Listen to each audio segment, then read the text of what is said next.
Hey guys, I'm Jason. I'm the developer of I Am Legion, and I'm back. I'm working again today on 0.7, so I'll be crawling through the code. And last night I did a quick trial run of some of the latest updates, and everything appeared to be going really well. So today I'll be continuing that work and continuing testing on this side, and then hopefully a release here this afternoon, if not this evening. So I'm going to go ahead and start crawling through, and I look forward to discussing and talking to you guys about what I'm seeing as we go. So I'm going to go ahead and set up our Discord channel so that people can join here as well.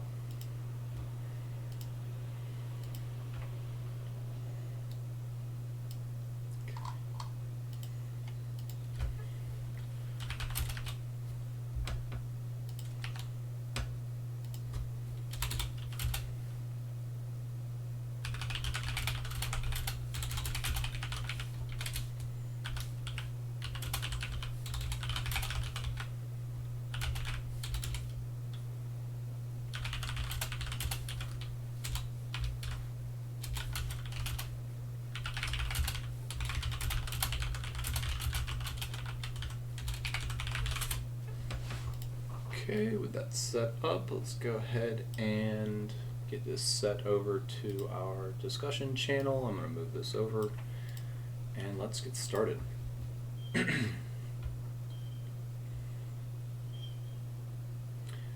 So last night I ended up with quite a few changes. Just to recap on the changes that I made last night.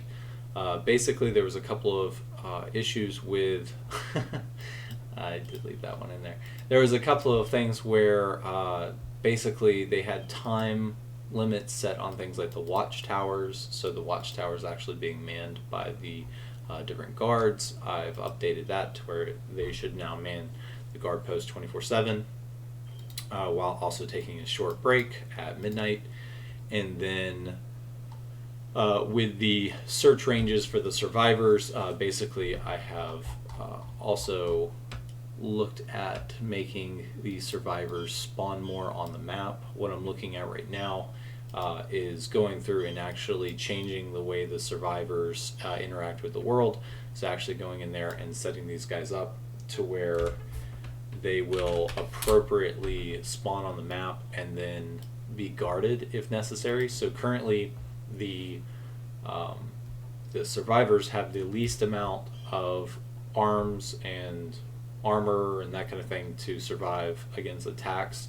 And so what I'm trying to look at is if we can update the peacekeepers to make the peacekeepers actually defend the survivors as well. So if they have kind of like if we can build into the lore where basically, they don't entirely get along with each other, but the peacekeepers are supposed to be doing just that, peacekeeping the area. And so I'm trying to look at, can we provide the game with enough information to where at least if the survivors are going from one area to the other, they have peacekeeper guards or something like that. I also wanted to look at this idea of potentially adding things like peacekeepers arresting survivors to where they actually have like a whole hostage scenario, so they've actually taken certain ones into custody, and a couple of different things to see if we can start flushing out kind of this idea that that they are working pretty actively in the area, so that the patrolling system makes a little bit more sense, to where they are actually saying like, okay, we're going to patrol this area and also maintain peace in this area kind of concept. And so because of that, they're actually more active inside the environment and actually taking care of the streets, so to speak, and helping out those survivors rather than only leaving the survivors to deal with everything by themselves. Because essentially in most situations, I've increased the spawns of the survivors to help balance out the zombie attacks. But at the same time, most of their weapons need to be updated for the survivors to where they can actually hold off the enemies. And as it stands right now, there's currently no concept of like a survivor with like a bow and arrow.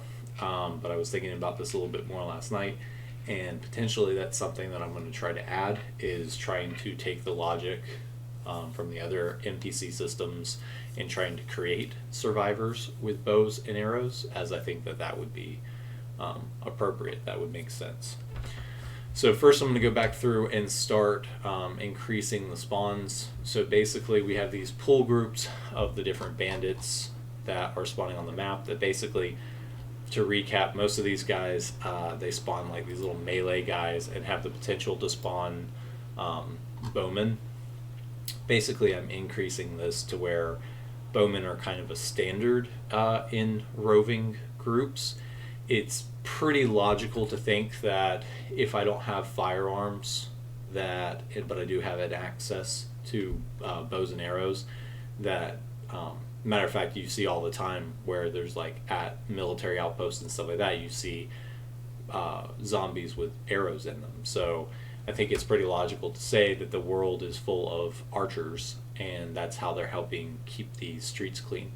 So I'll be kind of leaning into that a little bit to try to make sure that the bandits and the different factions have some form of range so that they can continue to defend themselves and also clear the streets. That will help balance this out a little bit better, as right now it just kind of, it's a flooded street regardless of whether you're using density mods or not using density mods. Basically, in most common cases, I don't think the NPCs, the human NPCs, are going to win. So I'm hoping that by adding more bandits, or not bandits, but bowmen, that they can actually start cutting their way through the street and be more dangerous during the day. So I'm going to go ahead and continue on with this. Basically, the concept here is that we are looking at the spawn levels. You have bandits that are tier 2s, and then you have the bandits that are a little bit of the slower idiots. And basically what I'm trying to do is add kind of a balance here to where everybody's also, as the difficulty goes higher, they're more likely to have less people slowing them down, but at the same time we want to balance that out to where we don't want the bandits and the other groups to be too overpowered. So it's a mix of things. So I'll have to continue to balance this out as we go and see what that looks like. But essentially, I'm going to try to start stacking it to where spearmen do more, to where the spearmen are actually one of the reasons that these guys are safer. The idea behind a spear is that you're able to take out an enemy from afar, so you're not having to get up close and personal. So with this, I'm trying to see, like, can we actually go in here and make the spearmen more dangerous, or actually have them do more of the range damage as well, so bowmen and spearmen actually do more of the work. Okay, so with that, I'm going to switch over and start crawling back through. Thanks, guys. If you have any questions, make sure to jump on the Twitch channel. I'm open. I'll be watching. If you see me looking over to the right, that's where I'm watching my Twitch. And I'll also be keeping an eye on the channel on Discord. So look forward to talking.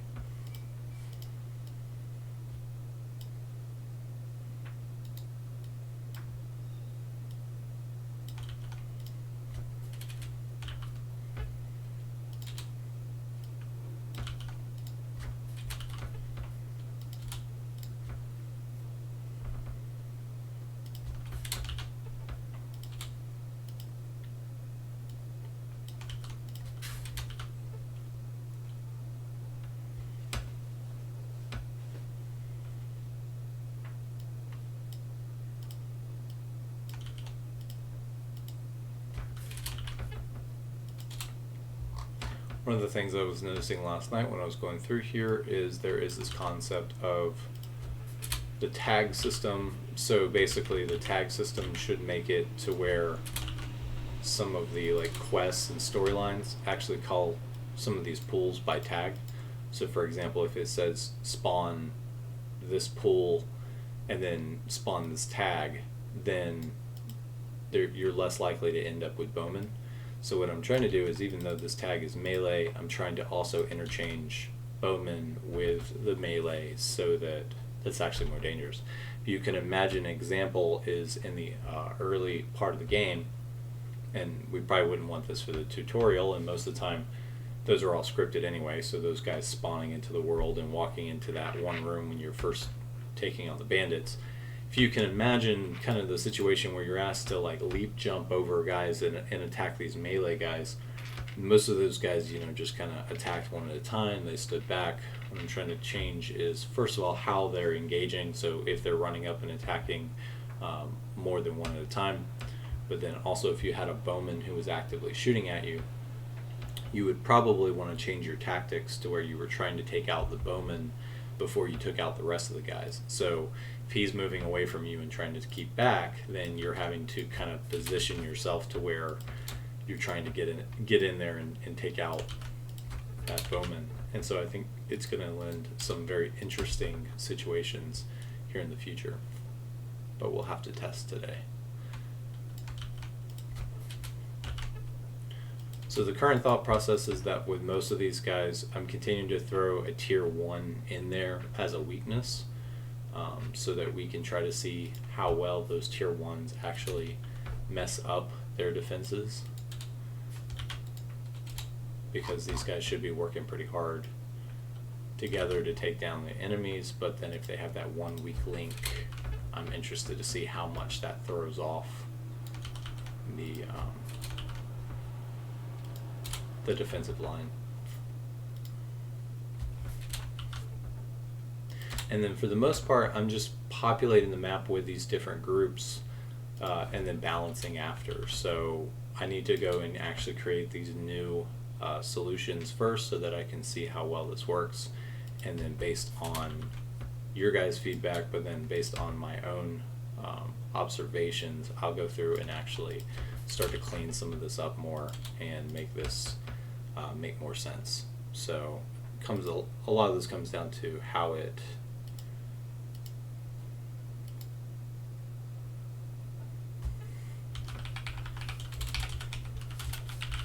hang on one second.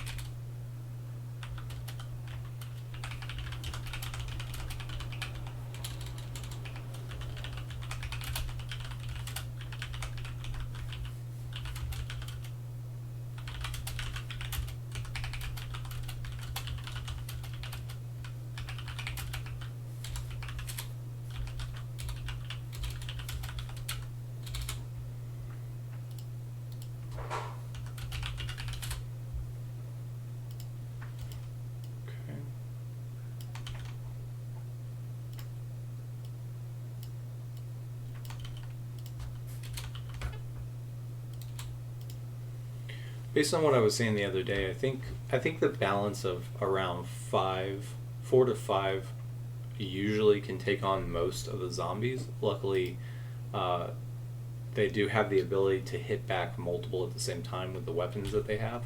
So most of the time, by putting a two-handed person in there with them, you're basically increasing the chances that they'll actually be successful. So I'm trying to pepper in the two-handed into the lower level groups, so that even if it's only 4, you have a higher chance that they'll be able to hold off the enemies because they have that one heavy.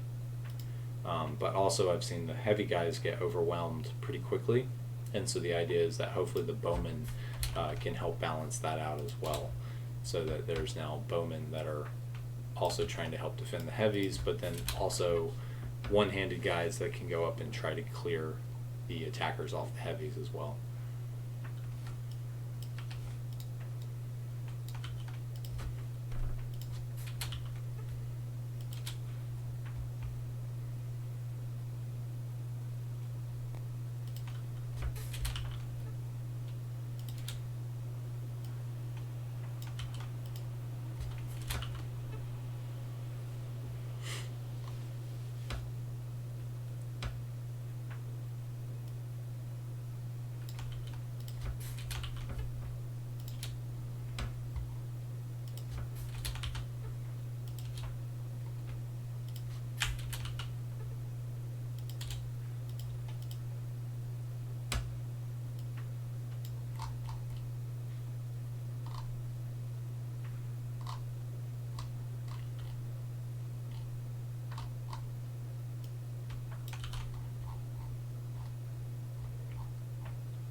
once we start to get up here to the 3 level, this is where we should start to see more of the actual later level groups. So, there is also this whole thing about like once the game starts to go past a certain point, then it becomes less difficult. So in the larger areas, I'm also trying to see what can we do to basically make these groups. It would be nice to start to look at this idea that, realistically, I was watching someone do a playthrough earlier, and in the later levels with the gear that they have, they were basically able to take out volatiles no issue, and were just kind of running around the map very freely. They didn't really have anything to be concerned about at that point. And so that's another thing that I'm trying to look at is, can we essentially go in here and make the later level enemies also a threat? And we might be able to do that just by making them larger patrolling groups going out instead of having this only a couple kind of thing. So then in here with the encounter infected, this is where we should be getting the screamer. And basically, I think, now that I think about it, they were mentioning this over on the Bugs channel. Hey, good morning. Thanks for joining the channel. I won't be so long here. I just ask a few questions and I go, okay. Before asking you about data mod pack, this where the IE behavior is, area IE behavior in this game. So I just do some shit and I don't understand how this works, but it's working. Maybe you can tell me how exactly I do that. Okay, so I take the viral's code, viral behavior, something about chasing or attacking, something like that. If you want, I can show. And just insert that into Banshee's code, and she started talking like viral. So she chasing me, she trying to get as close as she can to me, Nice. everything like that. But I'm not doing anything, just insert it. I'm not trying to take special lines or something, just copy and paste. And somehow it works. It's not even bugged. She's not like using the animations that doesn't exist. It just works. Okay, so maybe you can tell me how what I'm exactly to do. So what was doing. Okay. Were you doing this? Hang on, let me pull this open really quick. Open the behavior data mod. So, are you referring to AI? Behavior too, yeah, maybe it is. I didn't remember. Oh yeah, it's here. Yeah, so it's you can use Banshee viral, whatever. Profile? No, it's not profiles. Using the general or maybe general. Let me look. Chase investigate. Okay, wait a sec. I just opened this on my side and I'm gonna check this out.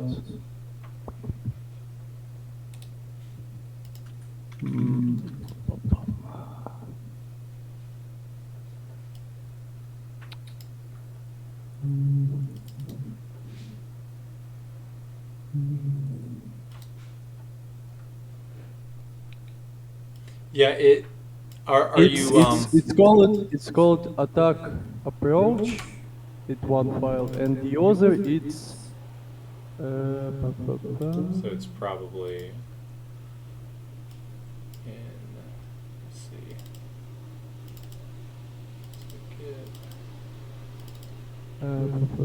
And it's keep distance. Okay, so this Banshee's file, it's keep distance and approach, and I just change it to the ones that virals have. And okay. Somehow it works. So in combat, the you said the attack approach and keep distance. So I changed these two. Yeah.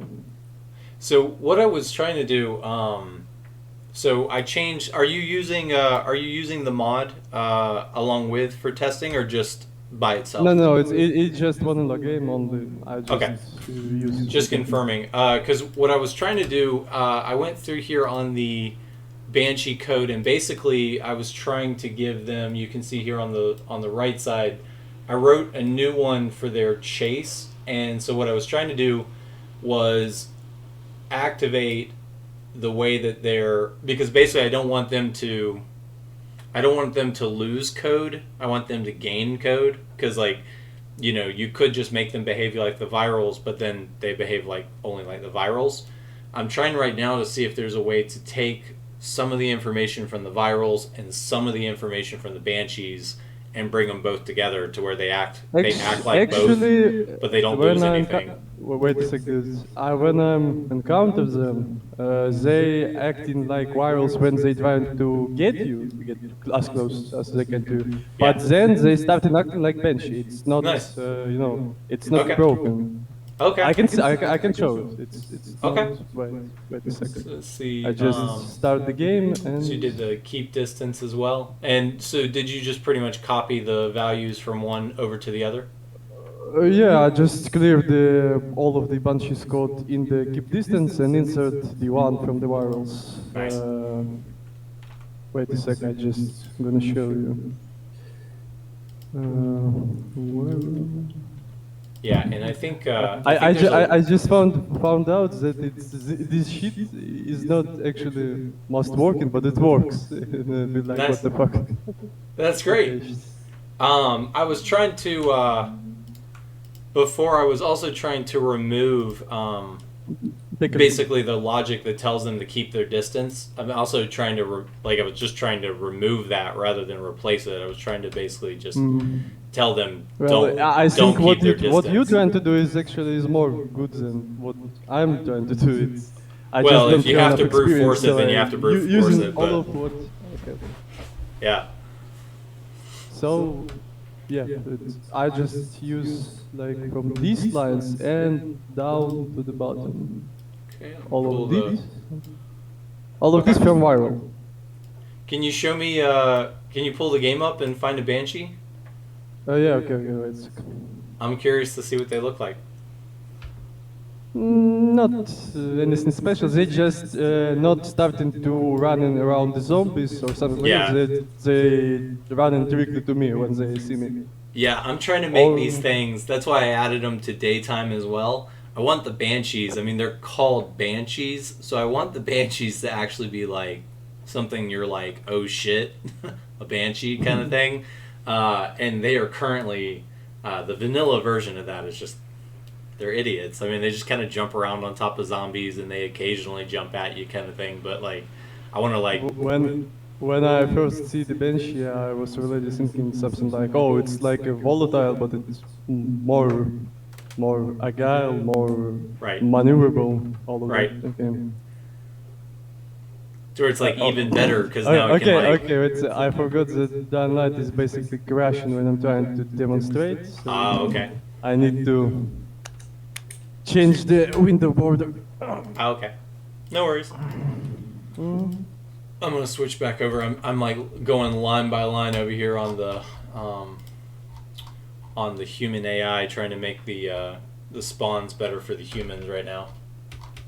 It's tedious. You mean the one who patrol on the streets, or just Yeah. basic bandits? All of them. I've rebalanced all of the different bases and the different gangs and the peacekeepers and all of it. So hopefully we should have a pretty good update coming here in a little bit. So let's see. Okay, can I have a good... What the fuck? And I was Okay. thinking about this earlier. I think it's because... So I think I figured out this howler thing as far as like... I think I may have figured out why their code is breaking. You For mean the when howlers. they just stand and then don't do anything, or what? Because they have this code. I found it last night when I was going through here, where Oh, okay. It's working.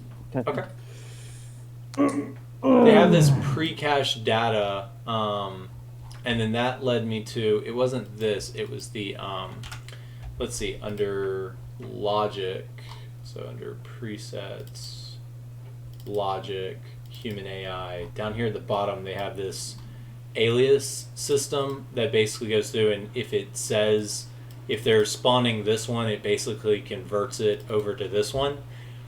Basically they're saying that all of these things listed under here are depreciated, so they're no longer supposed to work properly. And there's lots of places in the code where they didn't go and just update these things to be the appropriate one. They just kind of left them, and I'm guessing this alias system actually converts the name in game time.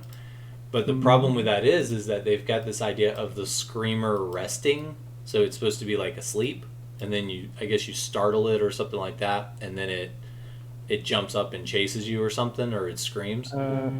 I Okay, think. can you see again? Yeah, I'm watching. Okay, let's take a look. There's a lot of Banshee, I just changed the spawn, so it's gonna be a bit easier to find them. So, there's one standing, and when she just see me, she just basically gonna try to, yeah, she's running towards nice. me. Like, wait a sec, let's take some more of them, and let's see. I need a proper building. Yeah. I'm about to say, you're about to have a chase. Yeah, nice.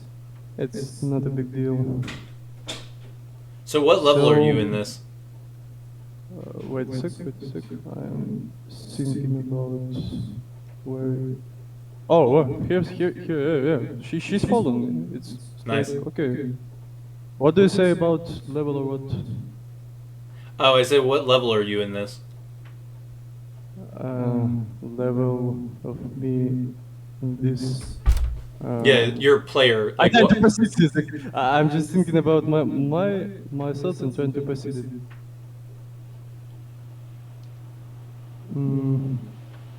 Yeah, she's trying to run directly to me, but sometimes she just starting to make this jump and shit between the biters. But most of the time, she's running exactly to me. It's like when she Nice. see me, she's like a viral.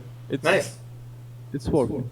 Yeah. Also, I changed her attack a bit so she can jump to you from the, like when she's standing the maximum Yeah. close to me. So, yep.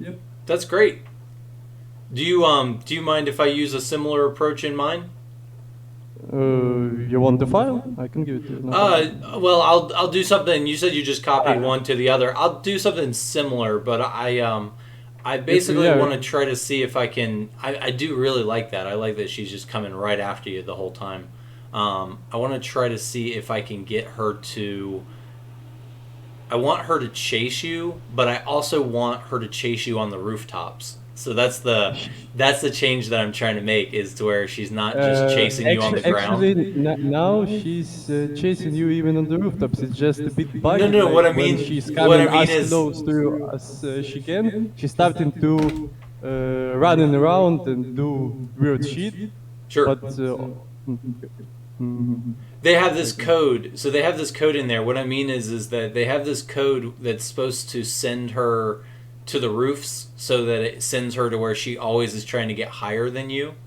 And so instead of her coming directly after you, like chasing you through the streets kind of thing, I want to see if I can try to send her up to the buildings, on top of the buildings, even if you're down in the street, so that she's attacking, that they're like getting above you. So you're constantly having to watch out above you. Like when you, I don't know, running through all of this shit, and she's like waiting for you. Exactly, on these, exactly. These, yeah. Yeah, so I want to send her high. I want something similar, but I want to send her up to the top of the roof.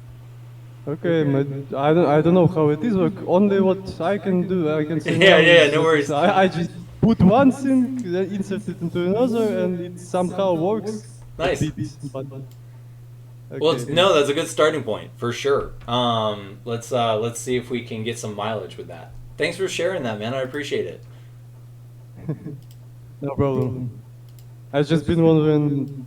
I do it for myself with my friend. We're sitting like two monkeys and trying to do shit, but always it's crashing, it's bugging. But when I'm been resting, my friend just called me and, hey, dude, what's gonna happen if we insert one code to another? I think Yeah. I'm saying the game's gonna crash. It's like 100% permanently. But he say, okay, let's just try a look, and Well, it it usually worked. it doesn't usually crash. They did really good with the engine, so the engine does really well. The difference is that sometimes the characters act weird, so they just they glitch. So you end up with like Also, characters that they there's interesting detail when I didn't remember what exactly file we used, but we insert the one code to another yeah. from. I didn't really remember the name of it, but when we do that, she's acting exactly just like virals. But when she started to do this jump like viral, she's just glitching, bugging, and freezing on the point, so Uh, she can't move. I didn't really remember what file is it, but what that's what so happens sometimes. so I just realized that I I might for these screamers. Let's change screamer resting into screamer and see if that helps at all. Because I think they have two different types of screamers, and I think what they did was is they tried to make screamers actually sleep, like actually inside buildings and like resting, and you wake them up and then they scream. And I'm wondering if that's where the screamer that's glitched, where he doesn't move or anything, I'm wondering if it's because they're spawning the sleeping version, but it doesn't have the ability to wake up or do anything, and so it just stands there. Um, It's pretty sad if it's was the point. because I mean, it's in the code. I've definitely seen where they have the concept of screamers resting, but I've never seen that in the actual game where they're not.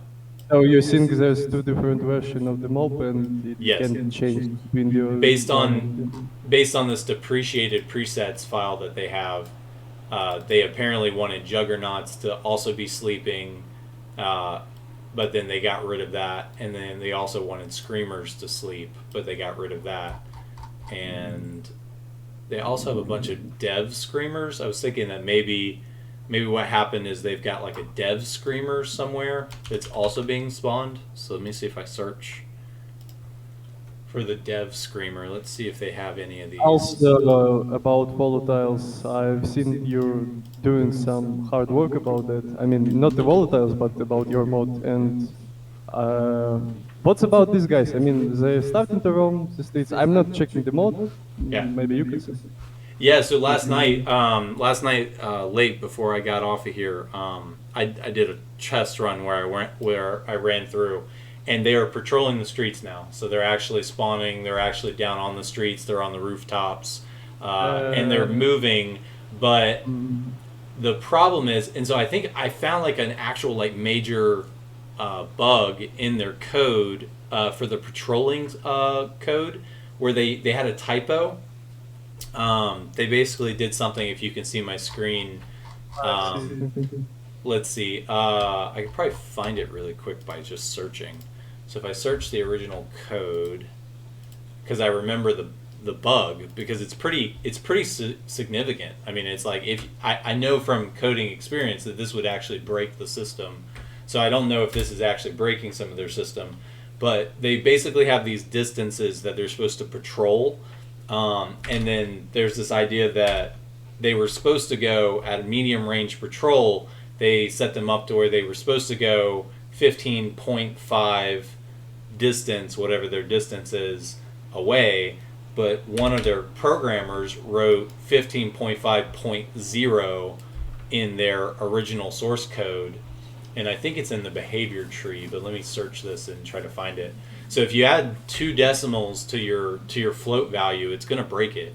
And so I fixed that in the mod, and I feel like I've started to see more zombies actually moving around, but I can't tell because I noticed in the vanilla game one of the things, here it is.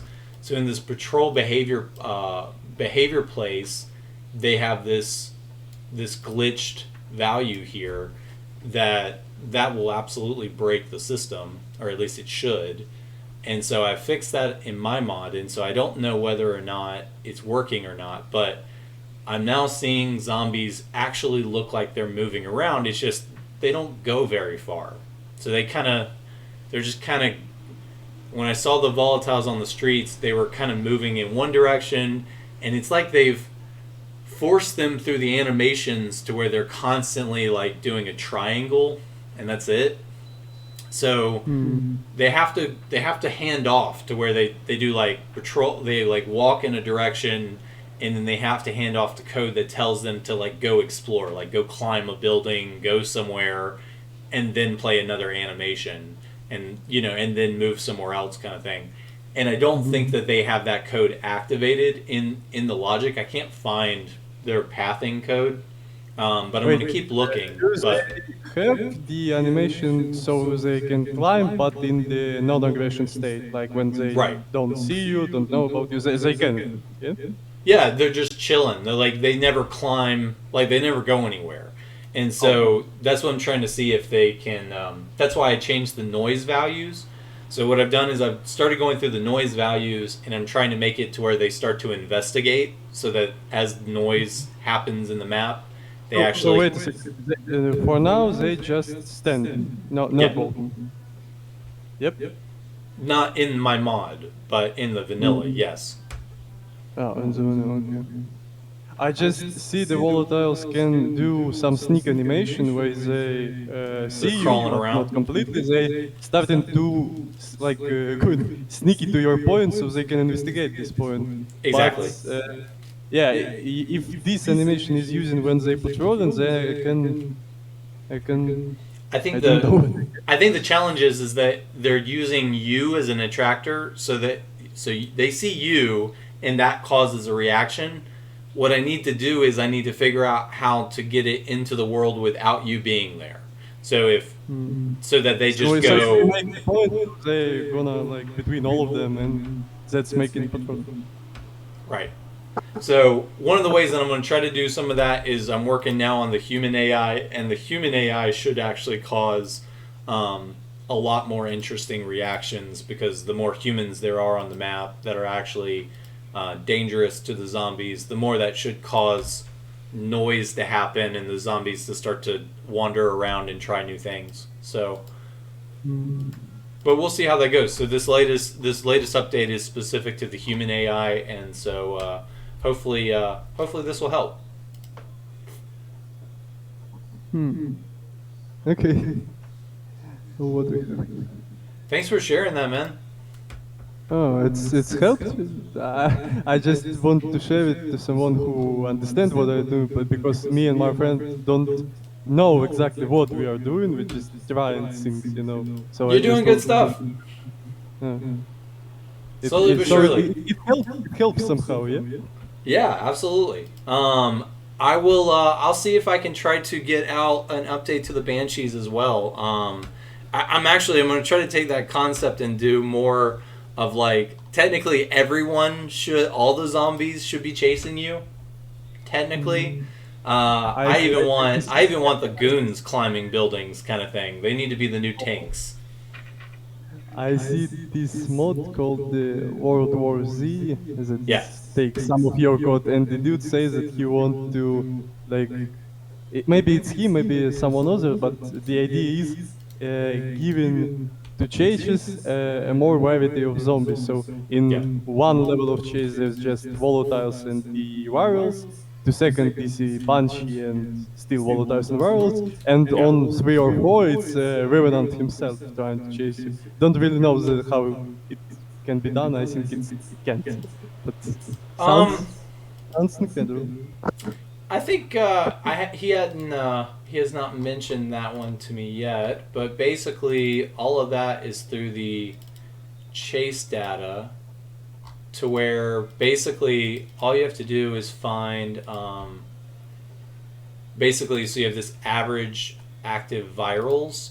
This is getting fed in somewhere, so this isn't getting pulled in anywhere, but somewhere this is being called. So if we go over to our main files, and then we pull up, so there's chase data, that's one of the first things that comes up. Let's see if that's getting called anywhere else, because essentially this number is then getting handed off to a spawn system. The spawn system is then spawning this number. It's having to use this in consideration, because if you go in here and you set this number to 20 virals or whatever, it works. So and I'm just noticing that I think a couple of people reported, no, okay, so that's extracted. Okay, so these are the default values. Like, so for example, in the vanilla game, volatiles don't actually come out until you're like, you upset many more. It's only virals, like 4 or 5 So or something. that was a dead end, but what we could do is that we could potentially go in here and say like, because some of this stuff really is like, is actually hidden. Like some of the stuff you can't actually get access to. Add the punchy lines in the chases and see what happens, or you try it. Say again?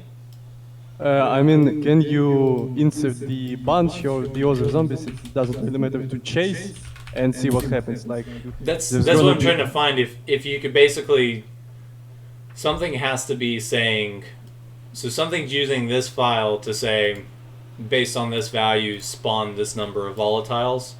That's what I'm trying to look at right now to say like, okay, what is actually looking at this file, so that if you could find what is spawning, what's using this data, which this is all coming up with nothing. So if we can find, so maybe if we just do this. Okay, I just misunderstood you. You're doing one thing and I'm telling you about the others. It's okay. Gotcha. Sorry. No, it's me, sir. I just tell you, like, can you add this or this, and you just be like, oh, dude, come on, I'm doing one thing, and I'm fine with it. No. I guess what I was trying to say is that yes, as long as, so see here that we have this like spawn source parameters. So I think so we have this spawn AI system. This is for I did it before. So this is for the actual max spawns. So one of these is going to say, somewhere down in this list, is going to say if a chase has been started. So currently with like the Banshees, it is currently, and is this, yeah. So in the base file, it does say if a chase is in progress for a lot of these guys, join the chase. What we want to find is where it's spawning. Ooh, this list is very long. Also, I forget about saying this, but I'm trying off some of the files, like Banshee go to high ground. Like it's the files that give her instruction what to do when, like, she's trying to get a high ground. So I just off this file, like not deleting it, but and nothing happens. She's just doing her thing like before. Like it doesn't really matter. So I don't really understand what this file to do, because you delete this, nothing changed. You back this to life, nothing changed. Yeah, so with the behavior trees, they're a different type of code. So let me go over here back to those files. So the behavior trees, these are XML code, which basically it's going to be a little bit different. So if we go here to the Banshee, first we have to look at what she's allowed to do. So that first file at the top is her behavior tree. So if you look at this one first, these are all the things that she's allowed to do. Normally, like at a high level, these are what she's allowed to do at a high level. And then if you go down below that to like her general actions, then you have like this initialization one, which these are the values that basically say what to do during these different types of events. So if this one type of event all gets of this called, is just the links to the other files that have a lot more characteristics. well, these are like they're links, but they're also these are the tweaks. So this is like how it's slightly getting altered per person, and then underneath here under the profiles is a longer list. But basically, the combat, if you go to like Banshee Combat, this is where, so this line of code is basically saying, if these certain things happen, do this. And so what I'm going to do is that basically everywhere that it says, so this is the one that I'm looking for. So this Banshee go to high ground. Basically, I want to make this to where this is how she like always behaves. Like the first thing that she does, she's. Wait. What do this line m height true? What's gonna happen if you set it to false? What's this line even does? Because I'm not really understand. I understand how it's translate height on the Russian. It's спрятаться. No, So but I don't know what it's do. What it's do? What's this line do? So it's Okay. so you see how, so this is the XML code. So basically you have to go up to the top. So from here it says that jump attack is enabled, and then here it's saying if the biters grab the player, then it's inverting. So it's basically saying, so this is an invert. So it's basically saying if they're trying to jump attack from above and a biter grabs the player, don't jump attack. So it's basically disabling the jump attack until the biter is finished grabbing the player. Wait. So if I set it to false, that they can jump even when the biters grab me. Yep. Exactly. Okay. Then the next one is saying if the activity module is running, so if they're actually running, then the invert is true, so they cannot jump. They cannot jump from the above if they're currently chasing or running, or it depends on what all the conditions are in the model. So then if we go down even lower, now we have a selector that's firing. So it says Banshee jump from above. So here's more conditions. Jump from above is currently this height equals true. It's down to the optional. So it says basically try to find the nearest high ground from the position. If they've already jump attacked and they're on a cooldown, then wait for the amount of time on the cooldown, and then cooldown on abort is set to true. And basically that then feeds all the way down here. So basically the breakdown of this is that currently her behavior is try to jump attack. If she can't jump attack, go to high ground. I get it. And Also, so now I'm thinking about what if you give her jump attack big range and set something or write something so she trying to do this attack all of the time or most of the time. Right here. And giving her these chase parameters that I've shown you before. So when she see you, she just like going toward to you, but then she just stop until you make distance between her. And immediately starting jumping. That's make it look like when you're in chase, she just already been on some of the building and Right. trying to jump and kill you. Okay. Exactly. And if you look right here under the Banshee profiles, so all of these then feed back to the profiles. Basically, on each one of these profiles, it's going through and saying, can they do this kind of thing? And the baseline, if you see here on the very... I already researched these files. I know what it's doing. But Okay. there's one line I can't understand, even if I want. This called... There's actually three of them. We get back to what we open. Yeah, profile base. There's preferred distance to target mean, max, and max skip distance. As I understand, preferred distance to target mean, it means the distance that she's like between you and her. Like if there's 9 meters and not less. She can come to you. Yep, it means that. The preferred distance, I think, is yes, to enable the... you can basically... This is actually how I would do this. If you want to see where all this is being used, you can... So I've got one of these set up to where it's actually searching this behavior tree file. If you go in here and say find in files and then say prefer distance, you can see here that it's using in the Banshee keep distance, on the movement, on the move to group, on the it's also being used on the Waltz Fog guys. But if you set like I don't know 100 to this line, so she's gonna try to make distance between you and her like 100 meters. I don't know what the distance that they're using is, but yeah, give or take. It's okay. And max skip distance range. What this mean? Like you So already again, have it meaning max, and what max mean? you have to you have to go through and actually read how they're using it. But basically, if we search here, it's only used under the keep distance. And basically, if we open that file, max keep distance is used. So basically, if we follow the sequence here, it says taunt while attack from come off cooldown. So this is where they're sending the character to go and do their stupid taunts and do their screams and all that stuff. So if you've replaced this file with the viral code, which you didn't, I think you did attack from distance. So this one, if you go in here and change this distance, essentially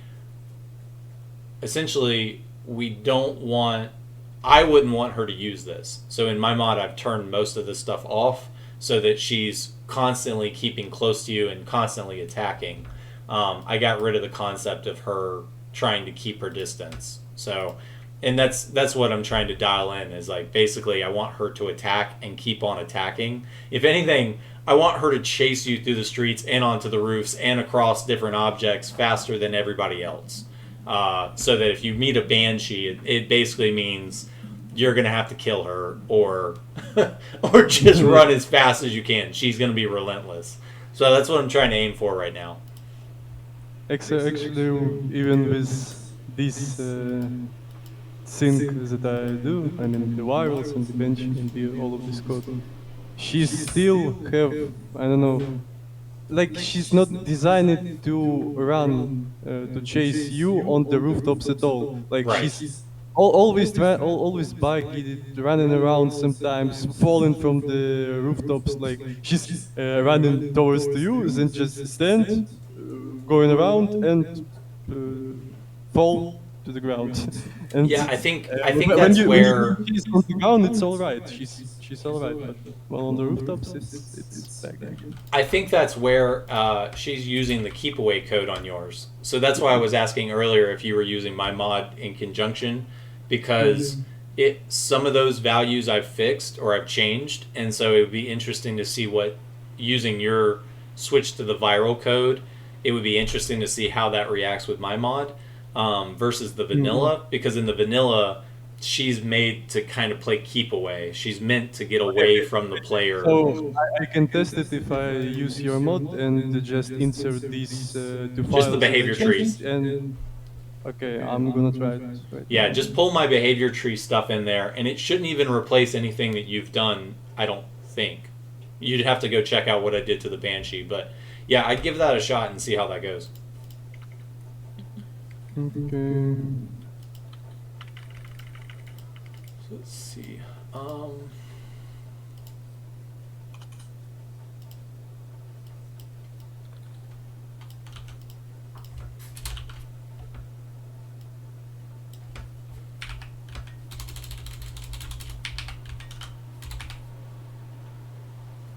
What version of your mod you want to check me, or it doesn't matter? Say again? What version of your mod you want me to check with my things, like casual, ultimate, or whatever? It doesn't matter. It's in both. Okay.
Interesting.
Hey Jason, I Yeah. can replace the Banshee file with my Banshee file, like all of that, or only some part of that. I mean, I open your mod and I have mine, and Yeah, I I think can. in the Okay. Banshee, I think pretty much. Just say what I need to do. I can just replace all of that, or just the parts that I think the parts that I think do what I I need think the to. ones you mentioned, I don't think I've edited the ones that you've mentioned. So I think you should be. I don't think there's any conflict, is there? Okay. Yeah, I Let me think just. I think you're editing files that I haven't gotten to yet. So I think you should be fine. Okay. Okay. Okay. Заебись-то.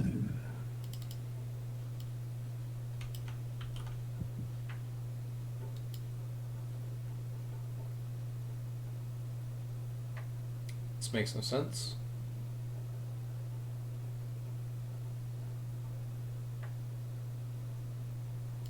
I also need to do. I think I need to delete the data and bugs, so it's not gonna change anything from your mod. Yep. Okay. Yes. Don't mind me. I'm just talking to myself. No, no, you're good. It's okay.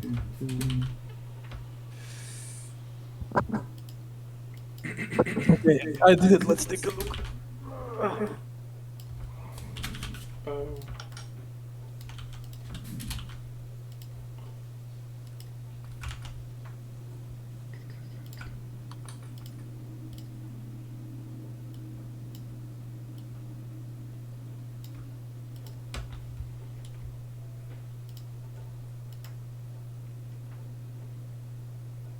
Actually, I hope Techman's not gonna add some anti-cheat system or anything that's gonna break the mods so you can play with your friends or anything. Because I have some problems with that in the first one, like you can't actually play with mods and your friends because it's just kick you from the lobby or something. Don't See, know how it's right now. they've if that is the case, then they've done that recently because it was not like that before. I've been playing co-op on that game for years without it kicking, and so if they've recently if it is kicking you now, then that really I'm sucks just playing on because the start. Maybe now it's okay. I just remember that it's not working gotcha. when I'm. Mhm. Let's see. Change this to.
Any luck?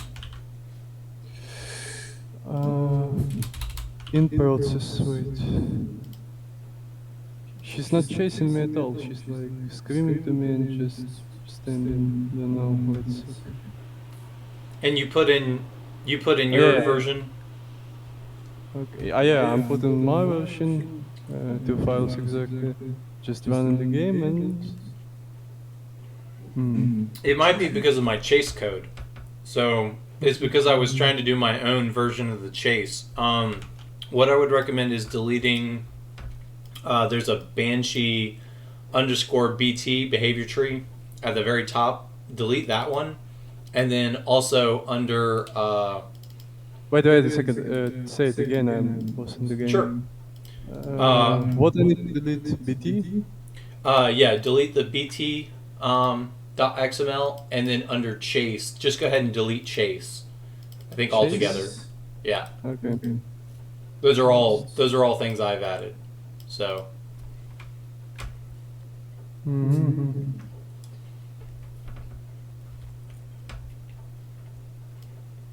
Chase.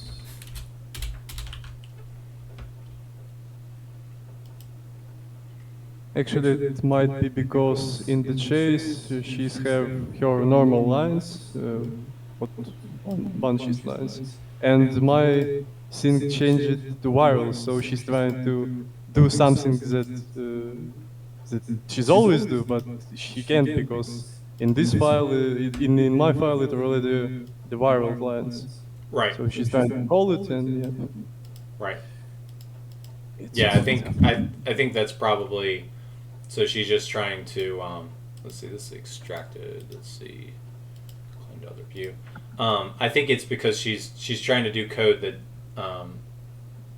maybe doesn't exist because you've got your viral code. So if we dumb it, if we get rid of some of the things I've tried to do, hopefully that will work. Okay, I'll delete the chase. I'm gonna try it right now. Okay.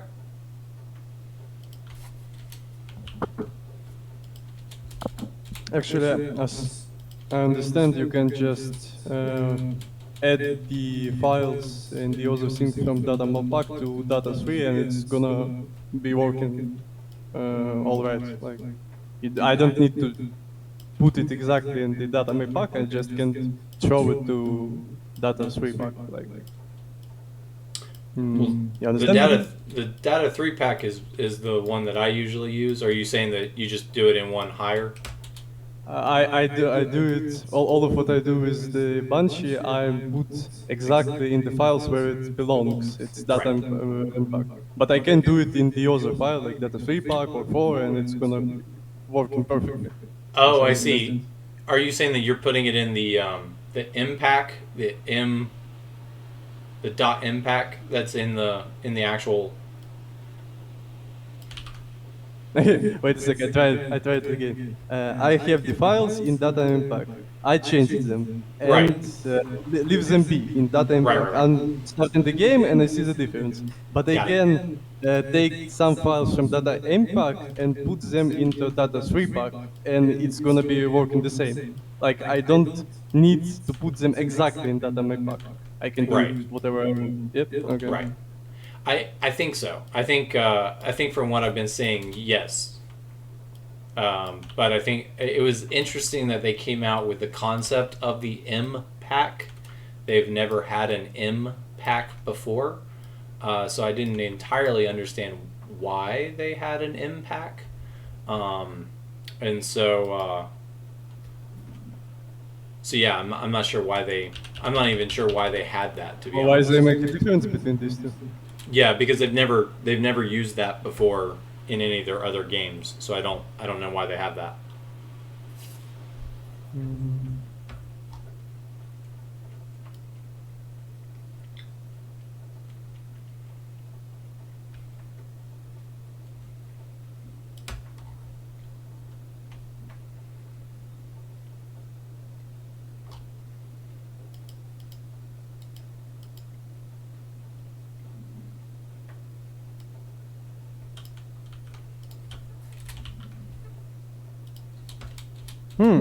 She's chasing me, or at least she's trying. Yeah, she's doing just like in my base. Okay. When Yeah, so it's the chase. It's the climb chase up that the I. building, she's running towards me, she's attacking me right here and right now. Yep, let's have something with the chase.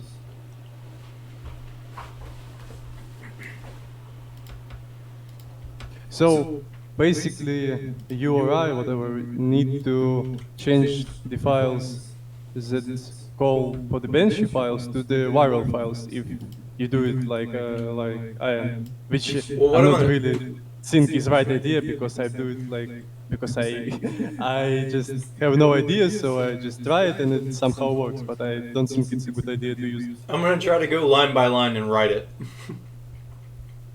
I'll use the same concept, but I'm gonna try to understand like everything. I'll try to do it in a way that I understand why it's doing it, so that way I can expand on it later. Still, she's acting pretty strange somehow. Like now she see me and running from me, but at the half of the pass she just stopped, turn around and running towards me like crazy and just attack like normal. That's It's probably I the. don't know. So I basically made it to where she doesn't have a cooldown to where, or she basically she tries to get away for a second, but she's supposed to be going up high. If she doesn't have a, are you near tall buildings or is she? Are you near? I haven't balanced it out yet, but I want her to go on like bus tops or bus roofs, low buildings. I want her to go like up always, but I'm still working on it.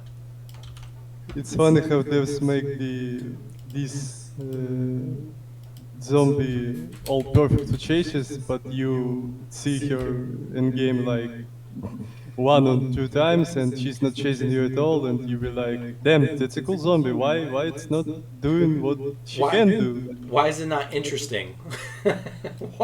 why is it just standing there? It's not very interesting. Yeah, they really didn't make it that scary. They're definitely not going for scary in this. I see in the devs blog or whatever that they say that they're gonna add somehow somewhere the new zombies, and I don't really understand. It's a new type of zombies or just a variety of the old one? Like volatiles from the first games, it's one of the fresh meat, and the other one with the spikes from the following.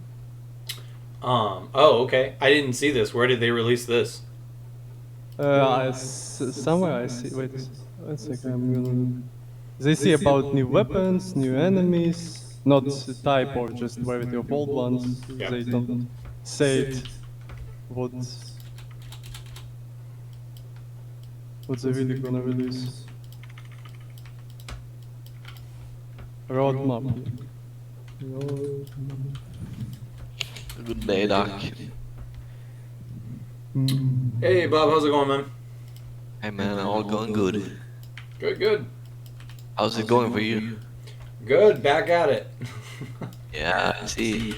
Another day, another dollar. Yeah. Just finding out some interesting things. Oh, you did? Yeah. So I sorry, I don't remember how to say your It was I learned your name the other day. It was Arthur. Is that correct? Oh, you mean me? Yeah, Arthur. Aha, Arthur. Arthur. You can be Shuvik or Sanya or whatever you want. It doesn't really matter. Gotcha. Arthur was looking at. So I was trying to mess with the.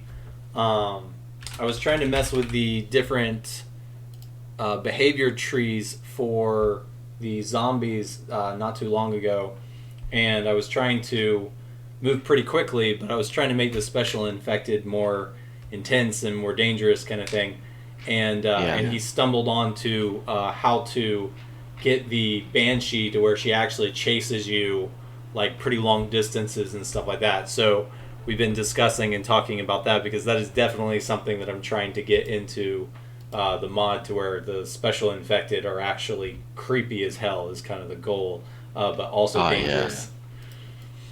Because otherwise they're okay, but they're pretty boring after a while. You get used to them and they're just kind of bland. Yeah, they are. I mean, the level of scariness in this game is not as high as it was in Dying Light 1. That was like legit scary. I know. I don't know why. I don't know why they got rid of that. Yeah. I just remember my first meet in Volatile. I'm just shit my pants because it's like whoa. Yeah, I was when I was working on Dying Light 1 the other day, I was playing the night scene, and they just did such a good job at those volatiles patrolling the streets. Like they're just so creepy the way that they move around the buildings, and I have no idea where that went. Like I don't understand why that's gone away, but at least last night I was seeing before I went to bed that at least I've got them spawned at night. At least they are kind of patrolling the streets. They're not nearly as intense as they were in the first game, though. No, it's not there, at all. It's getting there. Hopefully we'll have some good answers for that soon. I send you a map also. Yep, there's a new weapons, enemy stories, events, and the others. Yep. Let's see. But no, in Techland, I don't think there's gonna be a really new type of enemies. Like I think they're just gonna make a bit different the old ones. Like volatiles, maybe virals, maybe demolishers. Like, no. Yeah. Starts in April. Mm-hmm. Okay. Yeah. Well, hopefully. I'm trying to have the mod officially released by April, so just in time to fix it when it breaks.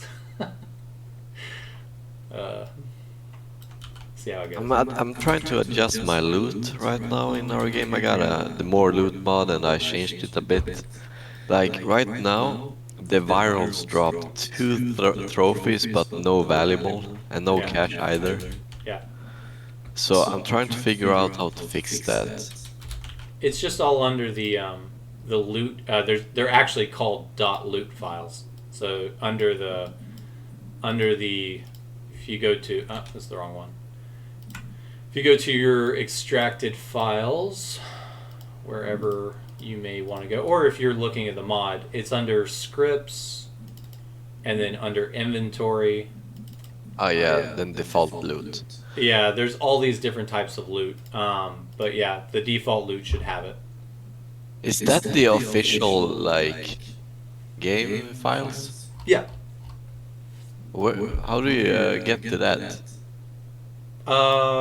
You just extract them. So basically, if you look at that mod, the mod that you're using for the better loot or whatever it was called, it should have these. So if you open that mod up, it should have these, and you basically then just pull them into your text editor and fix whichever ones you want. For like the biter loot, I mean, you can see here it was one of the first things that shows up.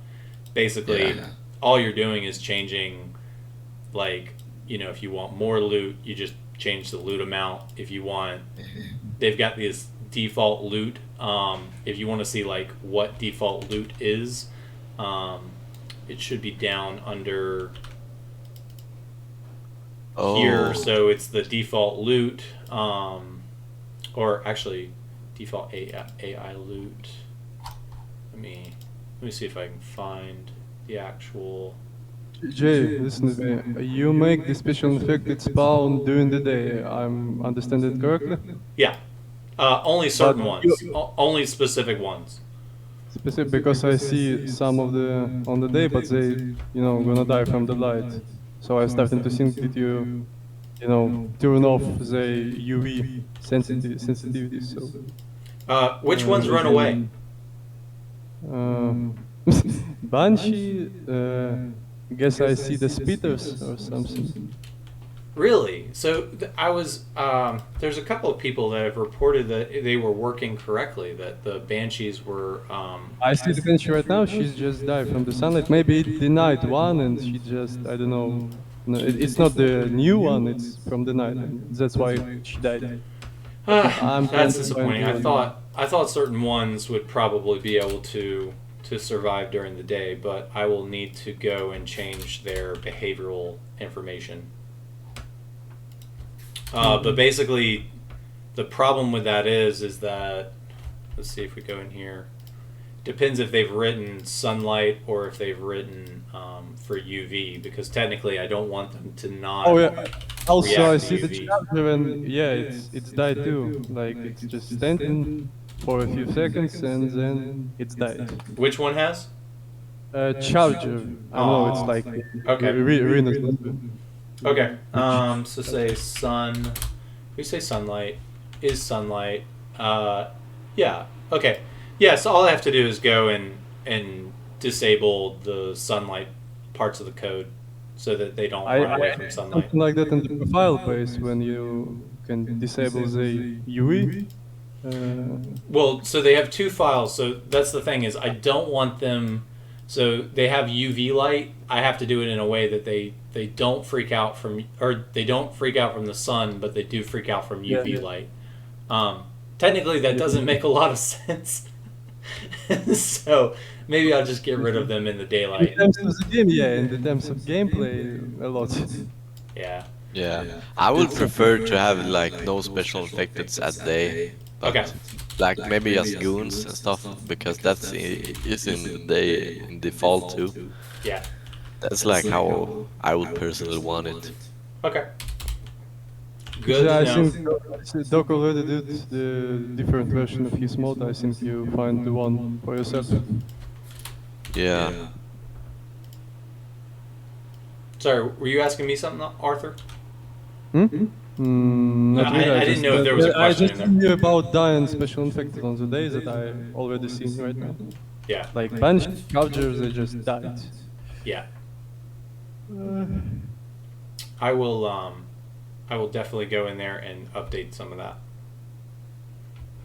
Yeah, there's another Charger and he died too. Yep. He died. Let's see. So then. Also, it's me or I see the zombies that, the default zombies that react to the sunlight. I think there's, yeah, that's the virals. And, oh. They spawn in during the day too? Yeah. Usually. Okay, wait a second.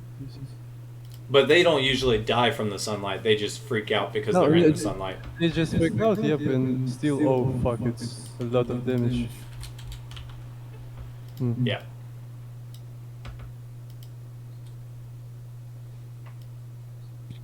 Also, about optimization, I, with my friend, thinking about can we even remove the special effects on the zombies like Banshee or the other one, forget the name, like, you know, she sparkle with this orange Yeah. like Yeah. pieces. She's like a firefly. I was noticing that earlier when you were showing me the video. I just that was one of the thoughts I was having is like, got to get rid of her sparkle dust. That just kind of takes away from the scariness of the zombie. It doesn't really, you know, make me feel bad or anything. Like I'm fine with it. But my friend asking me about can we turn it off somehow? Yeah. I think that day I don't know. But Yeah, Can it do it's actually, I know where that is.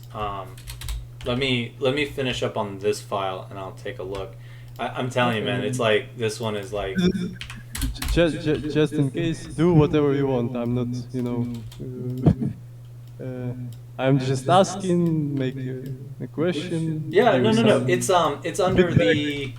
it's under the special effects folder. So they have a special effects folder, and you just have to figure out which one is tied to the Banshee. But I'm pretty sure she has her own unique one. So I'll pull that up here in a second. The question is, if you remove the lines that's responsible for special effects, did given games gonna even work? Like, I know Say? when you mess with some characteristics like speed or distance attack, but when you turn off like special effects, what it's gonna cause? Um, yeah, I have not done a ton with the special effects. I think that's why you have to pretty much you don't remove the code, you just alter the code. If you start removing code, you will eventually break something. But if you just Not just really, because I alter did the a code. ton of code right now, like in the behavior tree of Banshee, and it's nothing. Like it's only one thing that happens, and I don't know how, but when I destroyed like 3 or 4 files, Banshee just standing, virals always run into me, and I'm invincible. I don't Yeah. know what the fuck is this was. Like, I'm Yeah. just turning invincible. It's I don't know. I would have to if it works, it works, but I have my doubts. In the sense that like I know that like it would work for me. I would release it, and then like 5 people would notify me within the same day that I somehow broke the game. Do you know something about games named Stalker? The Stalker games, absolutely. There's tons of mods for this, and I'm working with it previously, and I just have my Vietnamese flashbacks about modding the Stalker. Like you change one fucking value, and it's gonna crash. Like Yeah, to those certain game engines are not made for modding. They will absolutely break. But I also heard that the you have a lot of mods, but with these kind of engines, it's crash every time when you're trying to change something. yeah, I think also with those companies, I think I've just read a lot about how a lot of times they've come in under budget and they've had to like work really hard to get the game released. They're releasing their new one here this year. Everybody's pumped about that one, but I think it comes down to like if they like work so hard just to get their engine out the door, it usually is kind of built on shifting bricks, if you will. Of like it's not always like perfectly laid out because they didn't have time. They just they kept rolling through. That's what you got to do sometimes. That's one of the thousands reasons why I don't believe in the new Stalker game named Stalker Heart of Chernobyl. Yeah, Like, we'll just see. yeah, we just see, but I don't have a lot of hope in this one. Really. It looked very pretty from the E3 videos, but You mean this pre-rendered video?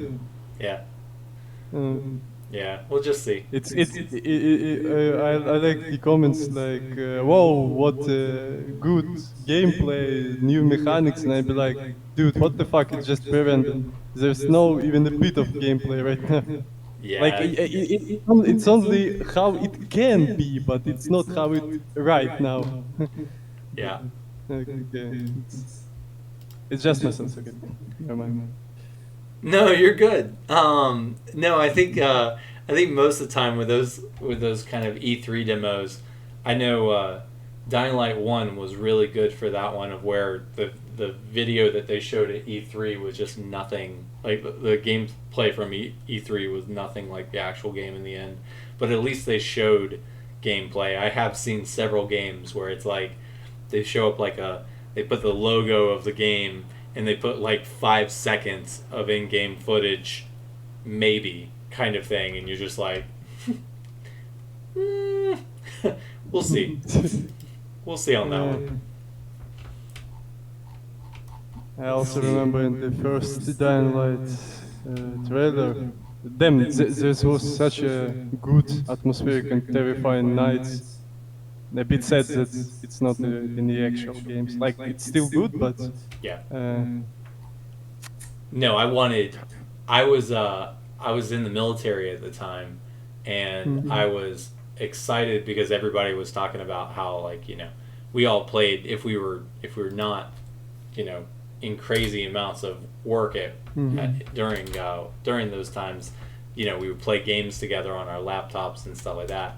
And I remember when that game came out, it was just so exciting. Like, oh my god! actually, Look at them. the ideas of zombies and parkour, it They're was like climbing up the buildings and, like, they're coming after the player, and that's so crazy. And then I just remember when it was released and I was playing it, I was just like the volatiles are scary, but then the regular zombies, they're okay. And that's actually why I started doing the first mod, is because I was sitting there going like, can we make these better? actually, the funny thing is, I remember I installed some mods that make every fighter a runner, but they Yeah. just stand in till they see you. It's not your mod. Yeah. Uh, so, funny thing is that I'm playing your mod on Dying Light first, like in the 2060 or 70 maybe. Yeah, year. 16. Yeah, I think it was your mod. Yeah. I remember zombie after I installed zombie just stand, but when they just see me, I like, what the fuck, and they running towards me. Yeah. It was Yeah. cool. Now, I've been trying to. sorry, go ahead.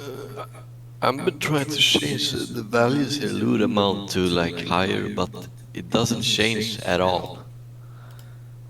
Like, yeah, tier 5 loot 3, min amount 1, 1, 1, max 1, 1, 1.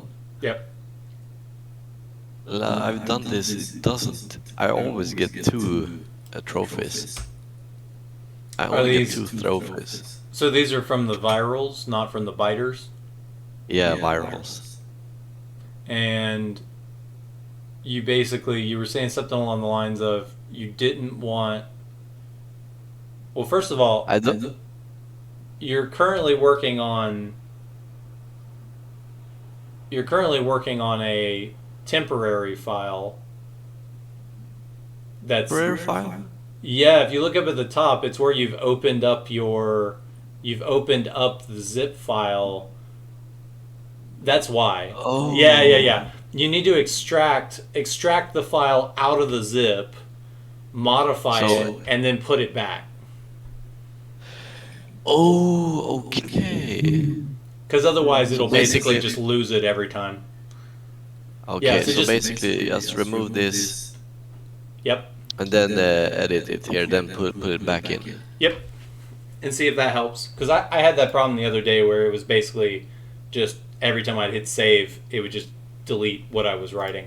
It sometimes happens in your temporary files.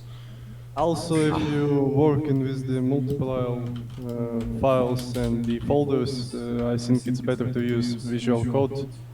Also, it's very good for it. Like you can open thousands of files, modify them, and it's really You helpful. mean instead of Notepad? Instead of Notepad, yeah. Yeah. Notepad is good, but also good, but for 1 or 2 files. When I'm just tired of like open files, new and new and new, another time, and I'd be like, okay, I'm just install the Visual Code, open all of the files that this game is have, and search through all of them what I want. It's Yeah.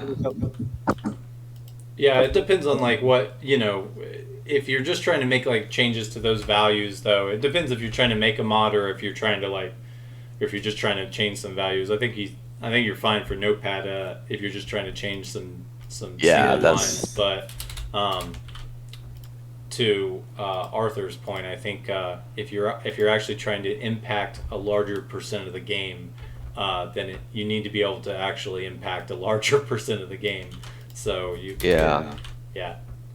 Or You need if to, you're like, just trying see to all of find it. some of values or names, but you don't know what file is it, you just open all of them and Yep. search. Yeah, right.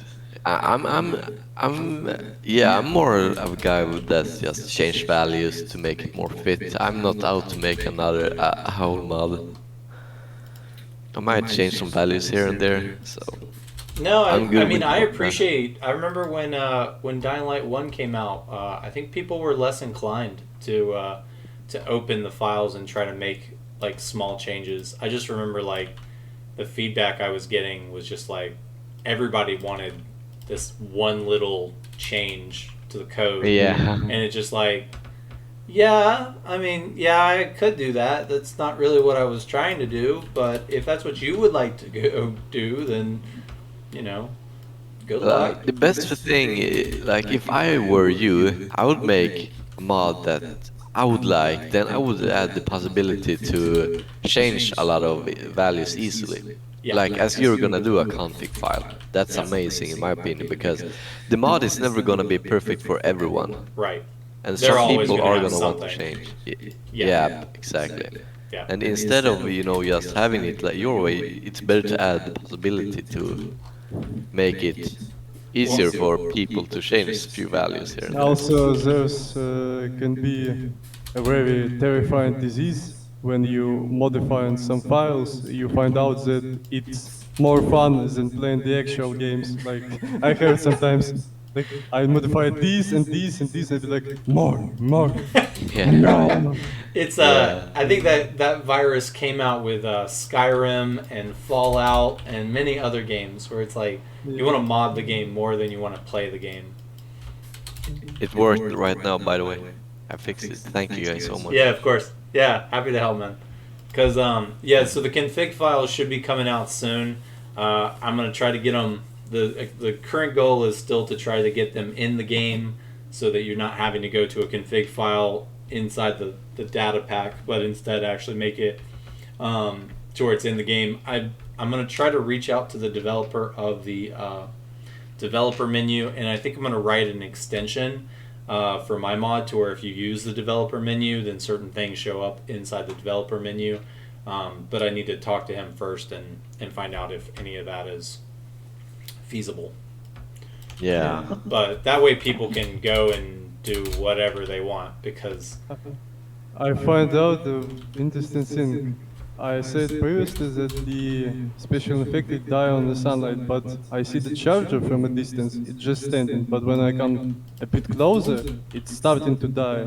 So Yeah. it's not reacting to sunlight until the players in the reach of.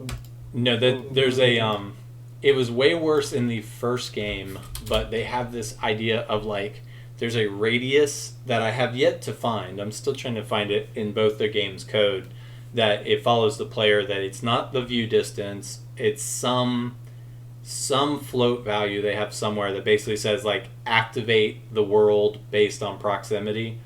And basically what you'll see is that as you look down the road and you see like characters off in the distance, there'll be like one character, you'll see one character, but then you get closer and it'll actually spawn a different character, and then that character will actually start doing stuff. So like even the idea of characters way down the road climbing the buildings and stuff like that, that's not how that's going to happen. That's not how it'll work with the engine. Basically, you have to spawn them on the roofs, you spawn them on the ground. Then when you get close enough, you'll see them moving up and down, hopefully in the future. But yeah, there's definitely a distance around the player, and it's pretty short in most of the Also, games. which one from the inf specials can move with you on one speed, climb, and do others parkour things like virals, Banshee, she can jump left and right, volatiles, and all. I mean, there's no one else. Say that one more time. The first part. Okay. What zombies can chase you? Oh, You know, like none. you have volatiles that can chase wireless, No. Banshee, No. but the other one. Only the there's not volatiles. Only the volatiles if you set up. So currently the volatiles, I've got them chasing you when they're spawned in the No, game. wait, you misunderstood me. I Sorry. didn't really mean. Okay, sorry, I didn't really mean the chase. I mean, can climb, moving fast, so they can go into you whenever you standing, like rooftops, ground, it doesn't matter. It's Oh, only can do climbing. this. Which ones can go vertical? Yep, it's only virals, volatiles, and Banshee. I didn't remember any others. Yeah, no, the rest of them don't have the climb code. Wait, But you saying, I remember you saying something about howlers and climbing, or can climb. Yeah, but I'm No? still working on that to try to get all of them moving up and down. But the problem is that they don't have animations.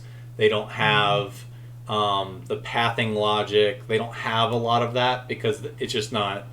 They didn't write them or they didn't intend for them to be able to climb. So the latest one that I'm noticing is that they don't have the logic to climb down. But So I can get them up. Yeah, no, okay, continue. I can get them up on top of the buildings, but then they don't know how to get down the buildings.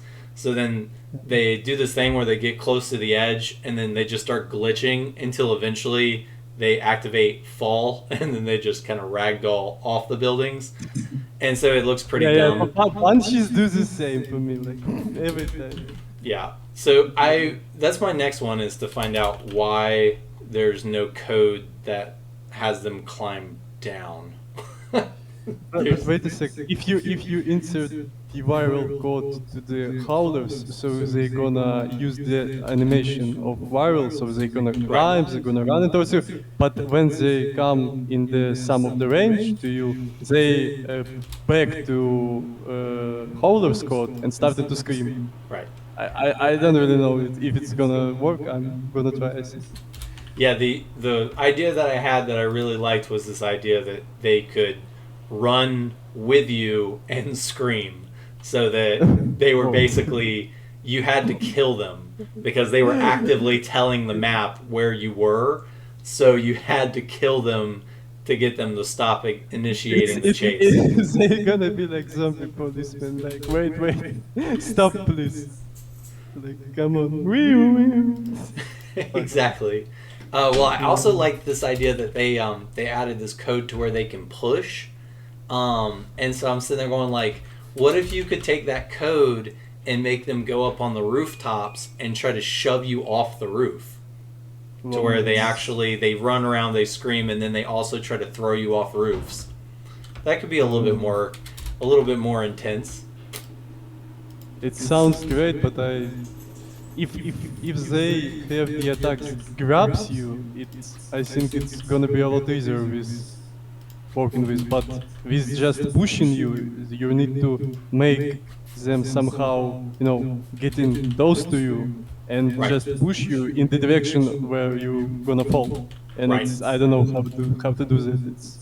Well, it would basically, for now, they would just shove you in general, and the hope would be is that they would end up being able to shove you off the roof. But that's also another thing is that there's still zombies, so you kind of have the benefit of they're all supposed to be kind of dumb. They're not all of them are supposed to be super high intelligence, but hopefully some of them you can make super high intelligence, and then the other ones can stay dumb, but they have skills that make them dangerous. Like the screamers are dumb, but they bring the whole map down on you, so you can kind of excuse the fact that they're not as intelligent, but at the same time, Yeah. Wait, see, I gotta stop. I'm talking to you guys. I'm not focusing. I'm sorry if someone wanna ask a question. I just no, you're good. I just put summoners in everything because I was trying to expand some of this. So hang on, just trying to make sure I clean this up. So your guys' next feedback on here is going to be like, these are great, but there's summoners everywhere. They're spawning new guys everywhere. Sorry, what were you saying? I got a quick question. Yeah. What is the thing about survive? Is the models bugged because at day there are virals, but they are the models of humans? Right. And that's like the main thing that I've been having for me. Because for me that's so immersive breaking. The virals that are looking like the people. Humans, yeah, and they're only at the day 2.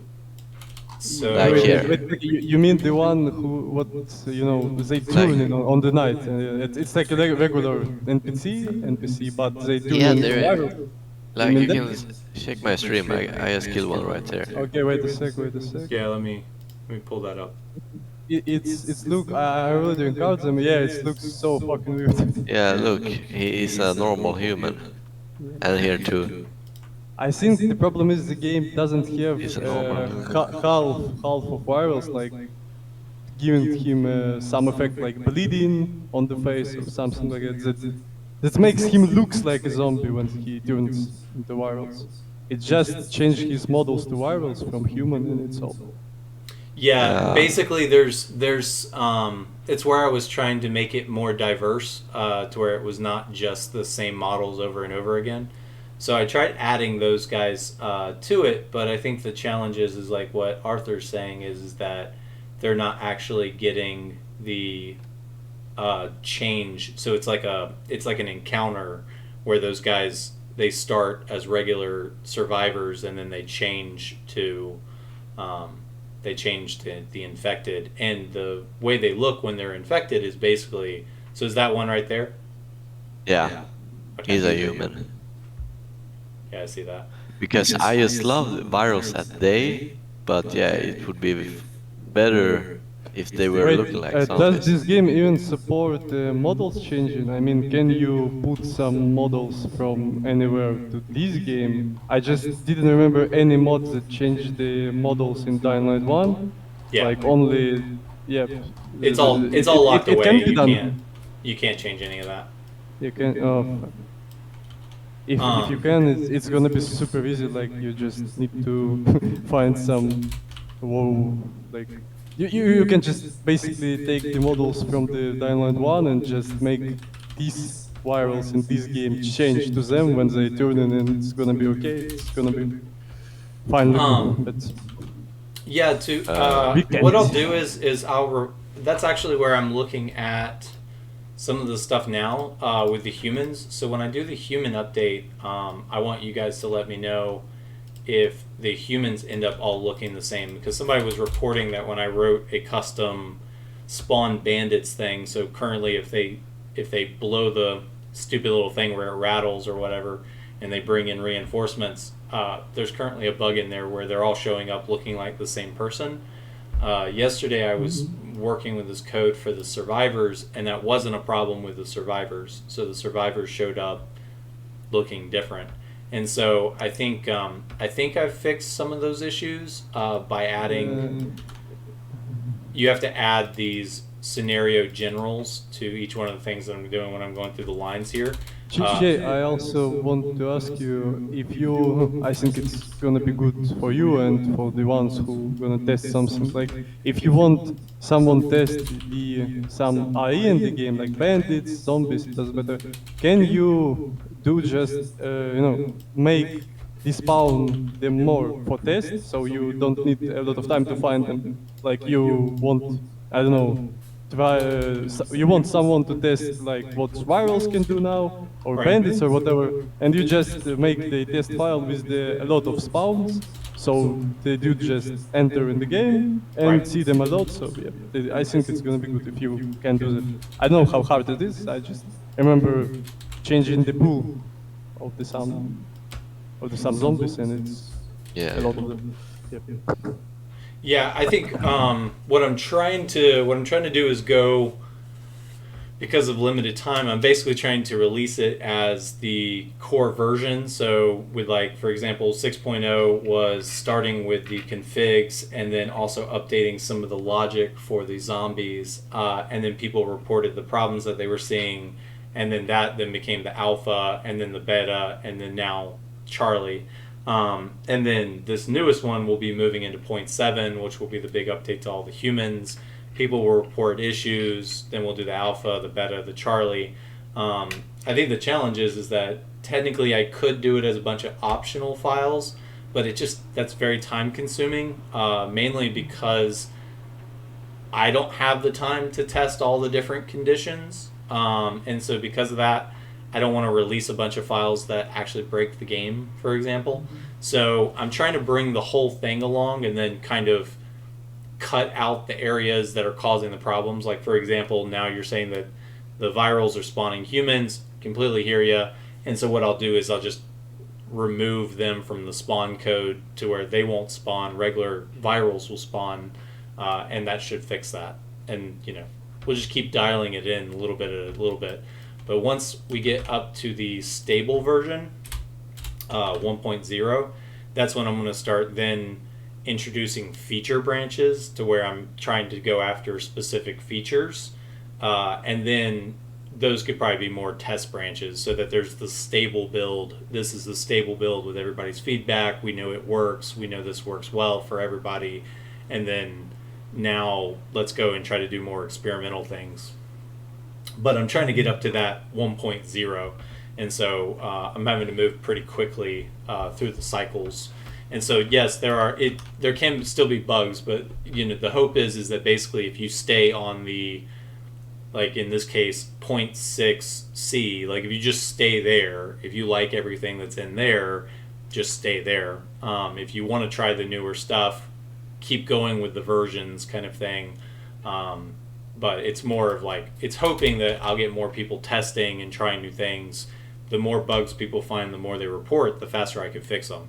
If people are not, you know, specifically telling me all the different things that they're seeing, then I can't clean it up, and they just kind of get left. So the problem with the optionals is that if I start releasing, it's okay. I'm only saying that if you testing some of the zombies or one mob, you can just make them a lot for testing. Like when we're sitting here with you, you change something, you want me to test it, and you just make a lot of them, so I can do it right here, right now. But cool. I don't saying you need to do a lot of files. It's okay. Take your time. It's okay. I got you. I'm tracking. Okay, cool. No, I appreciate it. Hey, so shout out to PUBG Raz, and then also Allo. Thanks for being on the channel. If you guys have any questions in here as well, just feel free to drop them into the ongoing share chat or turn on your mics. Guys, I think I'm gonna leave. Thanks, Jay. Thanks all of you for being here, helping me, talking with me. Of course, man. Actually, I do have a question. Okay. I hope you have a good one, Arthur. Yeah, bye. You have skimmed through the code and all that. So can you tell us how much have they removed from the game? Sorry, say that one more time. What did you say? I didn't hear you. Can you repeat the question? I didn't quite understand what you were asking. You have been through the scripts and all that, so can you tell us how much they have removed from the game? There must be some scrapped code, and the script should be incomplete and all that. Oh yeah, there's like 90% of the code that's available for modding doesn't work. Yeah. That's too much. Yeah, no, but that's not. So you have a core engine that's doing all the main work, and then you have modifier scripts, which is that's what we're playing with, right? Is that it's not the actual engine code; it's just modifier scripts, and so most of their modifier scripts are useless. Like 90% or more of their modifier scripts don't actually do anything in the game. I have an entire list in I Am Legion Reborn of where I'm going and changing prefabs and trying to change how the game itself is working, and basically I think most of that's just left over where they were using it at one point, but now none of this code works. So I'm still actively trying to get all of that working, but a majority of that code just doesn't even do anything. So I would say probably 90% of it doesn't actually do anything in the game. Okay, I see. I finally managed now I can change the AI priest pool, because I've been doing that and removing all the survivor virals, but they keep spawning, and as soon as I open up the file again, it's like I never changed anything. So yeah, since you showed me that temporary trick, Yeah, it's the temp file. Sorry about that. Yeah. So if I want to remove, say, Banshees from the day, I just need to remove her entire line, the preset weighted character. Banshee, right? Yeah, there's a couple of places there. If you look up exterior, just search Yeah, exactly. exterior, and then everywhere where it says the special infected, Yeah. you just line them out. And I'll go through and before the next release, I'm actually going to try to. I haven't decided yet. I was talking to you guys about it. Technically, if they're damaged by UV light, it makes no sense that they would be able to be out in sunlight. And so I was kind of hoping that I could get some variants of them going in the daylight so that they were creepier. But also, I don't want to break the lore too much. So I might. The actual end result of this mod, once it hits 1.0, is that the days should be the weaker zombies and lots of bandits. Yep. And then the nights are flooded with zombies, but the daytime should be less zombies, should be less intense as far as the zombies go. The problem with that is that what I'm doing right now, I have to make the enemy bandits smarter, faster, stronger to where they're actually a threat. Otherwise, the daytime is going to feel empty. There's just going to be a bunch of areas with a bunch of slow zombies. I'm still working on the code to get the interior spawns to work how I want them to, because basically the idea is if you're fighting bandits nearby a building filled with zombies, they'll come pouring out of the building to come kill you, kind of thing. But all of that has to be dialed in. So right now I'm working on the humans to make the humans more deadly, larger groups, so that way I can start to dial back the infected during the day. Yeah. But a lot of that will go away here in a little bit. That sounds great.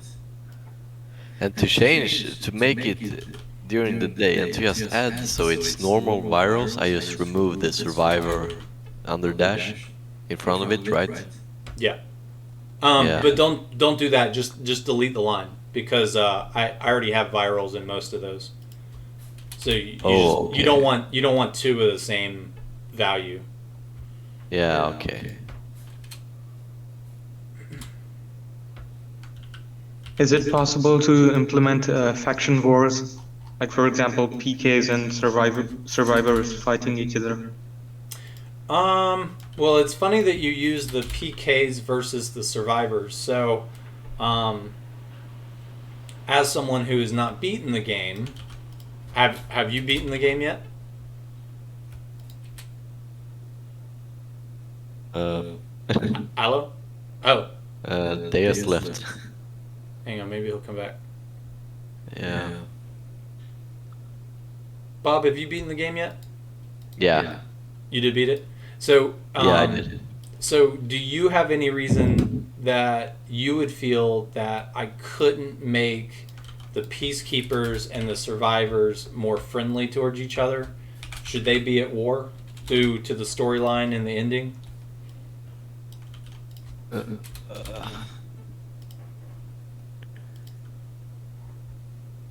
I gotta think. Yeah. A minute. No worries. They've got a couple of them like locked up in their bases and stuff like that. I haven't beaten the game yet. I'm gonna actually do a full playthrough using my mod once it's released. Yeah. But I haven't played through enough to know the faction ties as far as the PK and the survivors. So, Allo, I see that you jumped back on. If you're able to chip in here, that would help.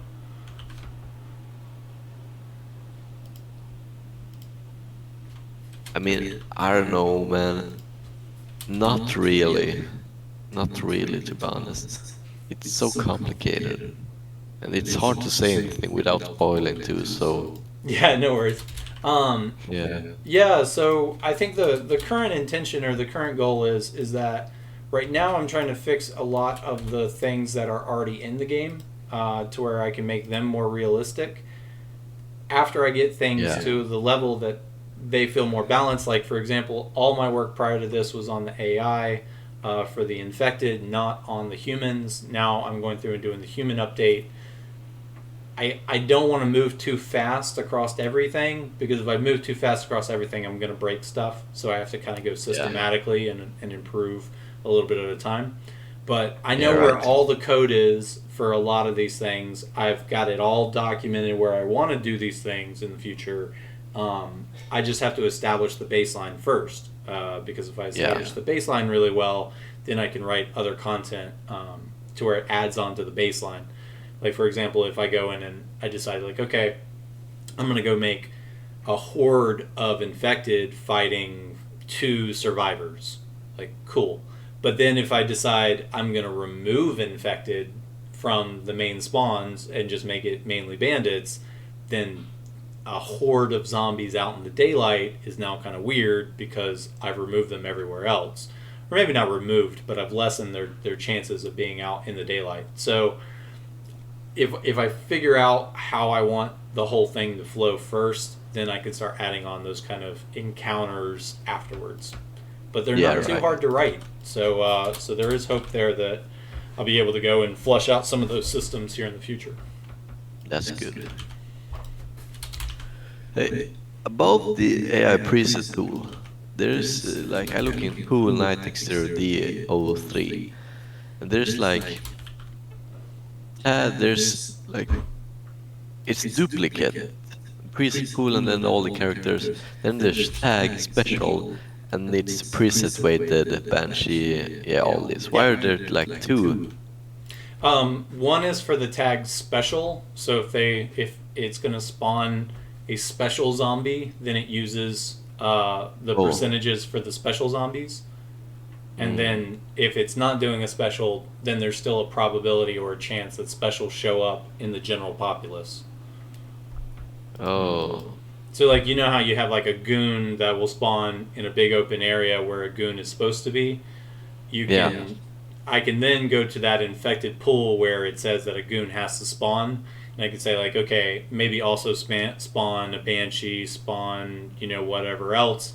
And then if I go into the general pop and say spawn a goon as well, then there's a chance Yeah. that in all the other areas of the map, you'll now end up with some cool, unique situations where now you have goons in areas that they normally wouldn't be. yeah. It makes them a little less scripted. I see. Yeah, all right, that makes sense.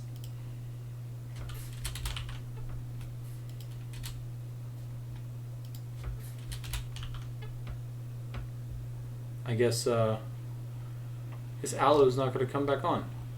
Alo, if you want to jump on at any point and ask any more questions, I'm happy to answer. Yeah, I actually do have another question. Okay. So, cut content features, have you noticed any, factions in the script? See, you're trying to find Other all the Easter factions. eggs. You're trying to find all the Um, content coming out in the future, huh? Yeah, Yeah. the Elysium, that part of the map. Yeah. Well, so I think with a lot of that stuff, basically what they did is the code that I'm messing with right now. I'm trying not to break the game, and so because of that, I'm leaving quests and stuff like that alone for now, and I'm only dialing in the general population code, and then a lot of the quest lines, as people have played things like the physics or back mod, they've released like, oh, okay, it broke this very specific quest kind of thing. Like, oh crap, It's the same thing with I Am Legion, of where if I go after all of the quest content, then it's only a matter of time before people can't actually progress through the game. And so because of that, a lot of that code that you're referring to, I know this is a very roundabout way of answering your question, but a lot of that code is going to be hidden inside the quest code, because basically you have like these general guys that I'm spawning right now, and then you have very specifically written guys that are part of the quests. So most of their stuff from here on out will be quest-based updates, and so they'll nest that information down inside the quests, and then more than likely they'll also just add them to the general populace, which that is the easy part, is that you then just say like, oh yeah, also just spawn them randomly in the map.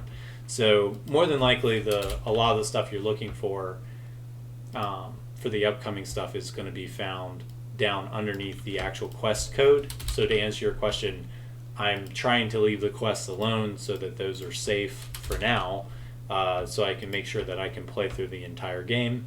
If I can play through the entire game, I'll find the specific areas of the quest that need more attention, and I'll try to go after those. But I'm also not just looking for the Easter eggs or the unreleased part of the code yet, because, and this is again, sorry for the long answer, the modding community and the Dying Light games, they blocked me on the first game. Pretty much most of my mod doesn't work anymore because of how they've stacked up their engine. And so that's one of the reasons I don't do a lot of work on the first game anymore.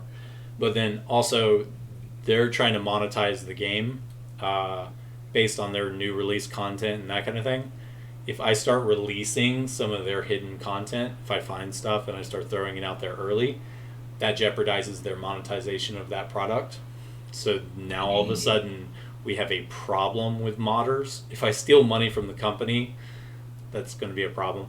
So, and again, sorry for the long answer. I'm just saying, I personally want the company to move into a more modder-friendly community because they have good games that would benefit from a lot of awesome mods, such as new zombie types and all sorts of cool stuff. So I'm trying to actually stay away from modifying or releasing content that they're planning on releasing, but they haven't done that yet. Just because kumbaya and whatnot, they have to make their money back so that they can continue to make good games. Yeah, that's a good answer. Thanks. Yeah, no, you definitely don't want to get on the bad side of the development teams. You start upsetting the development teams and jeopardizing their revenue, and it's a little less fun. Yeah. So here we have...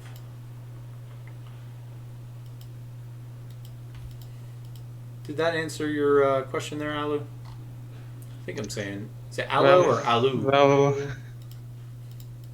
you can call it whatever you want. In my language, it means potato. So. Potato! Nice. So, well, it did answer my question. I was expecting a bit more, you know. Do you know about the cut features, like cut mechanics, like the virals could grab the player or something like that? Oh yeah, So I mean there. I was just curious, maybe those type of features were still in the script. Oh yeah. So that's what, like with my physics mod. I mean that's the whole point of the physics mod, is that they turned off most of the physics systems and I turned them back on. So there's an example of, you know, where they've got the code, they just turn them off. So like one of the ones that I found in Dying Light 1 that was really interesting, and I've also seen it in Dying Light 2, but it doesn't matter because there's no guns, is they have the idea of bullet penetration. They always turn that off. No idea why. But I turned that back on for Dying Light 1, made a huge difference. So the idea that you could shoot through zombies and hit multiple zombies kind of thing. I like that kind of stuff. They usually have a ton of code in here that it's just not released or it's not fully implemented.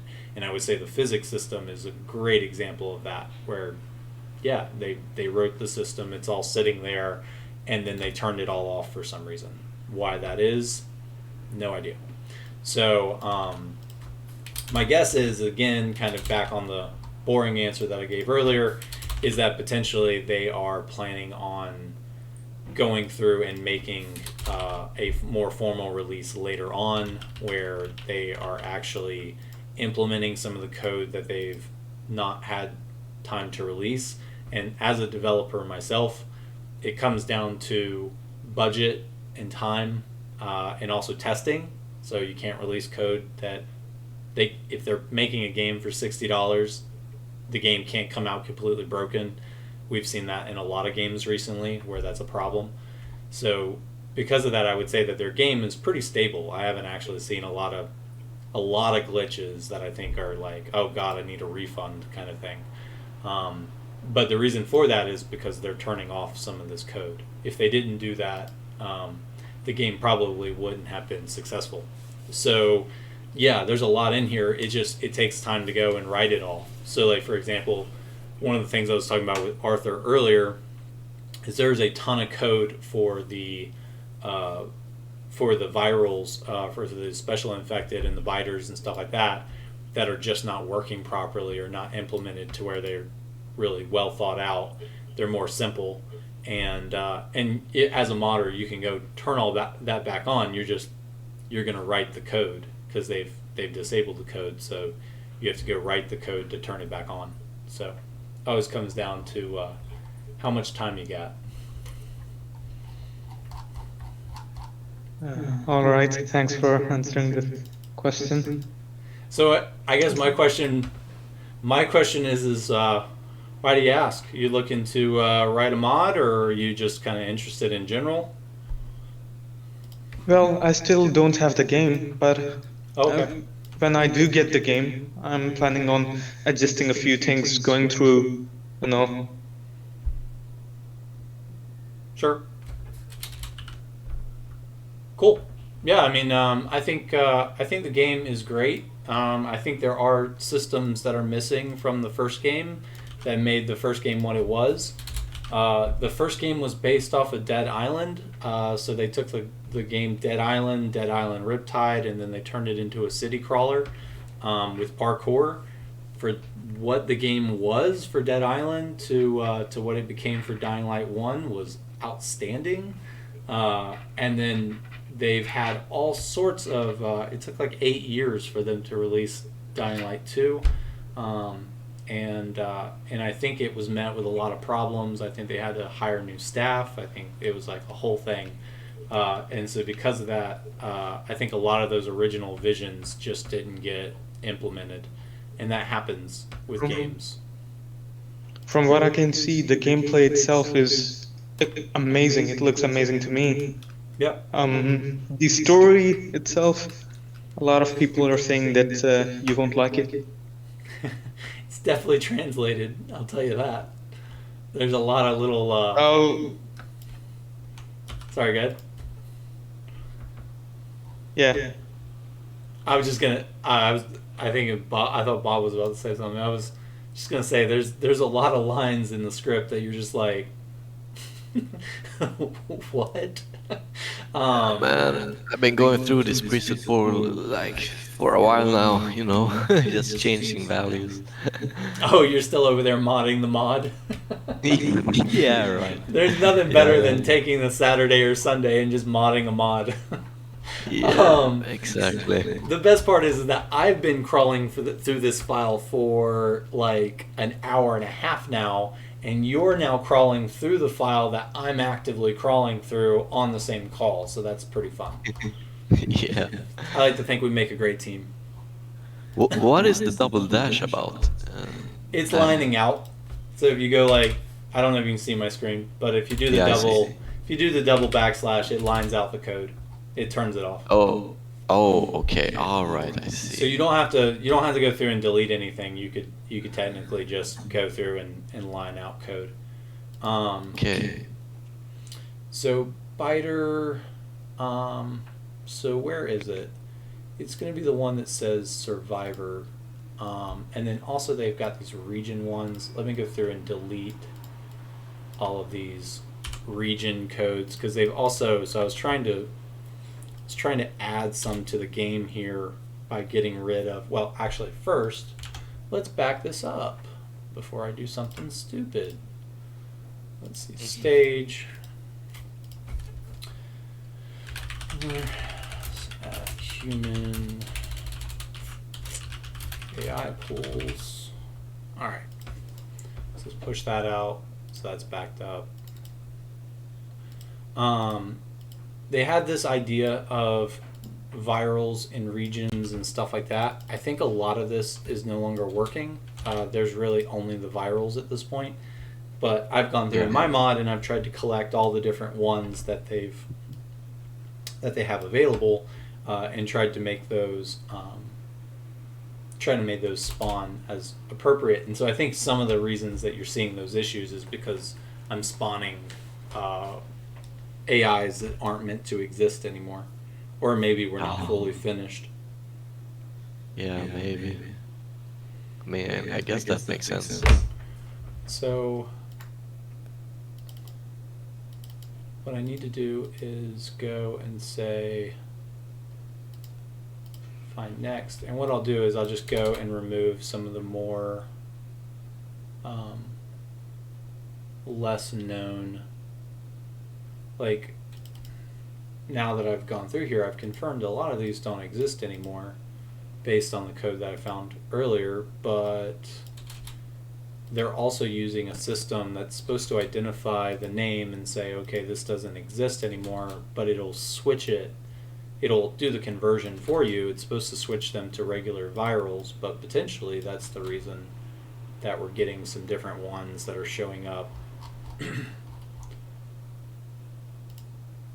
that don't have their appropriate blood effects and all that, is that they're actually not getting that change. So let me clean up some of this. I do hate how the virals themselves, they seem to have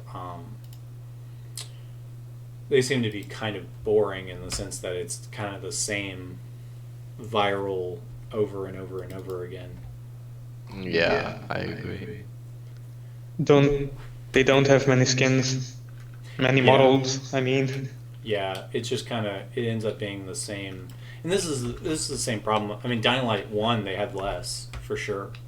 So they have more than they have in Dying Light 1. But still, it kind of like... And then a lot of this is, again, where some of this code is early on, where I was first trying to get some of this stuff working. But I need to go through and... There is no such thing as, like, Backpack Region 1 anymore. And so...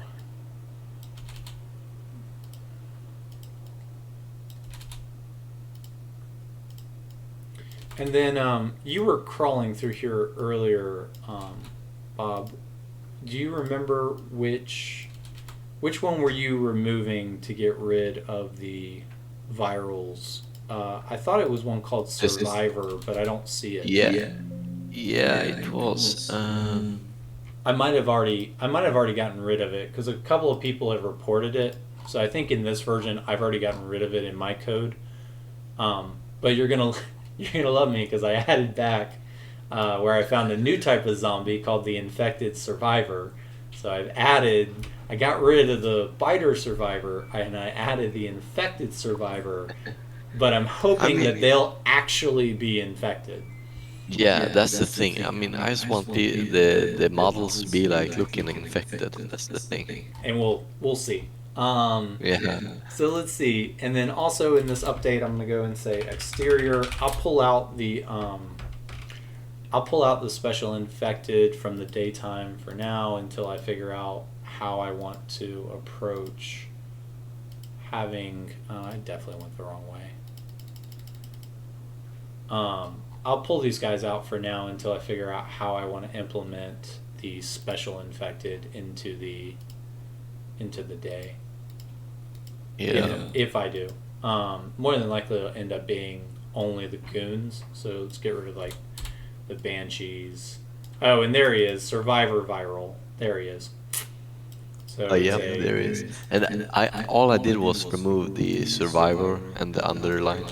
Let me Like search for viral. this guy first, and let's get rid of all cases of the Survivor Viral, Yeah. and hopefully that will help. As I said, only removed Survivor, so it's said character viral. Mhm. So it should be normal virals, right? Yes, should be. Yeah. All right, nice. I'm gonna add more goons to the game, and let's see what. Yeah, there's two little goons. I also upped that a bit. So we'll get rid of some of these other ones because it sounds like all these other ones are dying anyway, Yeah. which sucks. But I do get it. So it's like, I can choose potentially to make it to where Banshees are no longer affected by sunlight, but the problem with that is that if I'm going to do that, I have to do that across the entire game. So I'm going to have to purposefully go after the Banshees, and I'll save that for another update. Yeah. So let's see. And let's go back after these virals.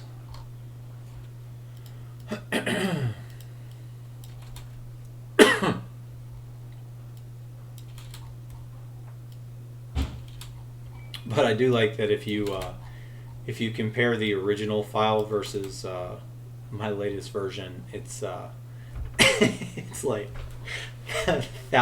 maybe not thousands, but it's at least 1,000 lines longer than the original. Just from where I'm trying to get all of these different types of zombies spawning into the world. Yeah. Let's see. So we got goons.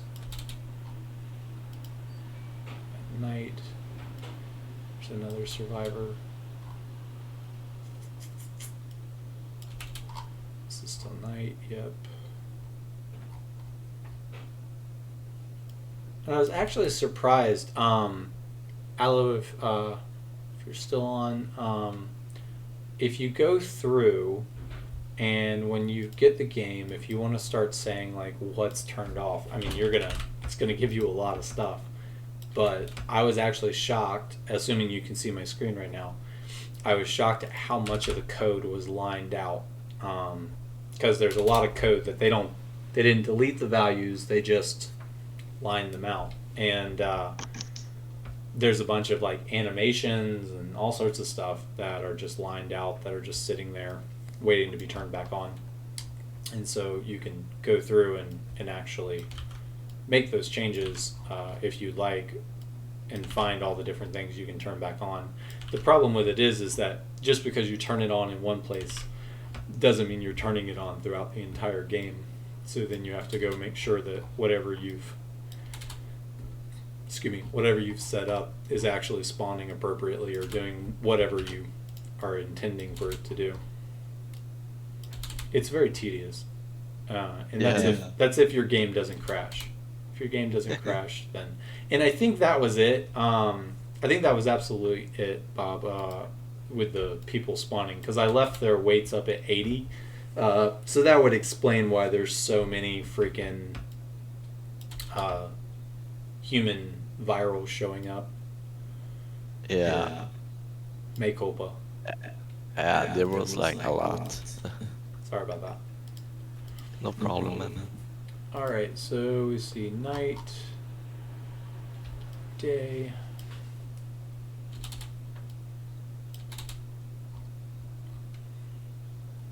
Night.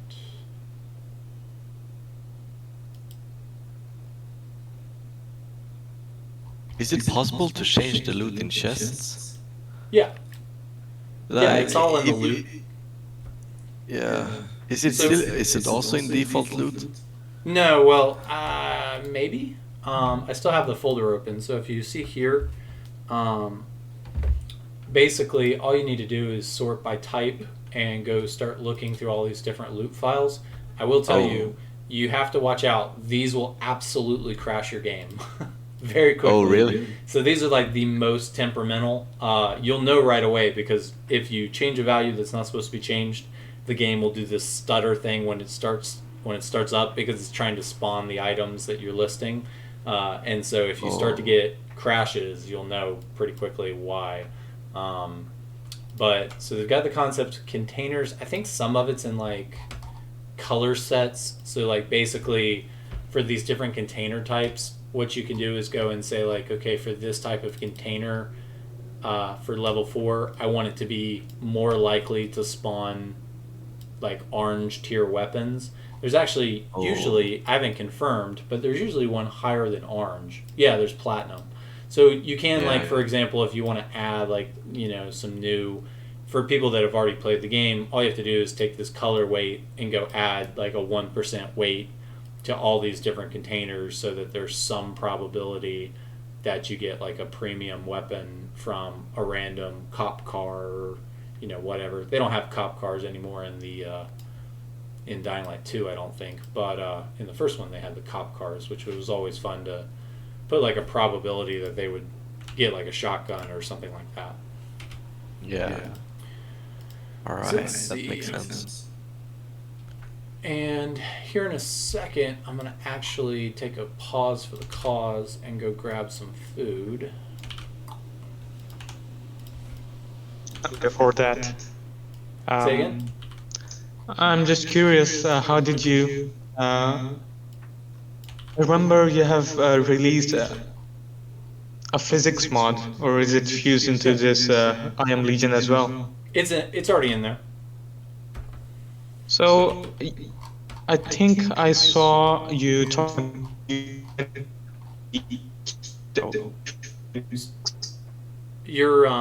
You're breaking up a little bit there, Lou. I didn't actually hear what you were asking there.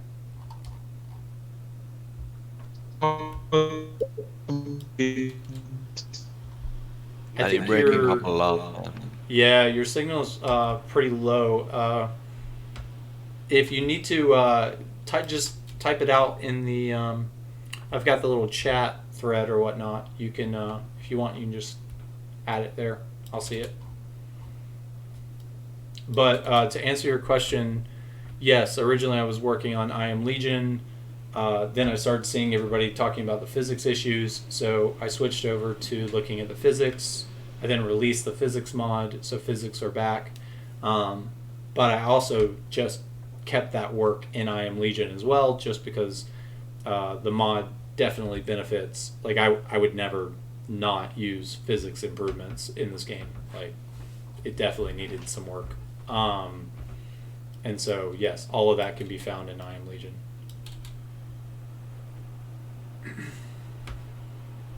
Okay. Oh hey, you're back. Night exterior.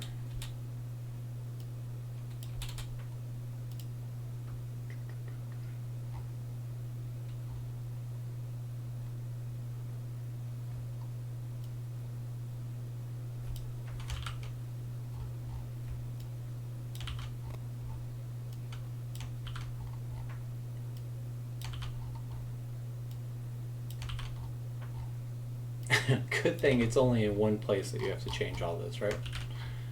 Yeah. Let's see. At least keep getting rid of the virals here.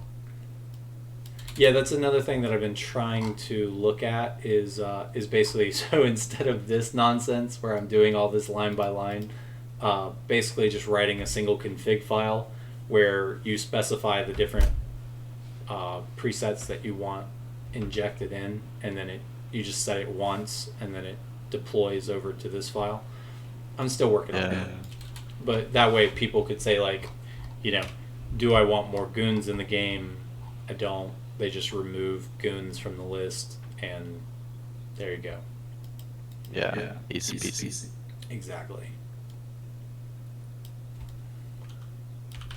Because I think that was definitely when I did the first game, I was basically just playing with my buddies, and so I made the mod, I released the mod, but I was definitely not like trying to make the mod for everybody else. I was just definitely making the mod for me. Yeah. And then the more I started talking to people on here and everything else, and they're like, "Oh, okay, hang on, I'll go and make this little change and try to make this more front facing for everybody else." But like, I like the game trying to actively kill me at all times. Like, Yeah, same. for me that's I like more that. my play style. So let's see.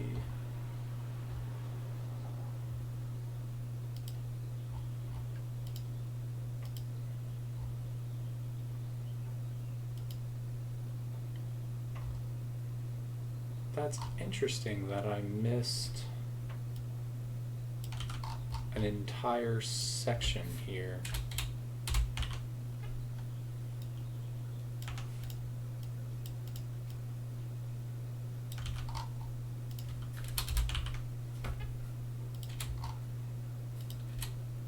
It's probably because I just didn't want to do it anymore. Let's see. Okay. But knowing these games config files, that was like the one place that I needed to do it for it to actually work correctly. That's how it usually goes. And like that, double pasted spitters.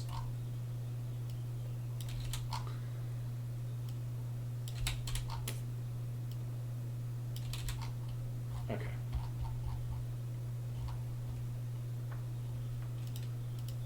Let's see.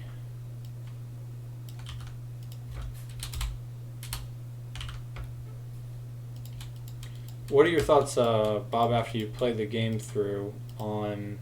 I basically am trying to use corruptors to where they have a 1% chance to spawn amongst all the other characters. The hope is that that will then make everybody go, oh shit, I have to run out of here, like I have to get out of here kind of thing.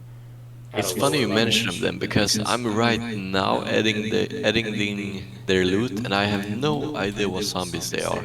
I tried to Google them, but I don't know. What are they? Corruptors? Yeah, so the corruptors are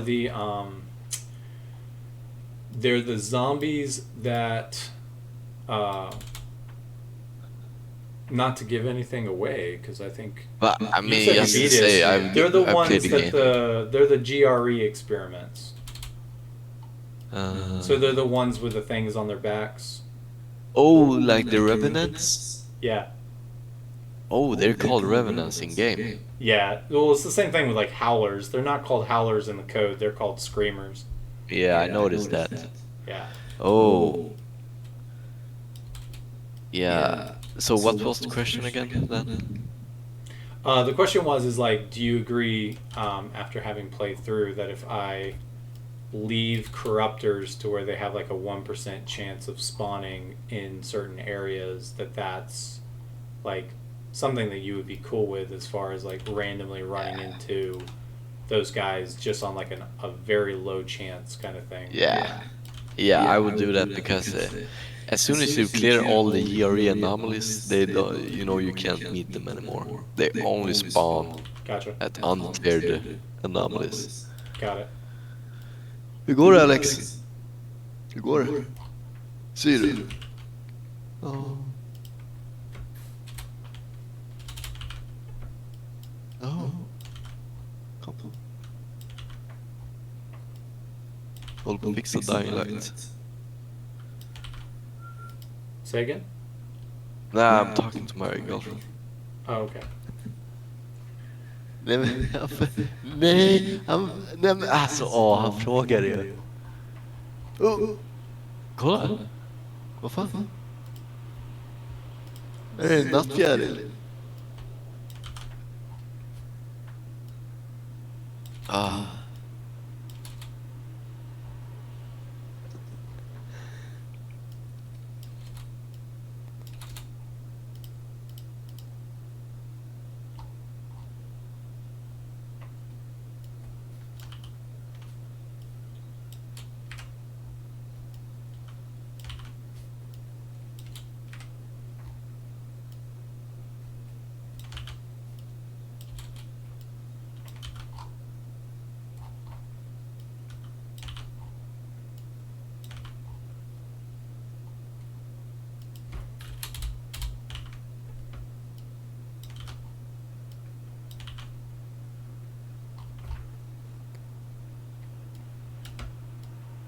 Can I ask you a quick something?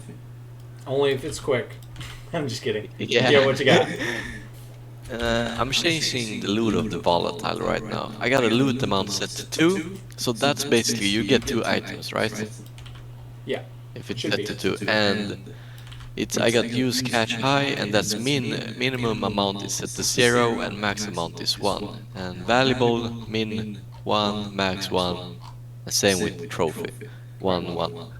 So just because I got loot amount set to 2 and there's like 3 probabilities that I could get, cash, valuable or volatile, will it be randomly? As I got min on 1 on both valuable and gland and 0 on minimum on cash. Is it guaranteed to only get valuable and the trophy, or is it randomly? Like it chooses between those 3. It chooses based on the weight. So the higher the weight, the more likely it is to spawn. The lower the weight, the less likely. So, for example, if you wanted to make it to where it always was guaranteed to spawn the trophies, then you would basically just add add the weight, set the weight to 100, and it would Yeah, it would always okay. spawn. So now it chooses two stuffs to give you between those three probabilities. Right. Because everyone is set to 1. Right. Okay. I see, thanks. So yeah, so if everything is set to 1, then most of the time that means 100% for each one of those things. Yeah. They might have a different pooling type to where it's like you always receive a trophy and then maybe you receive money. Yeah. I would have to experiment with it to confirm how the system is actually doing that. But basically, you should be able to go in there. The easiest way to do it is that anytime you see it where everything is set to 1, it's actually easier, I think, to go in there and say like, okay, let's change one of these to 70%. So you have a 70% chance that you always get this. You have a 100% chance that you'll get this. And you have a 20% chance. So like, for example, with empty, you could say like, I want 30% chance always that you will get empty, and 70% that you'll get money, etc., etc. So that way it's not, 1 is kind of ambiguous. I mean, I don't know, like 1 could mean a lot of different things, but if you just change those to actual values that you agree with, it'll be a lot faster for you to test. Yeah. I see. Otherwise, you're just kind of like, yeah, I think it's supposed to do that. I mean, it makes sense.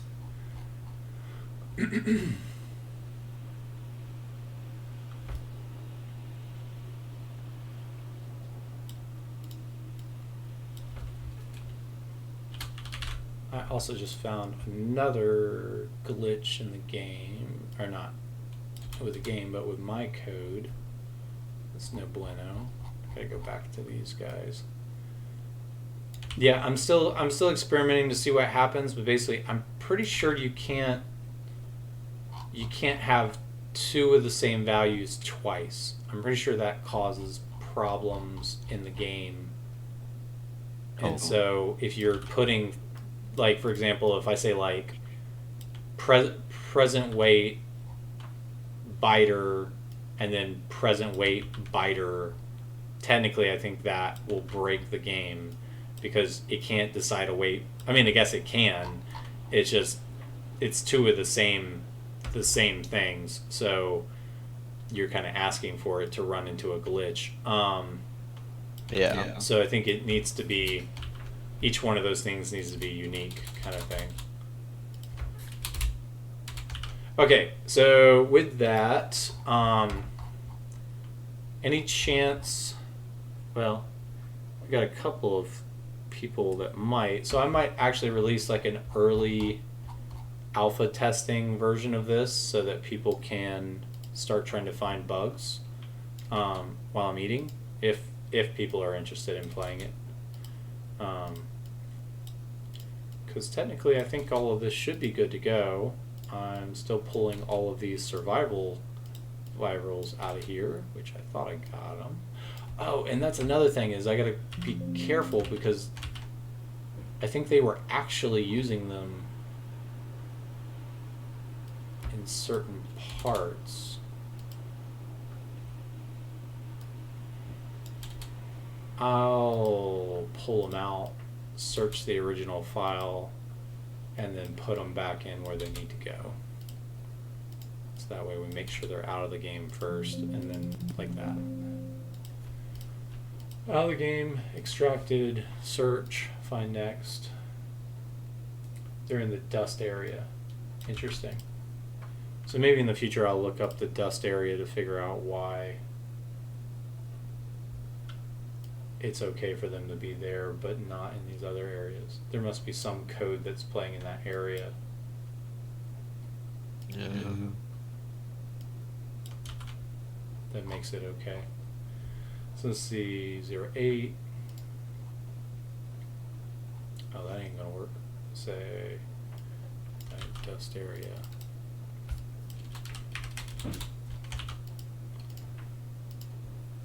Go. viral. And corruptors are apparently higher here. And then, is that the only area?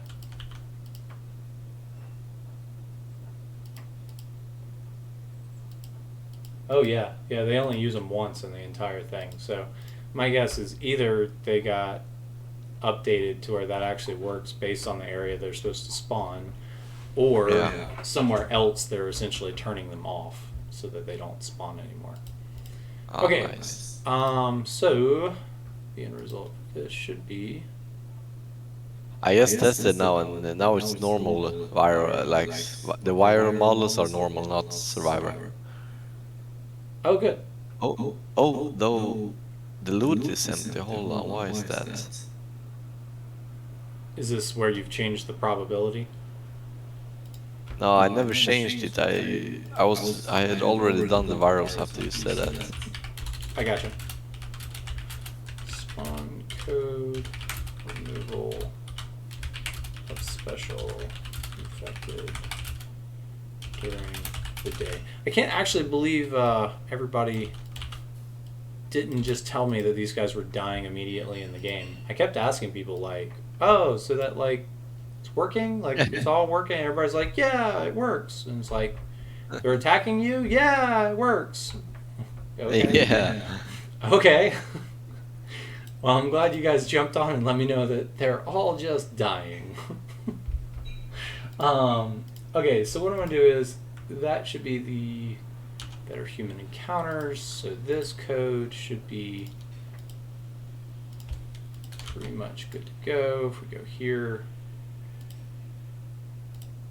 let's do a 1.7 pre. I wonder what I did wrong, because now there is no loot at all. Not Yeah, even. so that's where you've changed the value that it doesn't like. Yeah, that's what I was trying to give you a heads up on. It pretty much, that's exactly what happens if it just doesn't like something you've done, then bye loot. Yeah.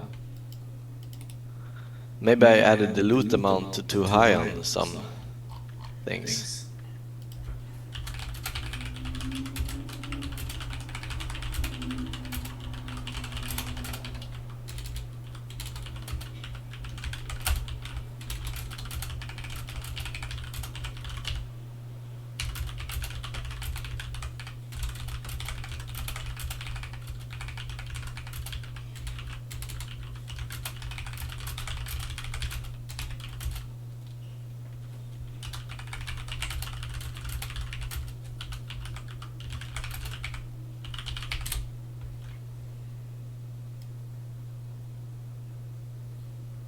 And actually, before I do this, let me just confirm that the game launches. I'm gonna post this online, so if people want to test it, they can. But I'll just launch the game really quick to confirm that this doesn't actually just break everybody's game. Because that's exactly what would happen. I'd be like, hey guys, here's a pre-release, everybody enjoy, and then it like just crashes everybody's game. Yeah. Come back from lunch and everybody's like, was that a joke or? Because I found that a lot of people now, they're trying to mix and match. They're like really trying to like build out their ideal game, and so everybody's installing different mods and taking the time to do all that stuff right. And so, trying not to break anybody's stuff if I can help it. Yeah.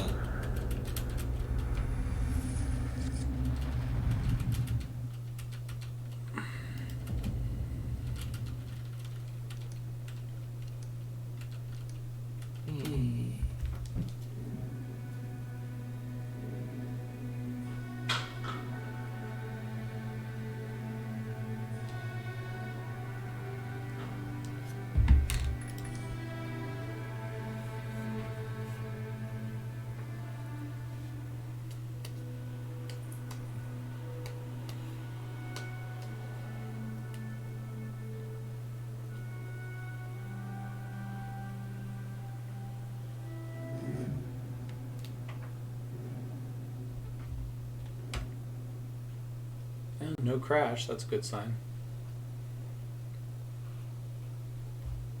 Yeah, so I usually save the other systems, like the loot systems and all that stuff, for last, just because they're going to release an update or something that will break all of that pretty quickly. Yeah. So I usually leave that stuff alone until I find like the very specific use case. Like, oh, I'm gonna go modify this for this very specific reason. Oh no! Did I? Oh, that's not good.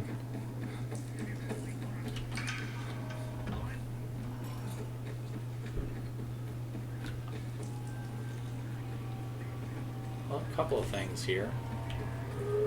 I've broken zombies. No zombos. So it's a good thing I didn't just release this for people to play. Oh, and also, I don't know if anybody could see is watching, but those bandits that were just chasing me just glitched out. So I got bandits spawning outside of the bases now, which is interesting. Oh. And then I also have no zombies in the game, so yeah. Yeah, that's interesting. So we'll have to do a little. These guys look like the Bozak, little Bozak characters here, those renegades. Did you guys play the original Dying Light 1? Yeah, I did. Yeah. Yep. They look like the little They Bozak really- mask. Yeah, they really look like that. Okay, so I will not be releasing this mod yet. Why you do it? All right, so basically I need to go in here, push that out. Now we can go back to here, and we'll go back one step and try this really quick. Confirm that works. And this is why I love GitHub.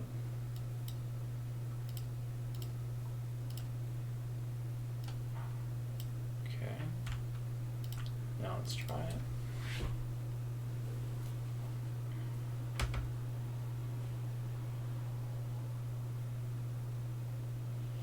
Trying to think. It could be a missing syntax that's breaking everything, because there shouldn't be any. I didn't add any zombies just Yeah. now. I added humans,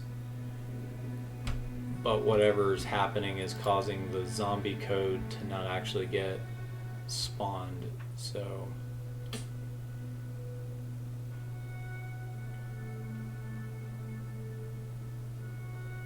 I thought I was being pretty safe with that one, but apparently not.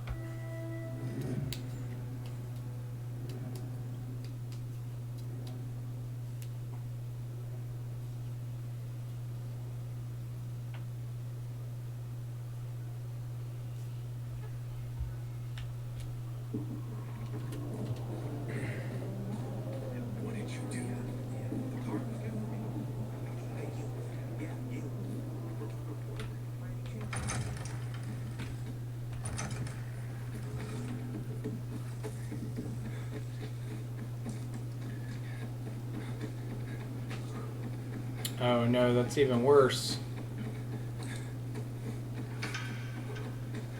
That means it's been broken since my work this morning. Oh I should have no. tested earlier. But that might be a good thing, because if that just means that something about the renegade code, because the renegades are still spawning, surprisingly. So we go back to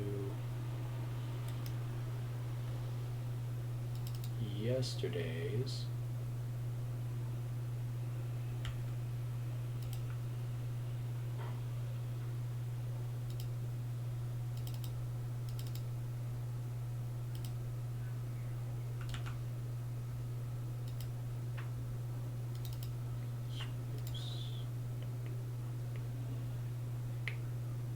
Oh, is this not updating properly?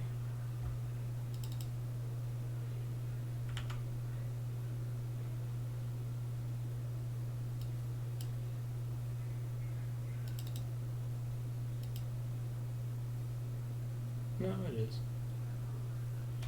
Okay. So if we go back to yesterday's script, that's the one that I was testing last night, so that one should 100% work.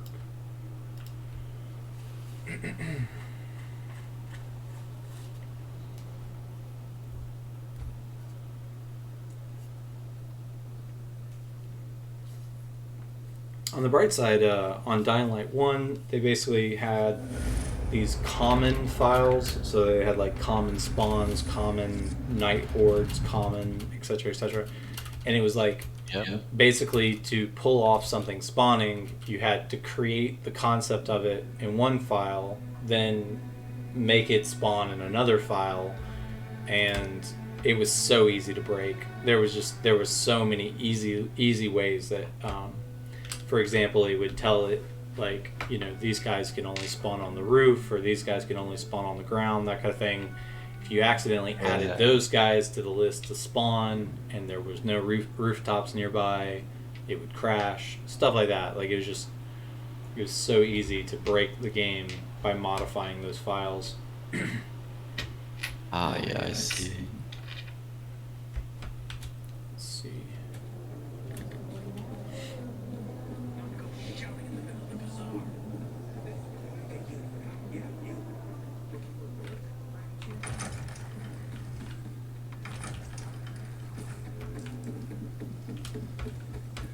So that pulled the survivors back in, and that pulled the.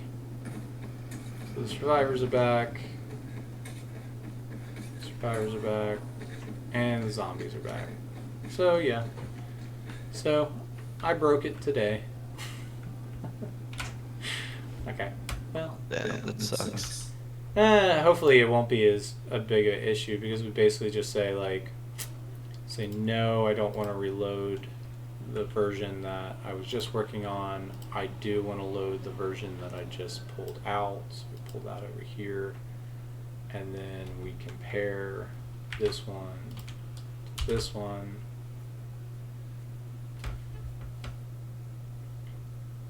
And then basically,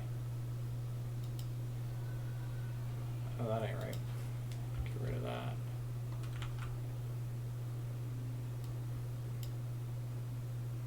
Oh, because it's the same. That's the same file. So we say, so instead of doing that, we say,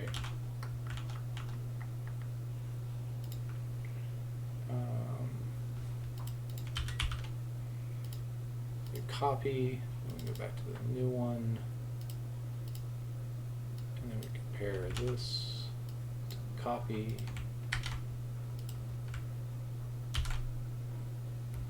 And of course it's going to be a lot of fixes, so it's going to take a second. So basically, I'm going to go grab some lunch, and then we will figure out what I did to break the game. And it'll be good. So, yeah, talk to you guys here in a little bit. Yeah.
Hey guys, I am back.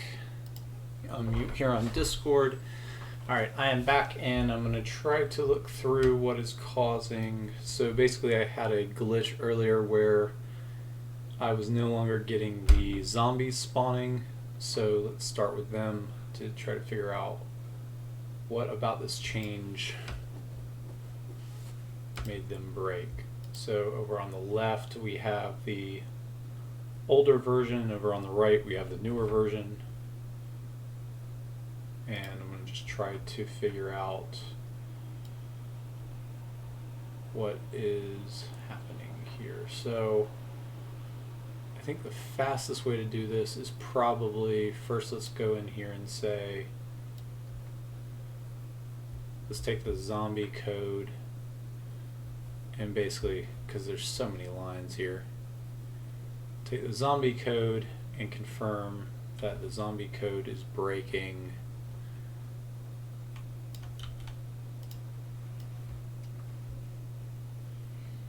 the actual zombie coding part. It could be potentially an issue with the actual code written for the humans, so that's what I'm going to confirm here.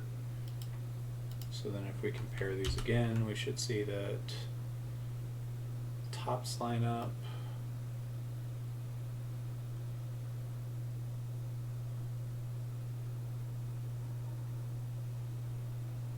Okay. And if we go back to here, we should now see that we have these changes being made. Okay. So I should be able to now take this file, open up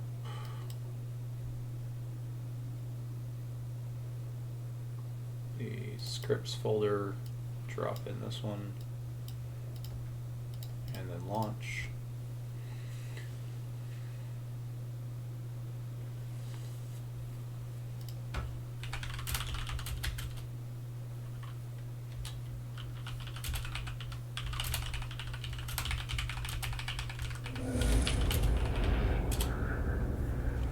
Hey Doc, you back? Hey, hello, how's it going? That's fine. So, what did I miss? So I was getting ready to move on to a couple other things. I made some of the updates to the human code, but I ran into a glitch. I was releasing a pre-release for people to test out while I was eating lunch, but I decided to quickly test and make sure everything was working as expected for the most part, and there was a glitch Yeah, where... I actually saw that, and Okay. the zombies were not spawning. Yep. There So was a renegade. Yeah, so what I'm doing now is I'm going through, and first it looks like there might be a bug with the humans because renegades were spawning, but then first I'm going to try to get the zombies spawning again. It's more than likely just a typo somewhere in those lines of code. Unfortunately, it's like 3,000 lines of code, so it's harder to test line by line or go through line by line. So let's see here. Yeah. So, using the file... Oh, that's interesting. That can't be right. Oh, because it's still... I need to go the other way. So I used the one that was the newer one and then brought back... I need to actually go the other way. So the copy file needs to actually be the one... So if we go here and say discard changes, reload. So essentially what I'm going to do here is, because it's so much code, I'm trying to set this up to where, so this is the older one, so compare the older one to the newer one. Basically, I'm going to take the newer file and revert parts of the newer file back to the code that was working properly, and see if we can hopefully keep the changes that I've made with the actual zombies, and hopefully it'll just come down to a problem with the problem with the humans. So that's the current hope.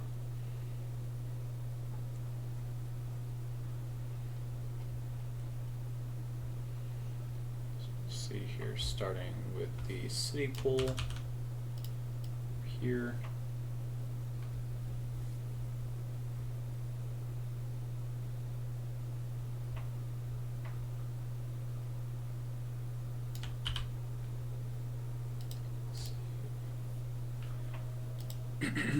So then here,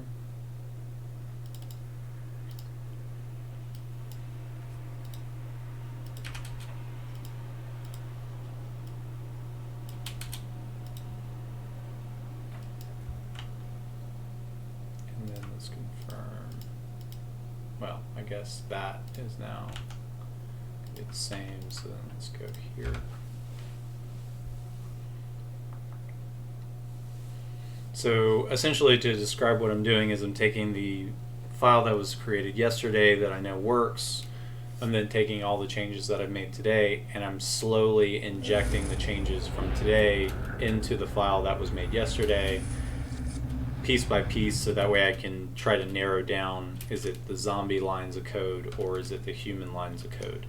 Because sadly, it's all in one massive script. So.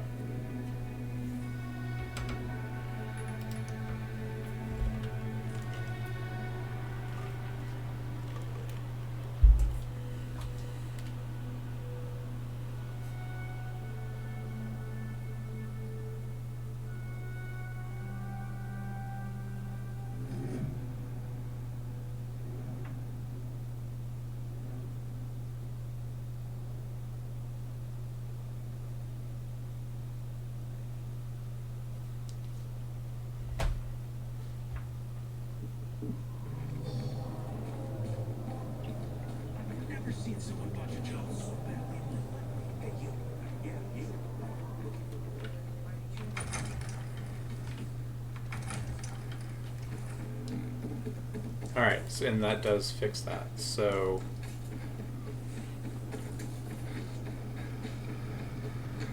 I think it really is the human lines of code that are breaking it.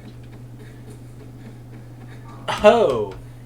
And that's them taking a piss. So that was actually one of the other things I restored.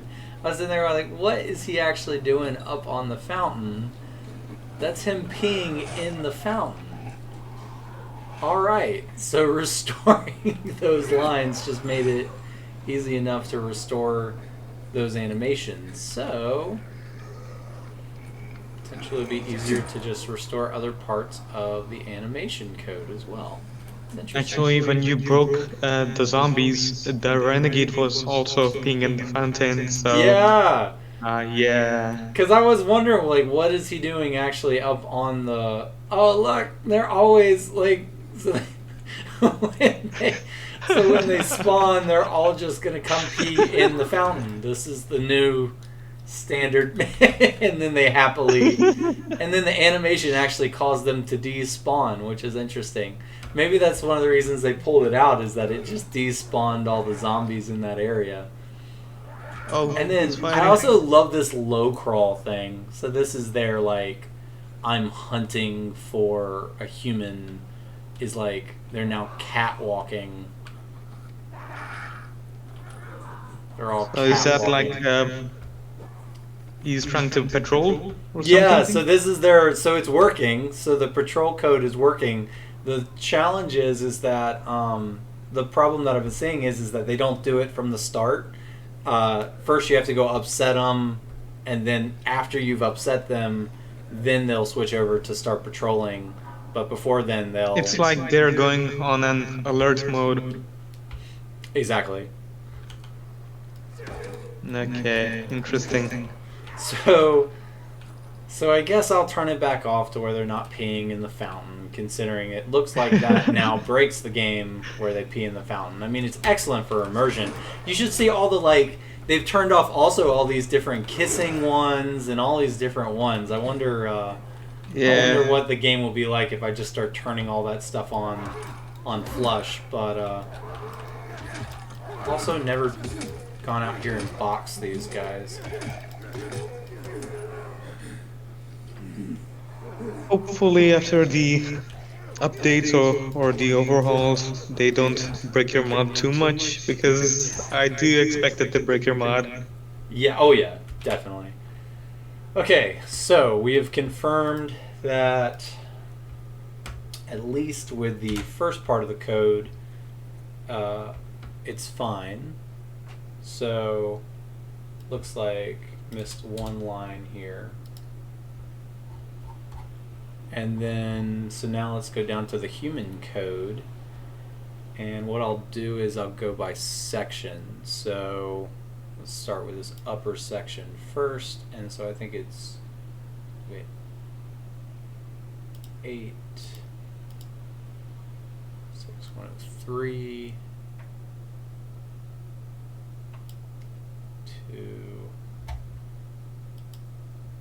Okay. Well, you put this on YouTube because I have to go now. Okay, yeah, no, Are I'm you gonna recording export. this? I'm gonna export all this out. So, but thanks for hanging out for as long as you did. Well, thank you. You're doing an amazing job, by the way. So Thank you. Thanks. Hey, I appreciate it. Happy Bye. happy to see everybody's enjoying the game. Yeah. Hope you have a good day or night. Thanks. Same to you. See you next time.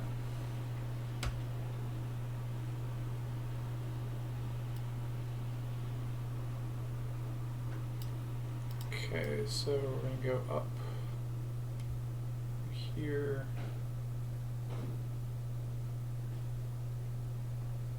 So basically the problem that I saw is that even though I marked it, it didn't look like it was actually going up high enough. So what I'm doing is going through and we're going to try that again.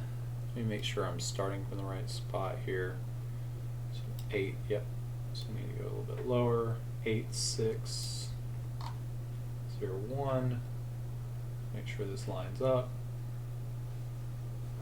It doesn't. So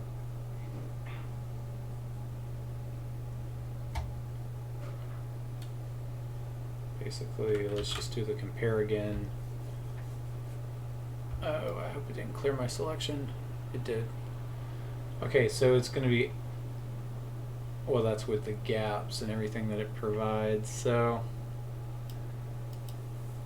you don't want to copy over codes with gaps. That's not going to be good for anything. But so it's going back in here, and it's going to be starting from here. So let's just save that. Let's undo our compare here. And then starting from 603, let's go up. It's going to be like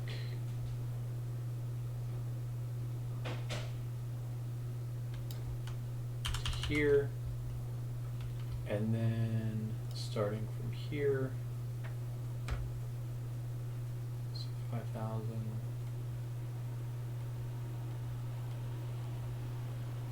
Is that it?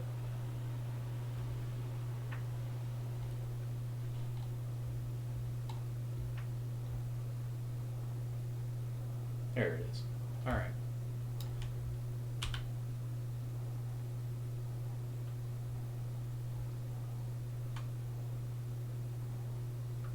So save.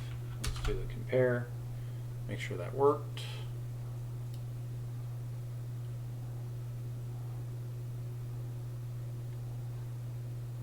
And then for whatever reason, it looks like it got rid of this, so make sure that gets copied in. Save. Do the compare again. Okay, so there's the first part of the code copied over again. Let's go back to our mod here. Go to scripts. Copy and copy. Delete the original, and then remove this copy name. All right, let's try this again. So with the animation stuff, it looks like I am gonna have to maybe leave some of that stuff alone. It is interesting that like it's not like on a wait or anything to where it's like he occasionally goes and does that. Looks like they've currently got it set up in the game to where they always go and do that. So I think it'd be interesting to set up a test branch in the future where I basically turn on all of those probabilities to play animations and we just see what starts to happen.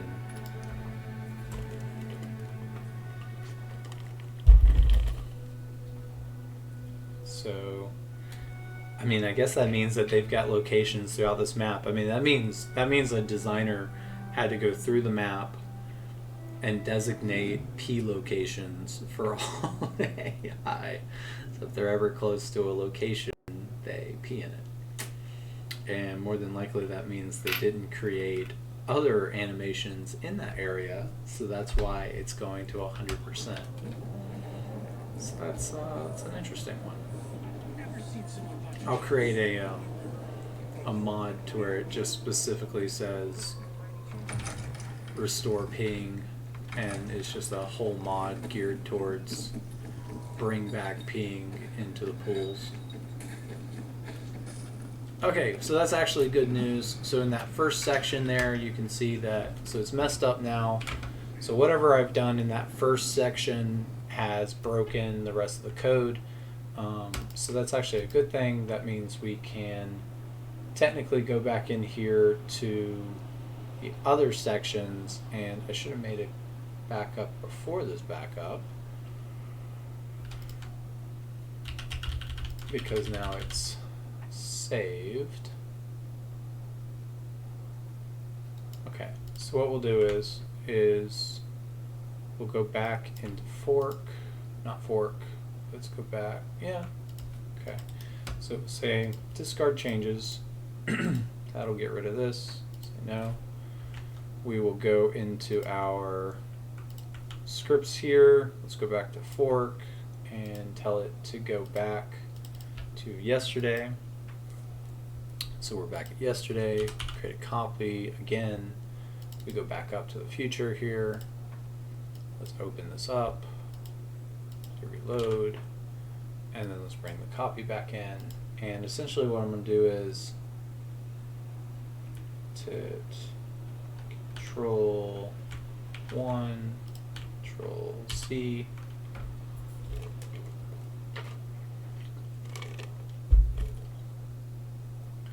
this is the old one, this is the new one. We want to bring code from the new one back over to the old one.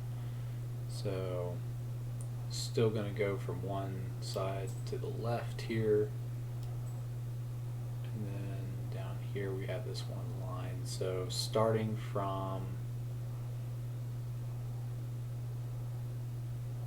human city pool, mark this. So starting from here, we'll go all the way up. Oh wait, actually, before we do this,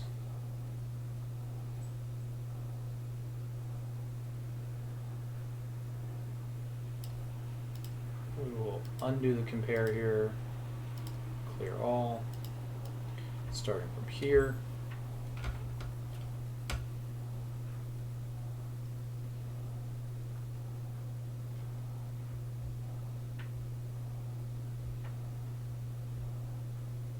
City pool, start from here. So that should be around the same, so it should be like 500, 100 and some.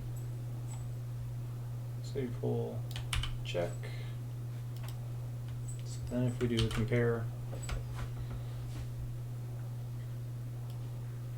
it should be good on the biters, and then basically we're going to go down, and what I'm going to do is we will, I'll make a backup of this.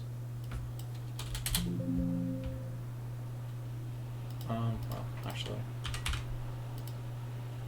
copy of a copy. Backup. Go here and do a backup, and then we'll continue on here. So let's do the compare again. We'll then take the information from the second chunk and let's find out if our second chunk is working. So from the beta pools, so down, and actually probably can't get away with that, so what I'll do is up to the beta pools. So that is going to be, it's going to be the tricky part, is how do we spot. So let's mark it and mark it, and so then we will clear the comparison. Go up here. There it was. Beta pools.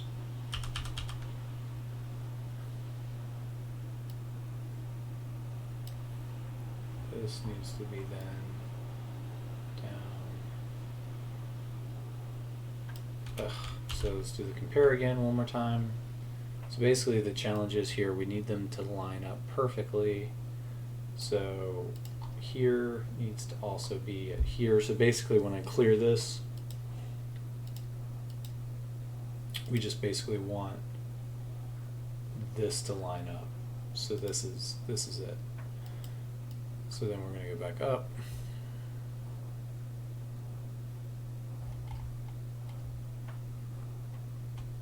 Grab that.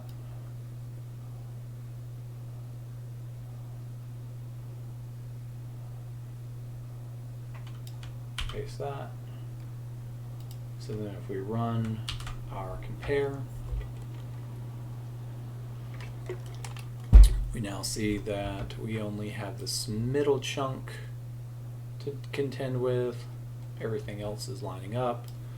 So let's go here and hit save to our copy, and we'll do the same thing. Let's open up the game and confirm that the lower lines are working as expected.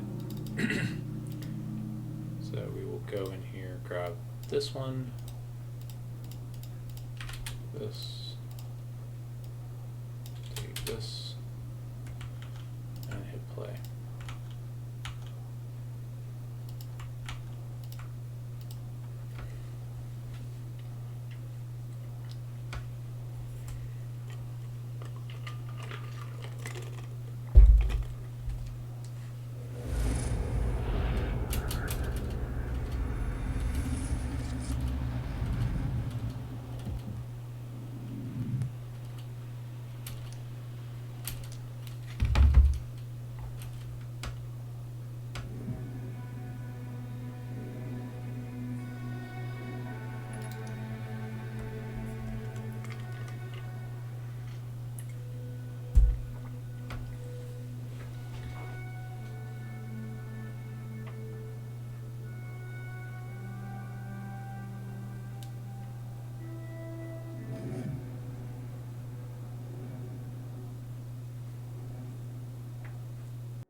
See off in the distance, we still have our Zed spawning in. We have our survivors spawning in, and we have our guy peeing. Thing. Also, we should be able to go around and oh, that sucks.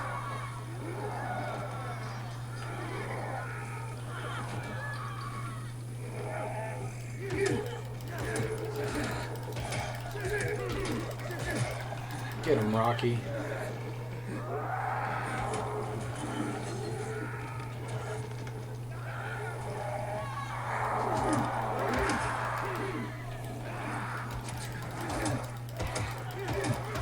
Dun dun dun dun dun dun dun dun dun. So then they fell back.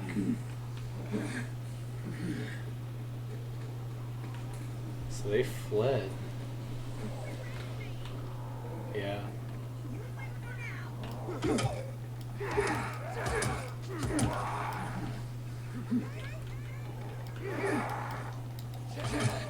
which I like. Basically, the outer wall here should be with guys that can fight off these guys.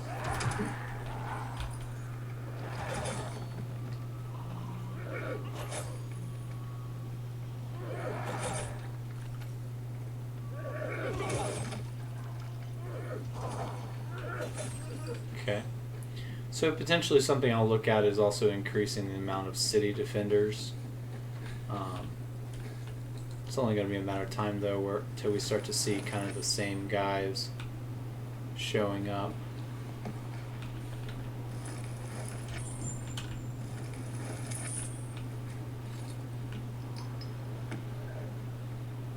But yeah, basically the idea is here's we walk around the outer perimeter of the base, and basically we have different groups of survivors trying to hold off the incoming Zeds.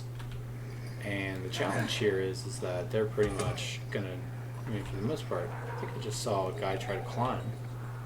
Let's see if I can get over there to see what is going on over here.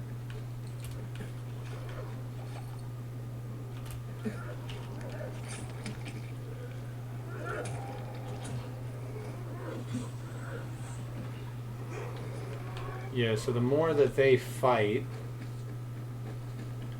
the more that the zombies will start to come in. But I've also been messing around with some of the code to see if we can get more of the survivors to come and help this guy out. So as he gets closer to these other groups out here, they should all be like taking notice, like, oh, hang on, these other guys are also in the middle of the fight, and they start to go help each other out instead of just standing around. And I think that's just the goal for now, is can we make these guys not just stand there.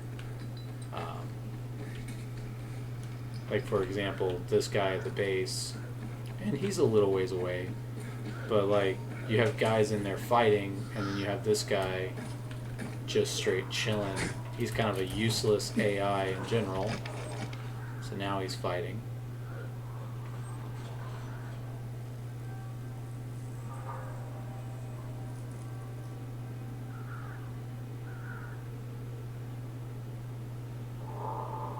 Yeah, okay.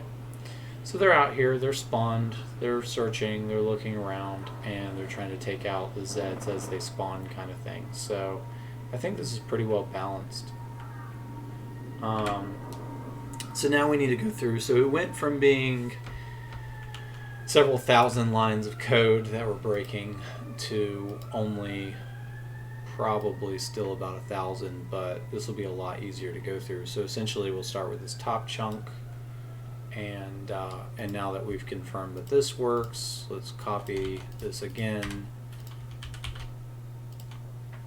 give it this name,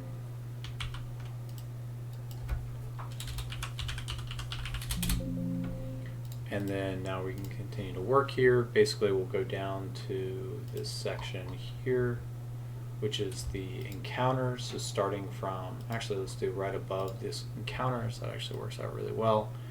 And then up to this dot,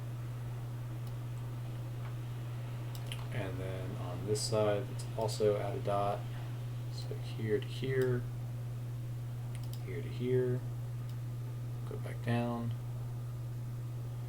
first chunk, let's clear the compare,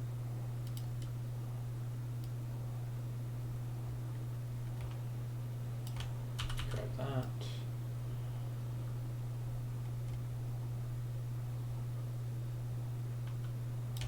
Paste, spawn, check. Okay, so now if we do the compare,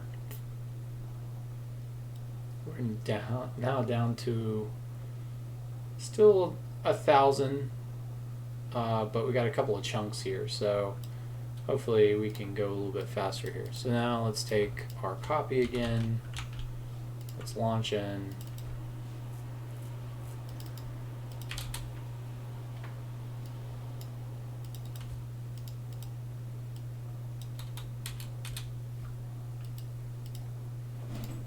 And see what we get.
Alright, sorry about that.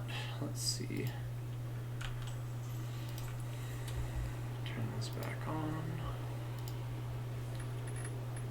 I knew I had some weapons on here, I just haven't really progressed. I mean to play the game as soon as possible. But I need to get this update to the humans so that when I do my playthrough it's a little bit more interesting. Because right now the human code really is just not very... Oh, that's perfect. Okay, so even better. That line that I just replaced is what's causing the actual bug. So, easy day. Let's go and now we can grab the backup. And the nice thing is that the backup doesn't even have to change the name here. So let's just go to the... Let's see. So first, we need to get the... How do I want to do this?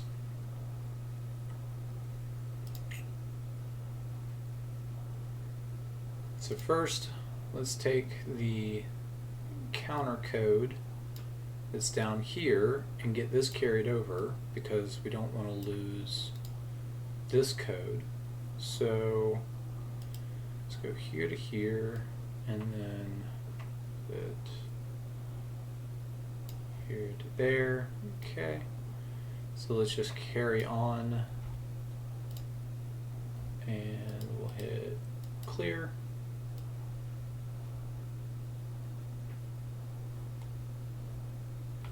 Okay, copy that. Here to here, copy that. We'll save this, and then the idea is that we can then close this file, go to the backup, and then compare the copy to the backup. So copy, compare to the backup, and this should show us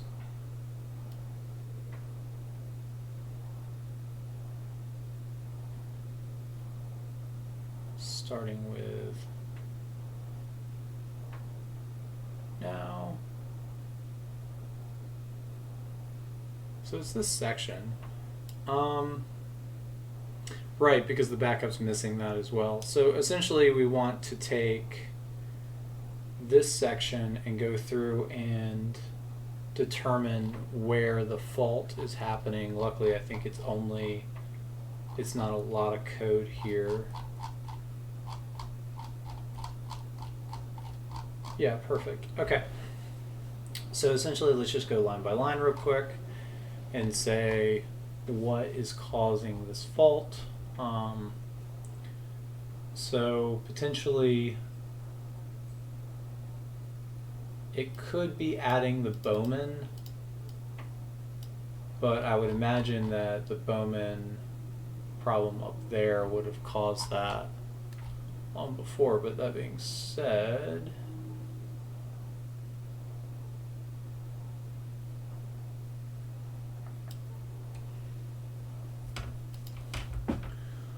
so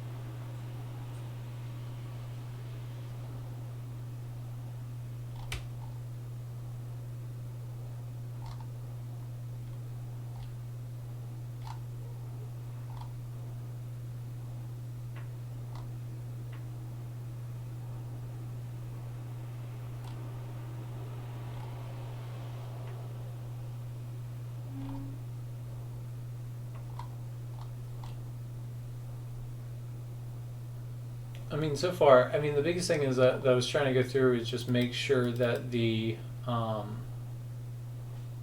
I'm pretty sure the spearmen are specialty. They're not melee. And the bows are considered range. But here's the example of, here's spears that they're in the melee. So far, the only one that I see here that I think could be an issue, I don't really see any syntax errors. The only thing I really see is the fact that you have like bowmen mixed in with the melee. So I think the first step here is let's go through and just clear out the bowmen from each one of these groups, because the rest of them should be good to go, because like the tier 1s and the spears, those should all be fine. So we'll just go through here, clear this out really quick.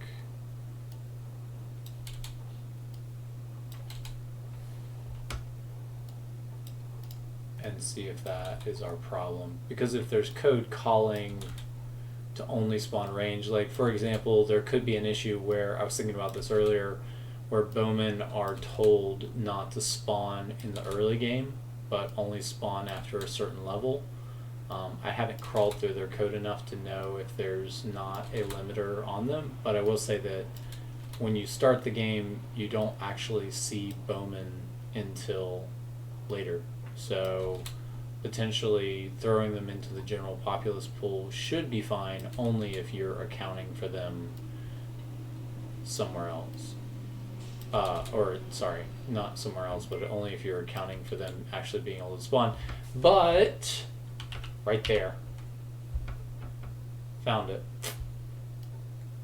There is a spearman.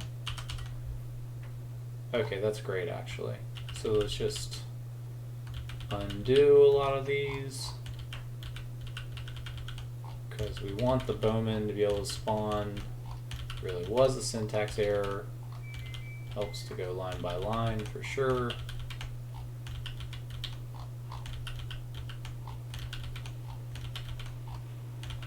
Okay. So the issue was there was a missing closed bracket. So essentially all I have to do is go to general, for example, add a space, say find next.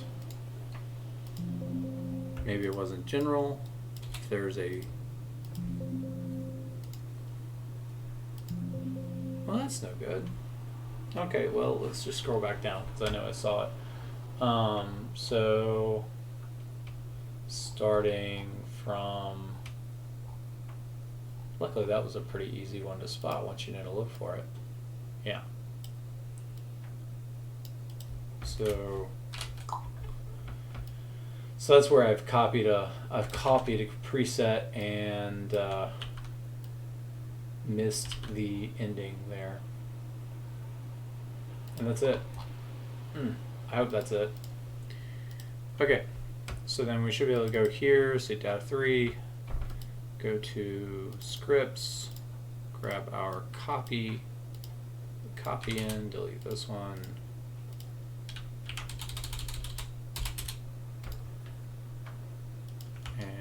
launch.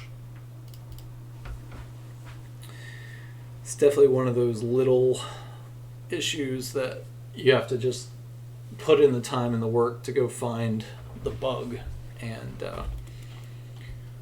that actually works out pretty well, because as you go block by block, it does actually start to show itself pretty quickly. Just because I think that one is 13,000 lines of code.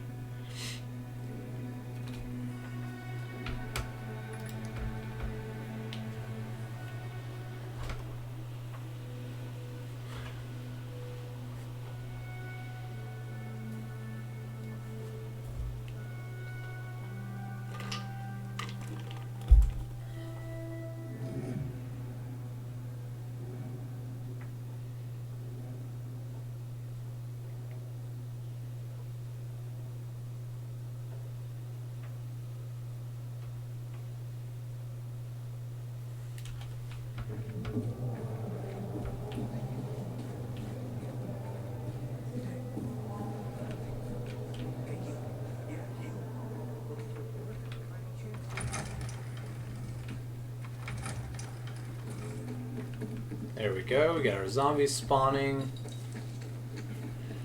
And we got our survivors spawning. Which is really interesting that they... Basically, that one little syntax error causes so much of an effect, because basically it makes no sense. You know, like the end result there of them...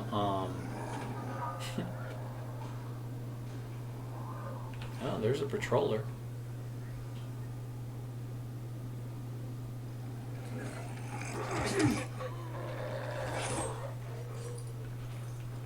So anyway, I was saying that based on what I was seeing, you know, it doesn't make a lot of sense as far as like, okay, if I had to like describe this bug or describe what I'm seeing, you know, what could it be?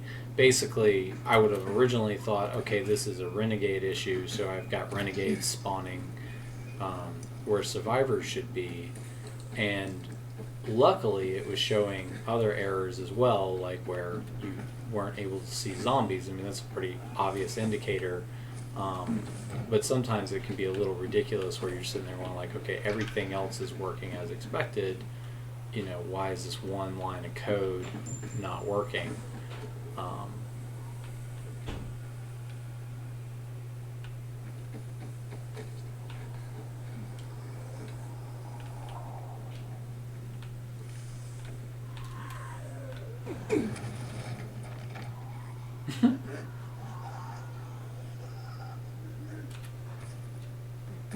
So what I'm doing now is I'm going through the city. I'm going to try to find some of the PK units.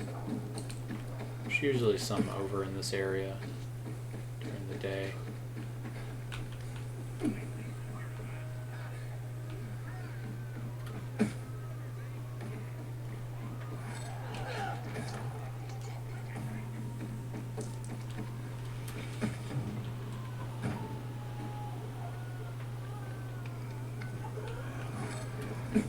What is this person screaming?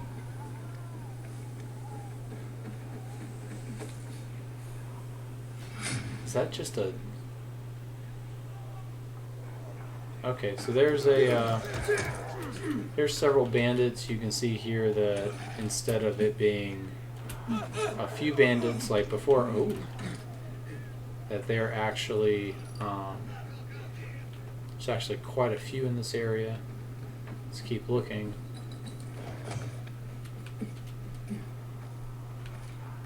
Oh, that didn't work.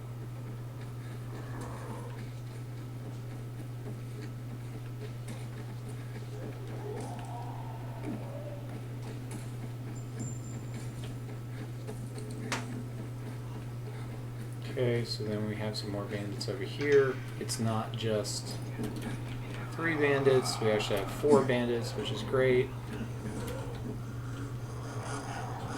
He's doing his crank there. And there's our bowmen and our fire spitters. look at this, how they're just ignoring the zombies all around them. This guy is dedicated to killing me and not the 50,000 zombies that are swarming down on them. So you can see here that he just called for more backup. Oh, and they came out of the woodwork. That's kind of cool. But I did see where they were all showing up as the same guy. So, for that, let's get this version uploaded. So we need to go into our source. I am now also kind of confused about which files are which. So we just want to go in here first and just bring this back down. So let's go ahead and say replace.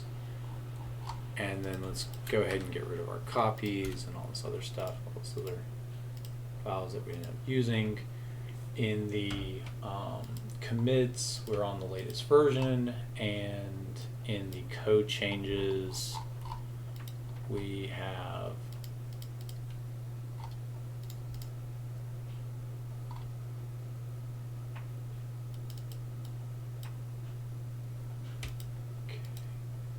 say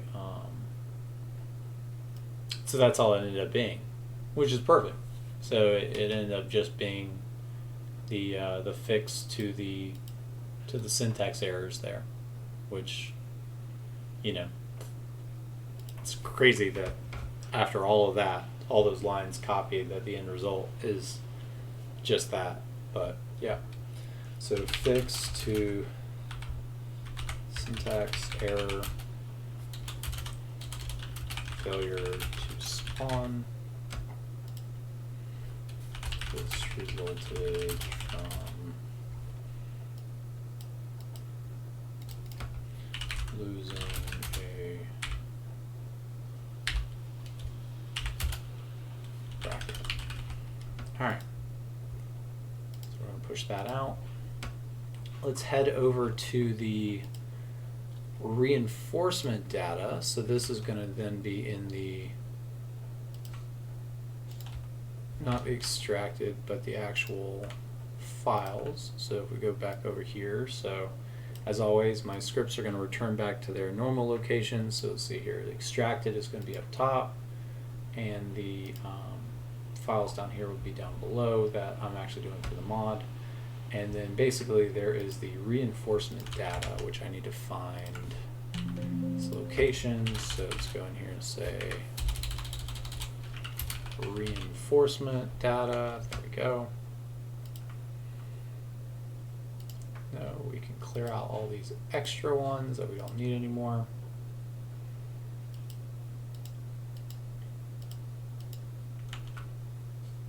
Reinforcement data, I added the concept of the bandit human, and where it's spawning these guys, it's basically doing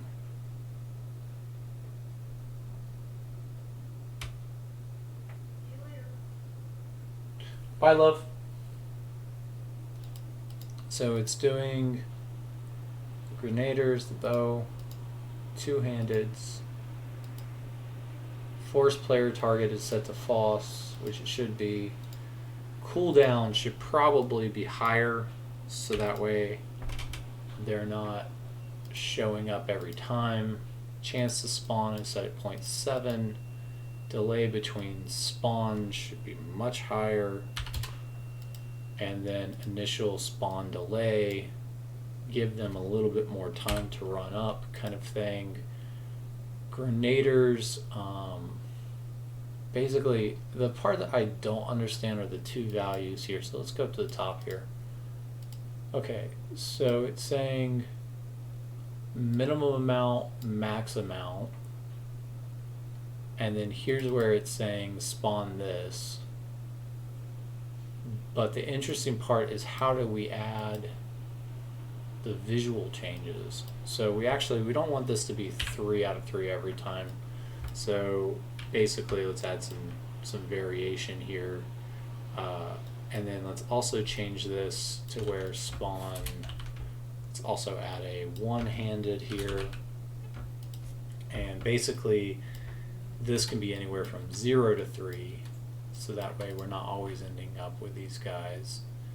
And with the grenaders, let's actually lower this down to 1. With the bowmen, I like 3. Two-handed, let's lower this down to 2. And one-handed, let's actually make this all the way up to 4. So you could end up with actually quite a few right away. But the interesting part is the spawn. What we'll do is this. So I'll go and I'll pull up Sublime. And let's search for this. And let's see if they're using a similar code anywhere else in the game to go and actually bring these guys out.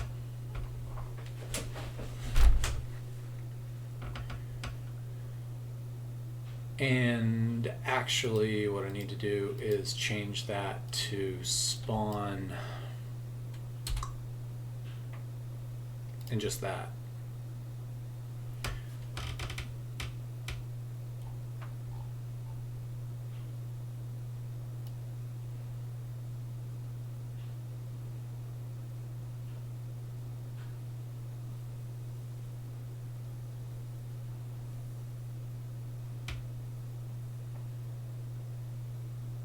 There's our reinforcement data. They're all doing it the same way. So then they have the class here.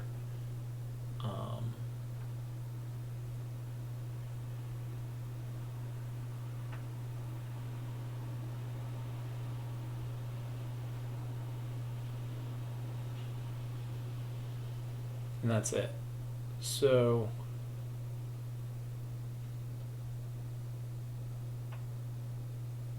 really the only place to see kind of how they're doing this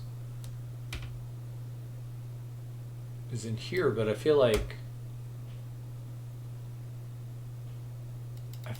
they don't have this idea of variation really established in here, because like with virals they don't have to do it, so they don't have to do different types of virals. And most of these, if not all of these, are biters and virals.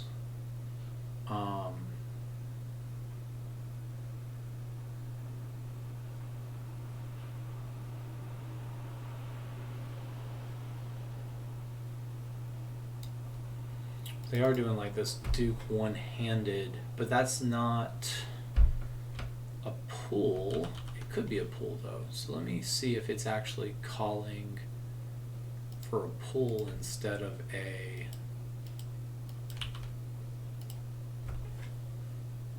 an individual, because if I can link it to a pull, then I can do the variation on the pull instead of doing. And I think so again, my notes on this is that I think that it's the scenario and then the generic. I think basically you're specifying, like if you've got this shorthand, then I think it's basically spawning that one thing. But if you tack onto that with the scenario and then general, like you see here, then I think the idea is now it's turning it into a it's pulling from a pool of characters rather than a specific one. So here we have this concept of a scene.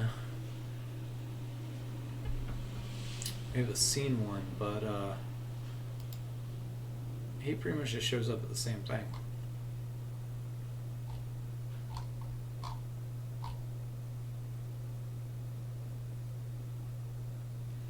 So potentially it's because, so we do have this like scene, but I created the bandit one based on this one. So it might be because in the AI pools there is the concept of a Duke one-handed with variation, but there is no concept of a bandit human.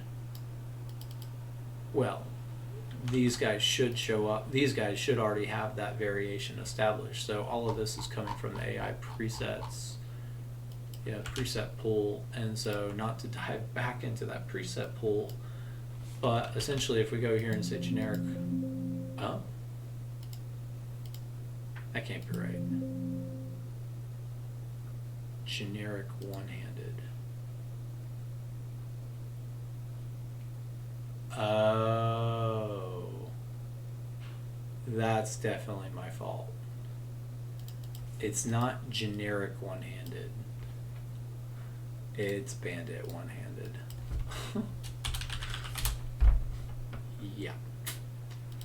Okay, well, all we have to do here is go through and say generic, yikes. So say generic, go to bandit. And then is there a bandit grenader? No. There's the renegade grenader. So that potentially is also why, instead of doing that, let's just do the bowman. So yeah, one more bug off the list here.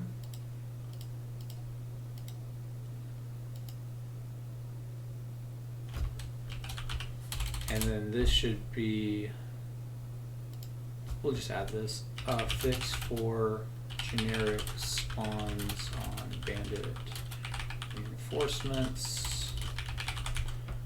Add that, push. Okay.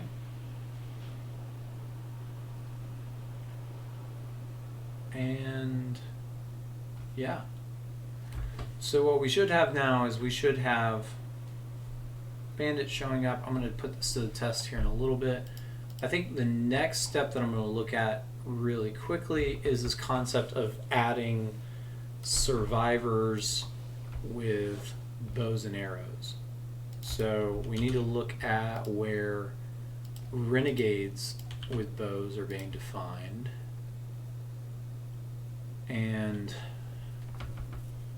basically they have a behavior tree, but all of that went away. So they have behavior places. Do they have behavior trees? So if we go and say,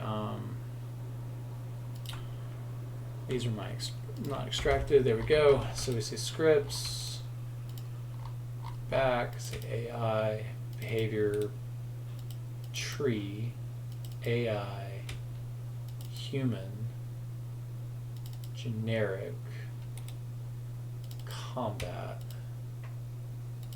combat bow. So essentially all I need to do is, I mean, they all have this concept of bowman. So maybe it's under the logic. So under the presets, logic, human AI, biters, NPC base, they have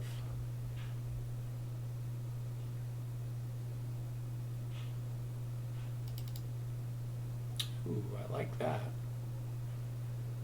AI model name. Or this. So there's their weapon pools. So PC combat, bandits, scavengers, PK. So they've got some generics. Let's see if this found anything more.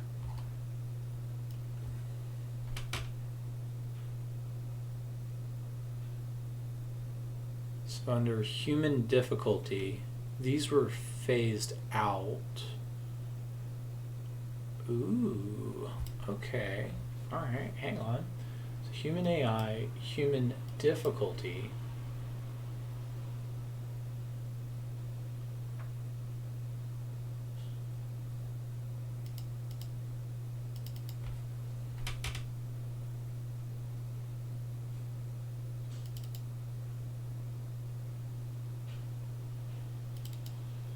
Yeah, this is the file that I've needed for a while. So basically, this is where it's setting the XP for killing them. This is where it's assigning all the different values for this different stuff. So this is 100% going to be something that I'm diving into next. So if we go in here to our difficulty file, let's make sure that that is added here. So say initial push for human AI difficulty. I'm telling you that if there were just more hours in the day, it would be easier to find this stuff. It would also help Techland, if you're watching, if you want to send a guru my way who wrote all the code, that would save a lot of time here. So if we say bow, so we have a generic bow.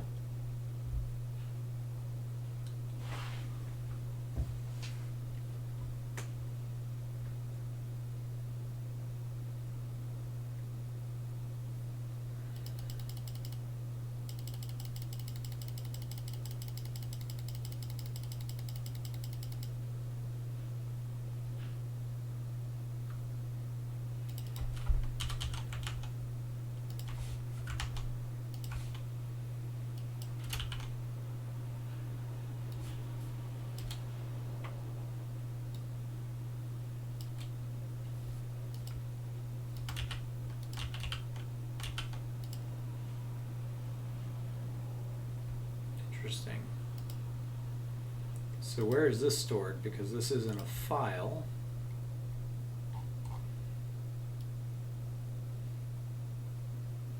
Then we've got the open world definitions.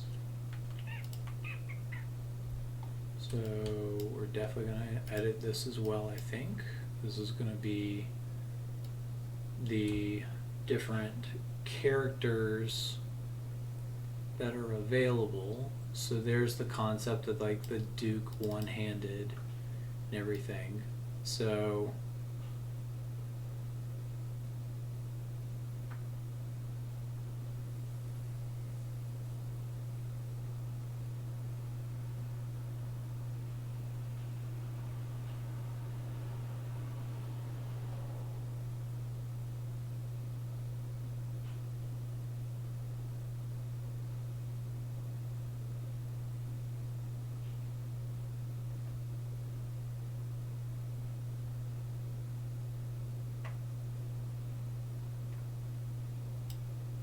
peacekeepers have bowmen? I guess that's true. They're up in the towers, right?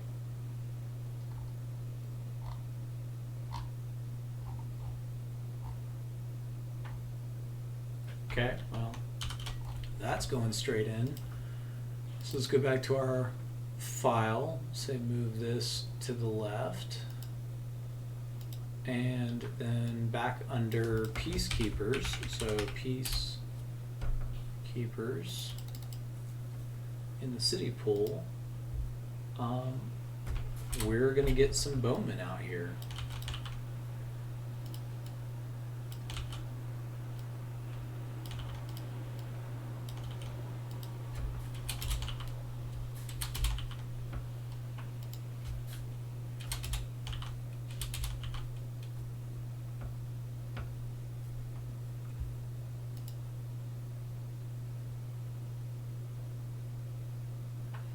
And basically if I do this, I can actually, so last night I made the change to where I was adding the peacekeepers to the survivor pool so that they could help try to keep them alive. I think I'm going to undo that for now, and we're going to look at this idea of, instead of doing that, we are going to add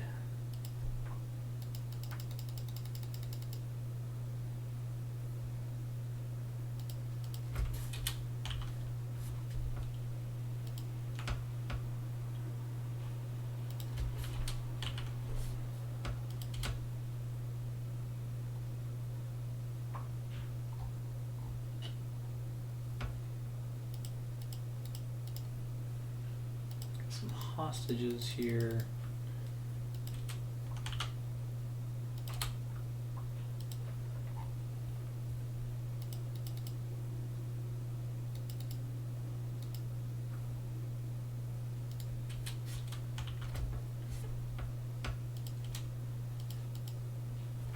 Wish I had known about this before,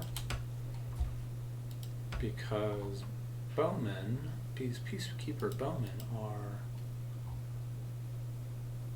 really important here.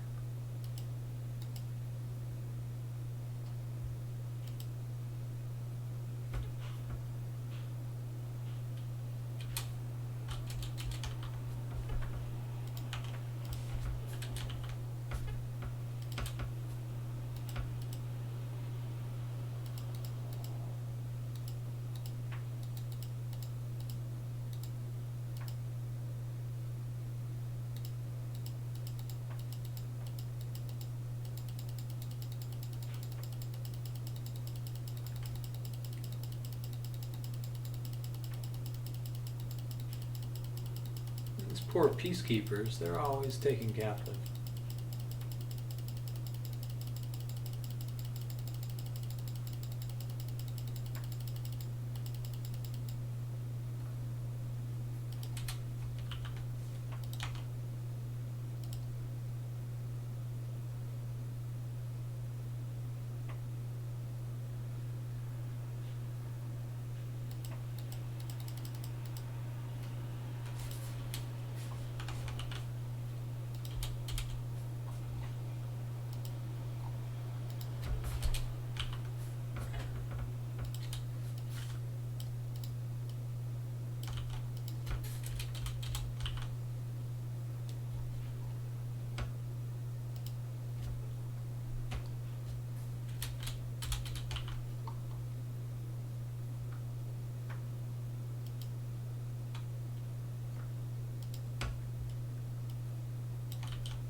Let's give these guys a little bit more run for their money here. Save the AI present poll. Make sure that shows up. So we've got that. We've got this human definition, and basically what we're going to go through here and do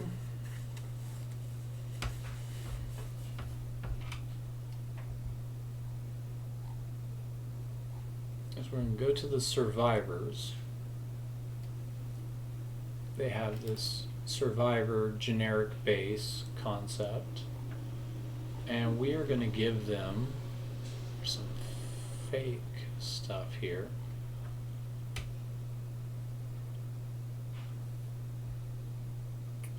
And then down here are some prototypes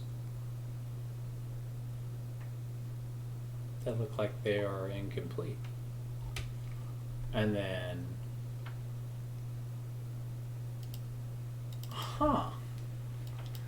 let's see if these are still, this guy was asking me earlier about cut content. Let's see about this one. So if we go in here,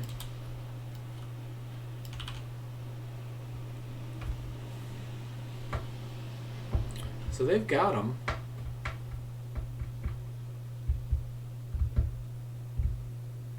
So they've got some additional renegades that they didn't finish.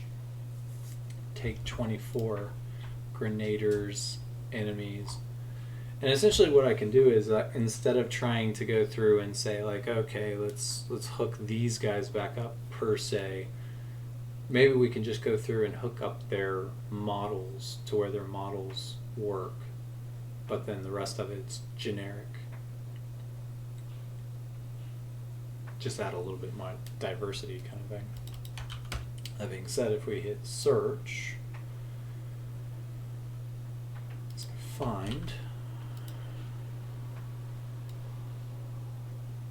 it is currently in the, oh okay, so it's not like these are, they're in the different files for the different characters, so it's not like they didn't use them. Let me see if we got this renegade here. Yeah, so they're using them. They're just, or wait. No, these were concept characters. One-handed masked. So like, let's go here and say, Oh. Okay. Interesting. So let's do our initial push. So stage. Initial push for human AI definitions file. And then we'll say this next one will be specific to adding PK Bowman to spawn list. The thing that I'm a little worried about that, now that I think about it, is that they may have designed these PK Bowmen to stand there like idiots. So they may only go up on the wall. If we compare one of the other ones, so let's say like the two-handed.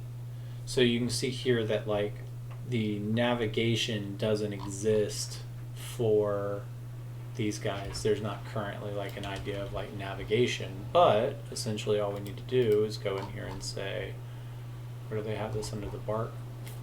So all we have to do is go in here and say this. So that should get our guys running. Do the spearmen. I mean, I guess the question is does it inherit? Because if it inherits from the other group, then you shouldn't have to do that. Because there's some of these, so looking through on the encounters, looking through on the spearmen. I mean, maybe the spearmen also don't move. Maybe they also need, I mean, like the commanders, do the commanders move?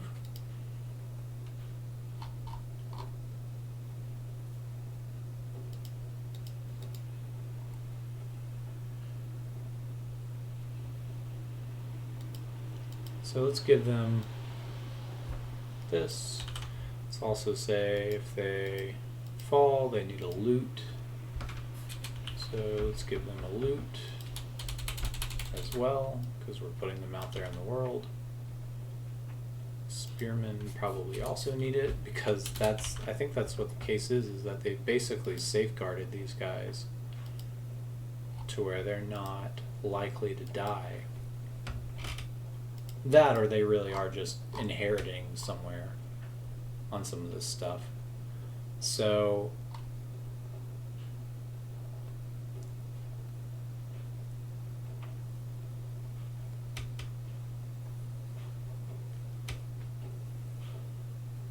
I wonder if those are attachments.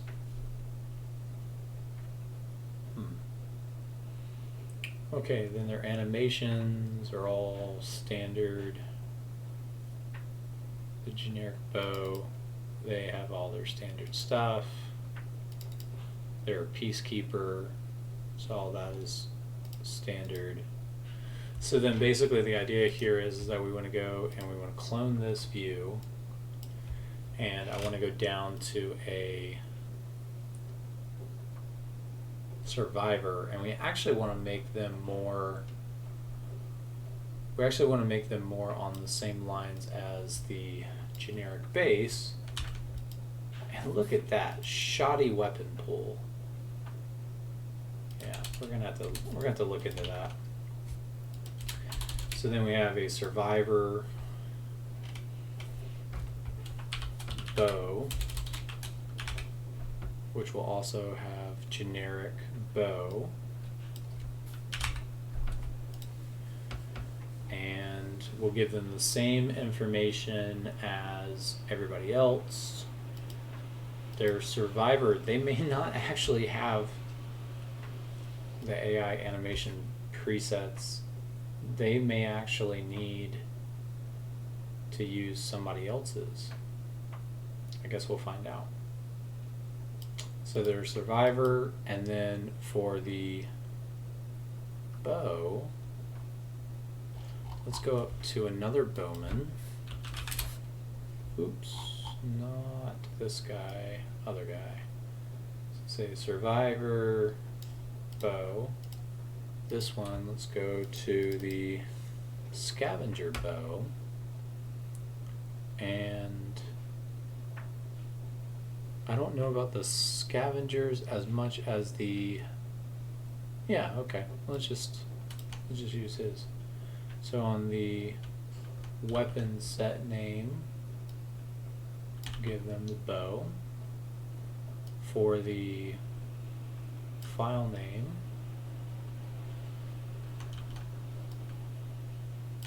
we'll give them the bow. And then for the health preset, they're also squishy.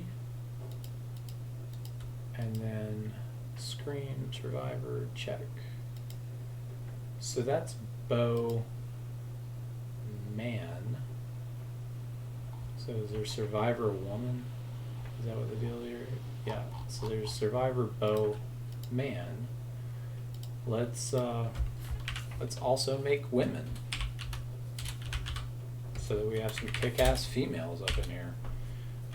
Let's say survivor man bow. Then let's go next. Say survivor woman bow. Let's go down to our woman banks here.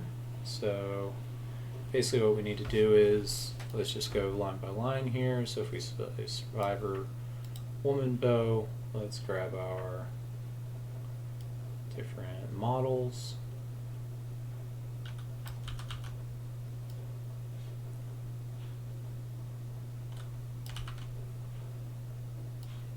Okay, so we've got women models. Let's grab our bark and change that. Say bark just needs to be changed to W. The bark presence needs to be changed to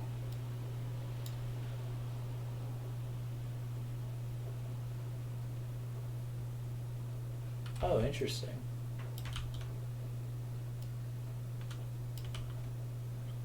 So scream, and then this needs to be this. This needs to be this.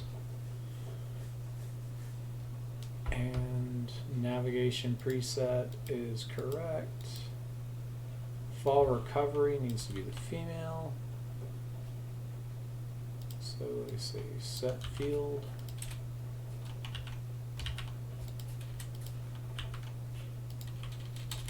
I guess otherwise it uses a generic. So then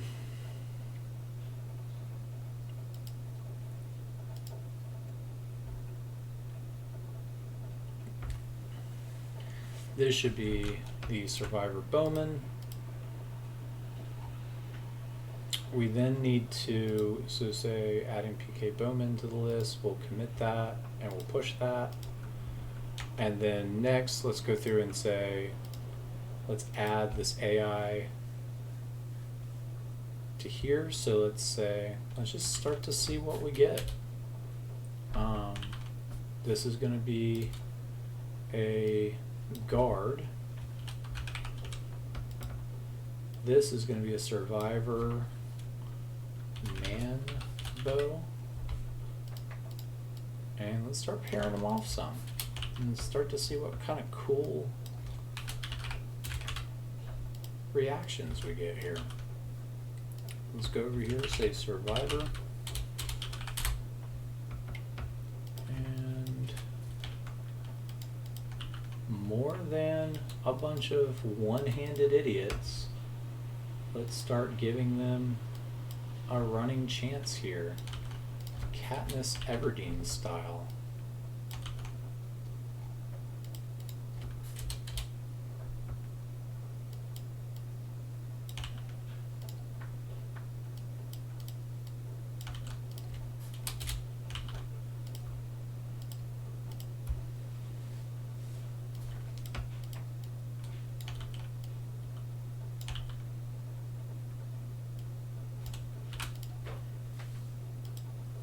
Okay, a little variation there.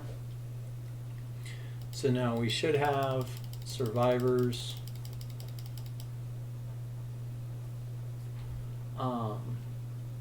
For the survivors and storytellers, let's make it to where we start to have bowmen showing up in the map, because this would make most sense if survivors are going to be up on the different rooftops and stuff.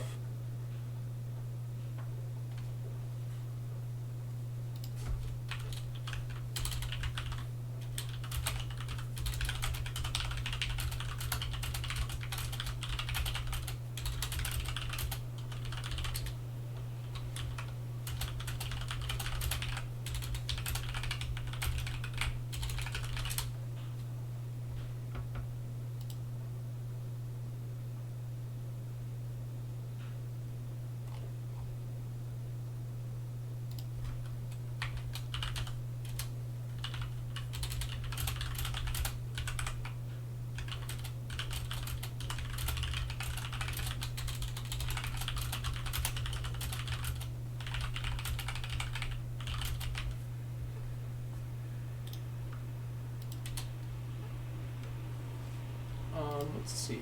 So basically, let's start building out this idea that with all of these different people, that there are also defenders. So people are showing up, but they also have bowmen, which should actually help flush out some of this world here. So let's go back to searching all the way down.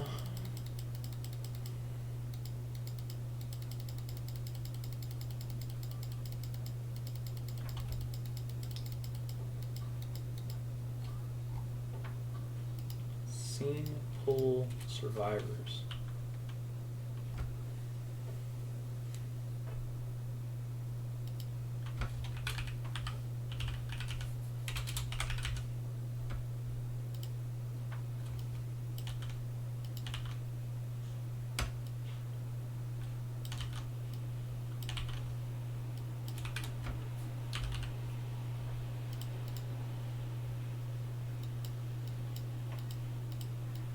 And then, hey Vic, how's it going?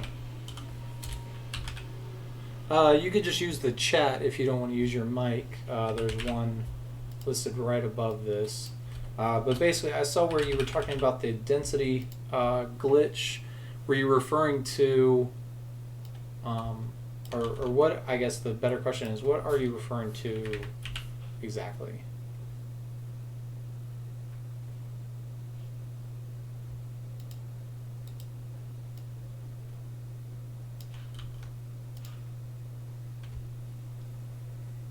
I'll just switch back over to this other one. The changing the density to setting to reflect in the game. Yeah, so I've confirmed the other day that configuration file is working correctly.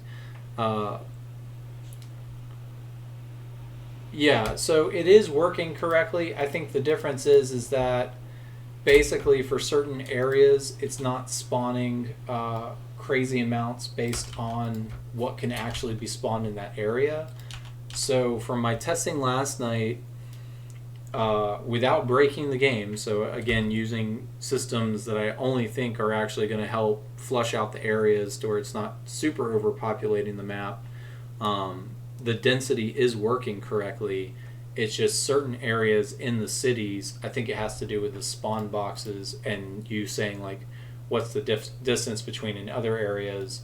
It's just not overpopulating that entire area with zombies. But I'm guessing the issue is that you want more than the current amount that is spawning, even with the density at like 0.5 kind of thing.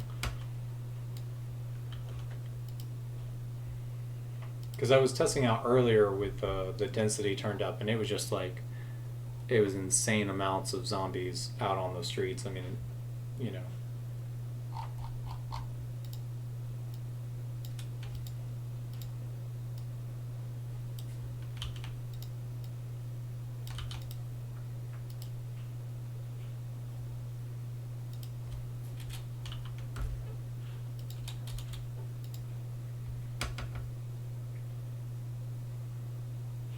Yeah, around the bazaar area. So I'm currently trying to balance this out. So my mod's going to shift a little bit to where it's going to be less zombies during the day, and it's going to be more bandits and that kind of thing roaming the area.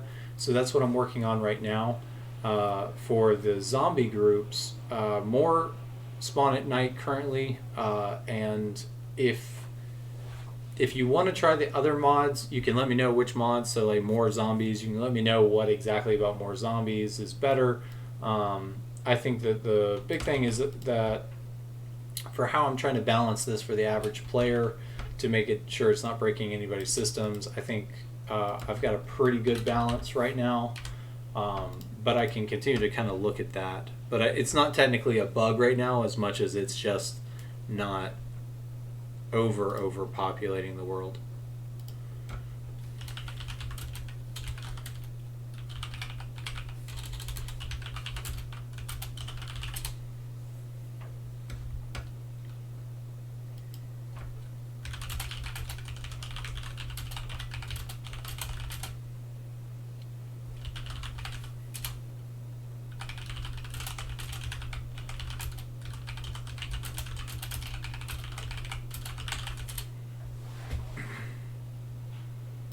Switch back.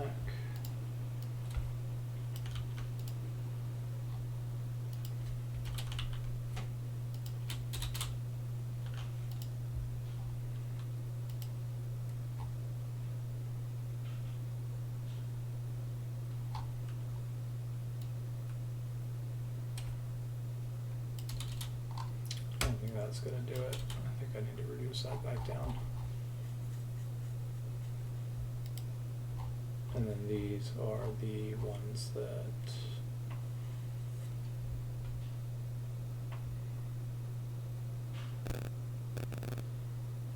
yeah. Yeah, so what I'm working on right now is actually upping the city defenders for the bazaar and those kind of areas. So you should actually have more survivors in the area clearing the streets to help explain why there's less. It is the bazaar, so it's like a central gathering point. And so even if it is less sparse in that area, you know, you should have enough guards in that area for it to actually feel like that's a safe zone during the day. So I'm trying to balance that out. We'll see. I just added the idea of survivors having bows and arrows. So I'm trying to do female and male archers for the survivors. And let's see. That's what I'm staging right now. Survivor archers.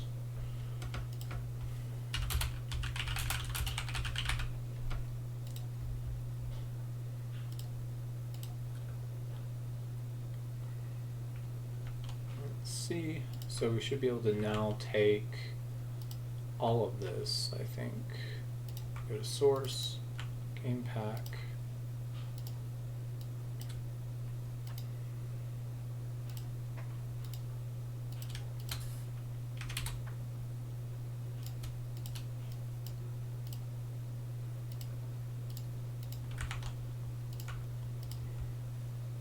Yeah, I actually can't believe. So I've balanced it out to where bowmen are now the new common gunner in the game. So we don't have guns, but we do have bowmen. Tweak some of the bandit outposts.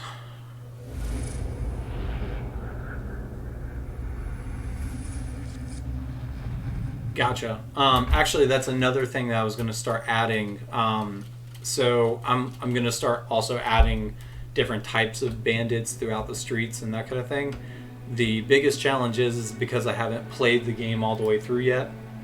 I don't have a strong understanding of which zones are owned by which bandits and that kind of thing. So I don't want to just start gen popping bandits all over the place if it doesn't actually make sense in the story. So I'm still trying to figure out the balance of like bringing forward the generics so that I can play the story through, get a better understanding of like the storyline, so that I can start going through and then adding spawns based on things that I think are actually missing. Because right now I'm just probably going to go through and start adding them based on difficulty rather than storyline. And I also want to make sure to account for some of the storyline as well.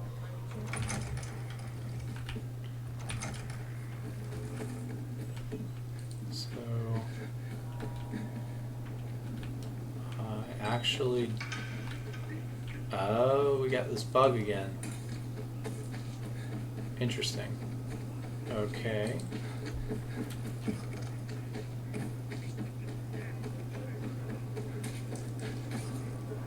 Huh. Interesting. So why did we get that bug again?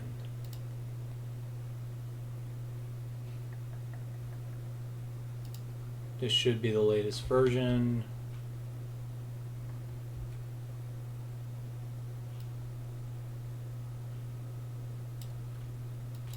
Say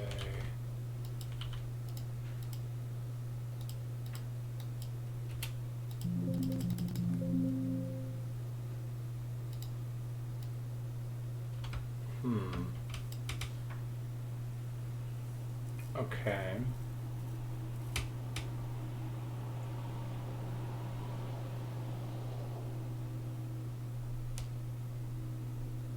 A stuttering problem? Yeah, I just saw it a second ago. I think it has to do with the spawn system, to be honest. Especially now that more modders are trying to up the spawns. I think I definitely get a stutter, but I think most of that is because I'm pushing the spawn numbers, and it's actually spawning the different zombies around the map.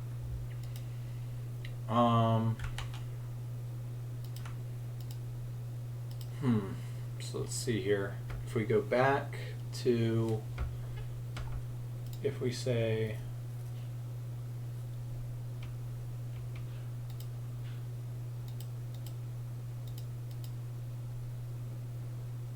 to here,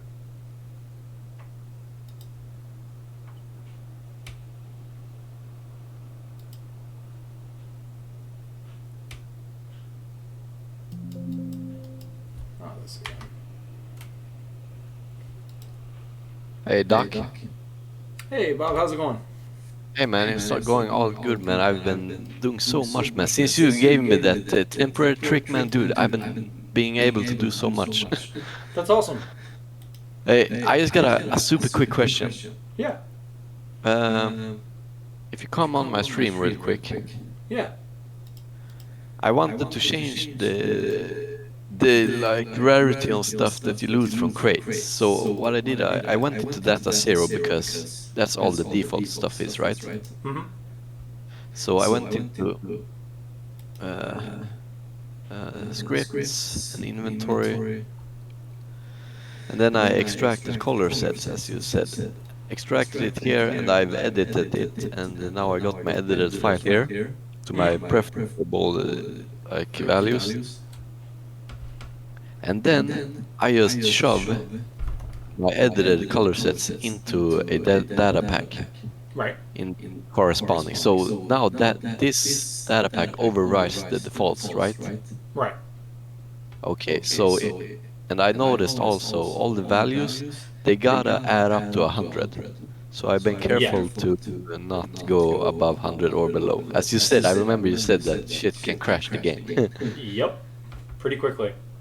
Yeah, so like what I've done is I basically want it a little bit high chance for some orange stuff to drop in crates and stuff. Yeah.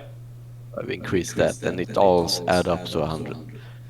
So you can extract from data 0, right, and edit it, and then add it to a data. Okay, exactly. yeah. All right, good. That's that was all. Thank you, man. Yeah, no worries. So that's all that the modding is that you're going into the data 0, the data 1, finding the files you want, extract them out, change them how you want them, throw them into a pack, and then load. Yeah, exactly. Damn, man. Hey, thank you so much, man. Have a great day. Yeah, of course. Yeah, you too. Take care. You too. Okay, so let's go back to this version real quick because something has... Well, actually, first let's go back to here. Let's create a copy. Well, actually, let's do the other way. So let's go back to the syntax fix. Copy. Back up to the archers. And then here to here. Okay, copy, compare. Let's see.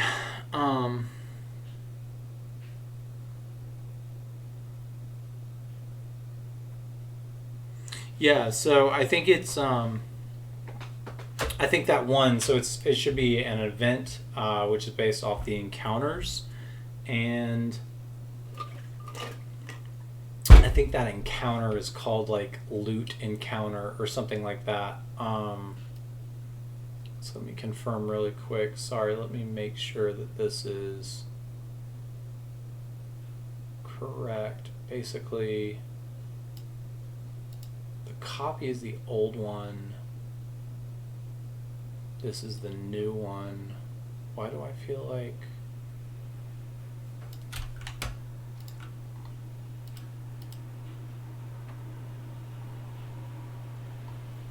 It's in, right?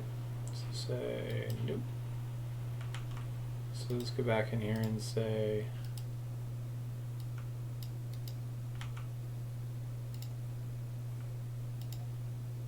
AI...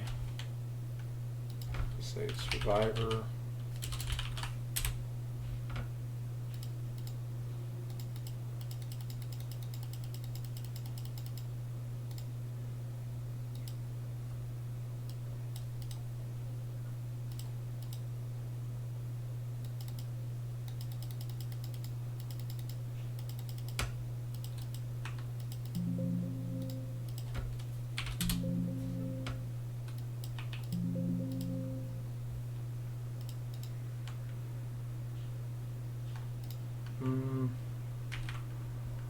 A little bit of weirdness going on here.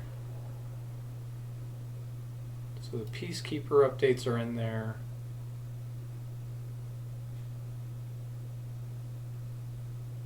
Peacekeepers, right.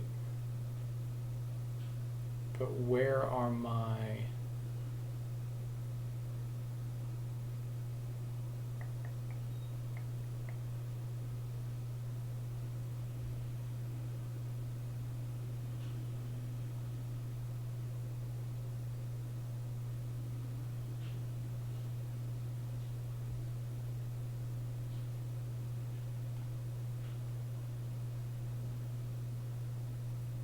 down here at the bottom.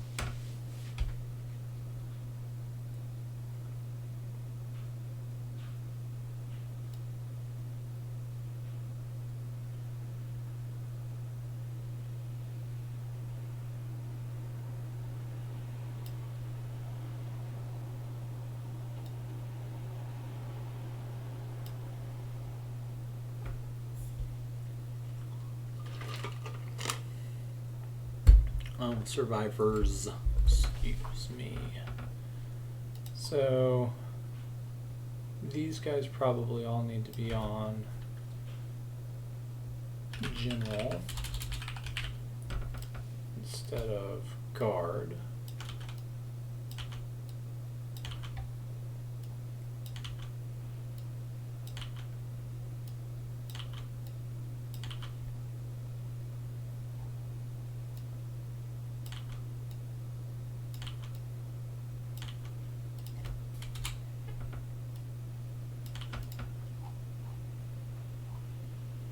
There it can be. Okay, so it's not a syntax issue. It is probably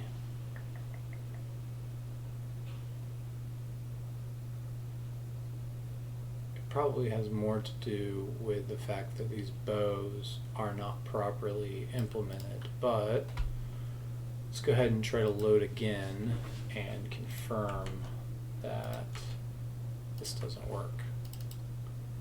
And then we will go through and try to figure that out. Yeah, so I've definitely done that today, so that has definitely been part of the focus, is making the battles much larger especially between the AI and the AI as far as the humans go.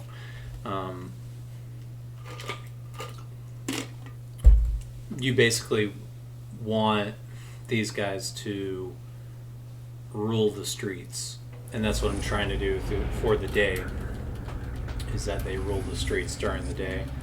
The PK patrol groups at night, at this point, will just get immediately slaughtered. So the PK groups at night, I think once I have this human AI stuff balanced out a little bit more, I think the idea is that probably the PK groups at night will need probably 30 people to walk through the street, and maybe I can give them all flashlights kind of thing, so that you have PK groups literally going through the streets. I guess at this point though, it's kind of dumb to have them out on the streets, because there's no way. I mean, there's there's no way that, unless they just have a massive number of guys, that with the population of the game, that you can swing that to where it doesn't result in them getting wiped out. I mean, they will eventually. So I love the fact that if something breaks in the game, it only spawns renegades throughout the starting area, and that's it. No other guys get spawned. That's kind of funny. So if renegades show up, it's because of that. So potentially,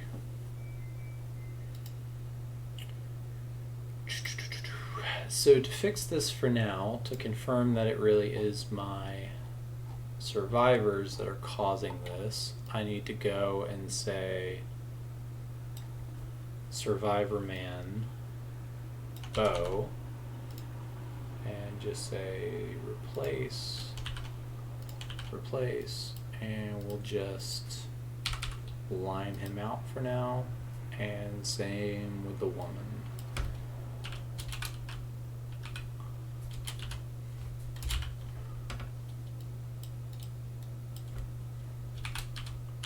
So hopefully we can figure out the best way to get them confused. Why did he make it through?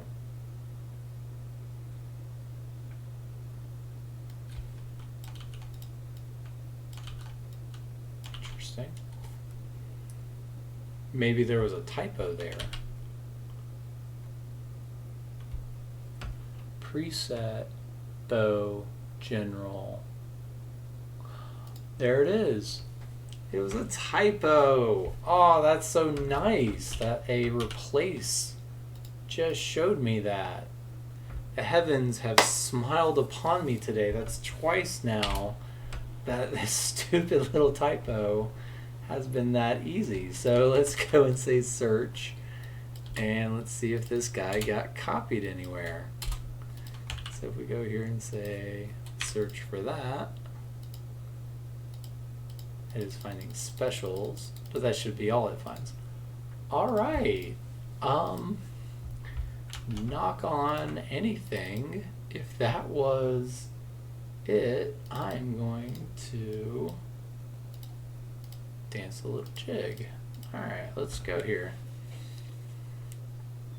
So pretty much the default is that if you have a syntax error in the game, it will just not spawn anything but renegades. And that's it. Makes no sense almost, but so it would be interesting if it was it spawned the line after the line that's failing or something, but it really just spawns renegades in the map. That almost makes little to no sense. Okay, so oh yeah, absolutely. So I would love to actually go in here and make night patrols more intelligent, have them with actual UV lights, throwing the glow sticks, all that good stuff. Technically speaking, I might be able to actually pull that off using their Molotov code.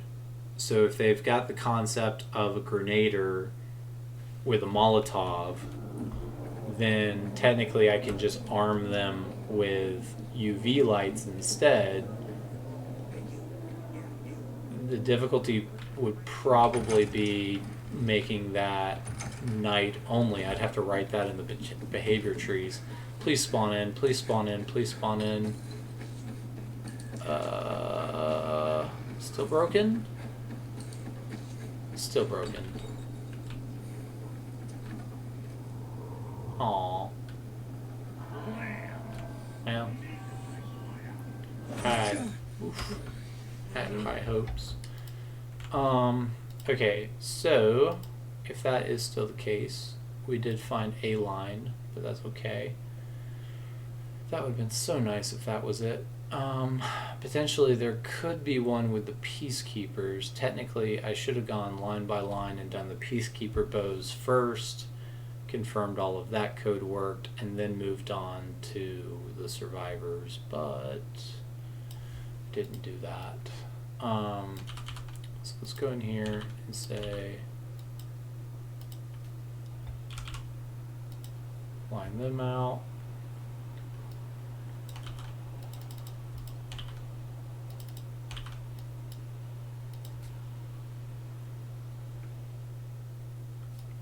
Any right.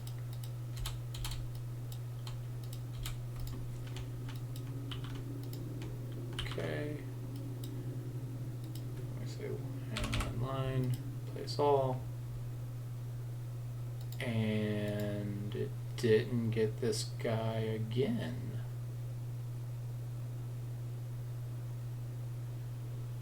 So what is it about this one character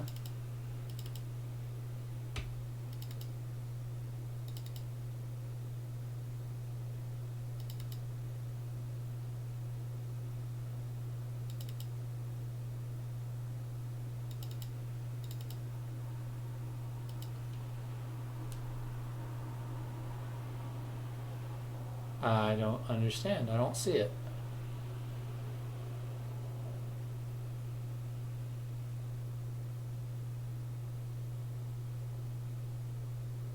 If I go in here and copy and replace,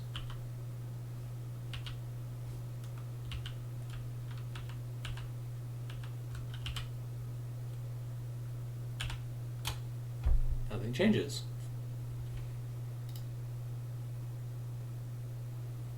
So what we'll do here is we'll go in here and just erase him. And let's go to all the other lines and make sure. So like here's the guard versions. So it didn't line them out because of the general thing. So instead of doing general, it should say you detect up to that point, you detect up to that point, line it out, and same here.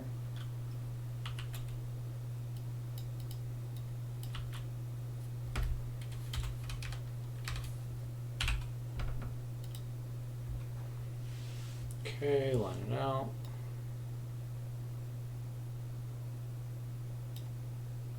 And these are the weighted ones. Okay.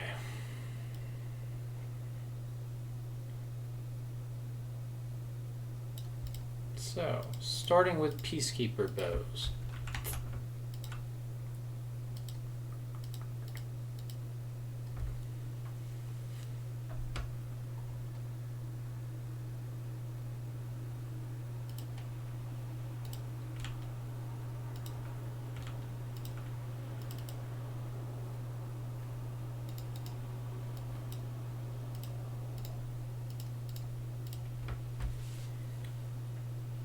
Oof.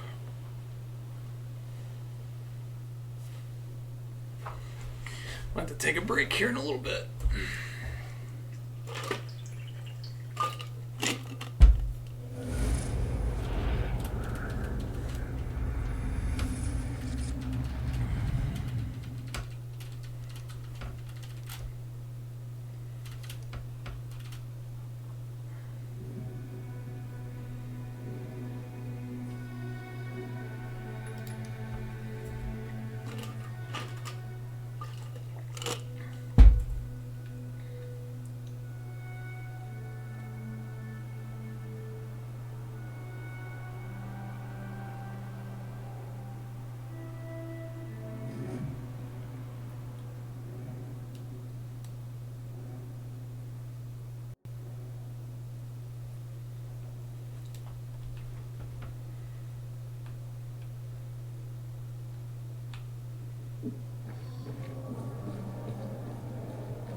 So it is my bowman. So the bowmen are breaking it.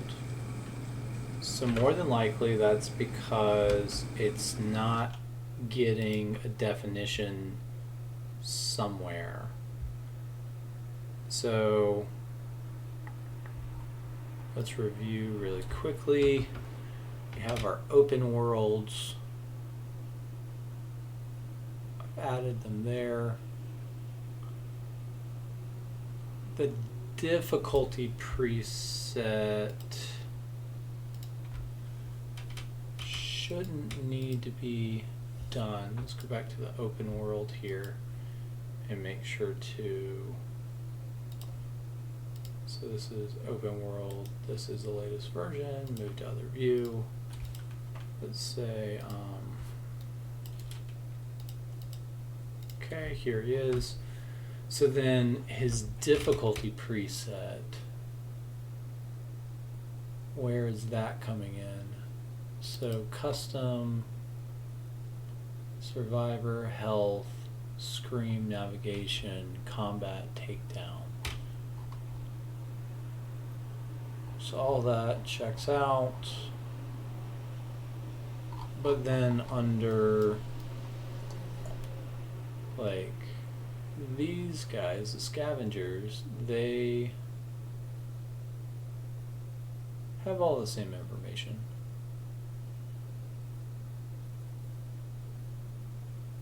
So potentially it's because we have too much information here.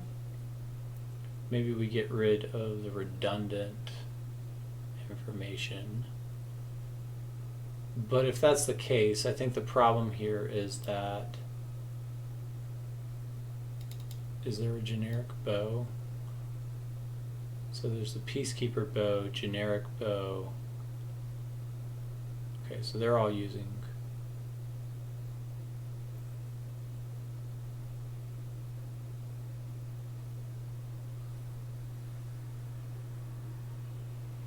Okay, so they're all using generic bow, so they should be good there.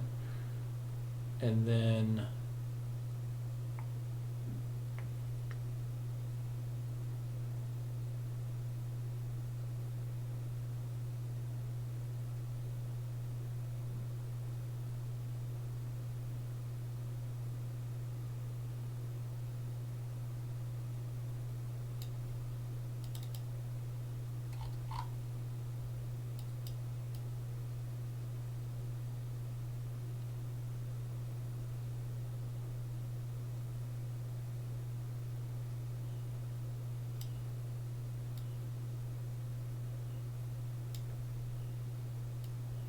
that's really interesting.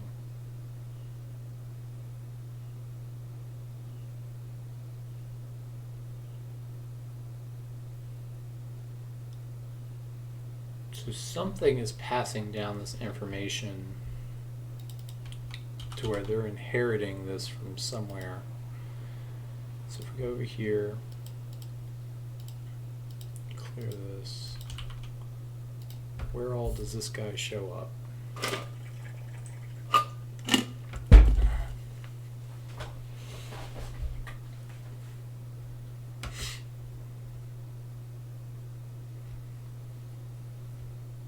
Let that search, and then for these guys, what we'll do is we'll start turning them on one by one. So let's go in here and first say, like, with the survivor man concept with the bow, let's first bring him online. Let's see if it breaks everything. So let's find him. And let's just say replace with, okay, 10 occurrences, so he's back online. AI present pool and open world, and that's it. Right. Okay. So then if we go back over here to human AI, source, scripts. Bring that in. Launch the game.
Okay, so Survivor Man didn't break everything. Let's go try to see if we can find some survivors here.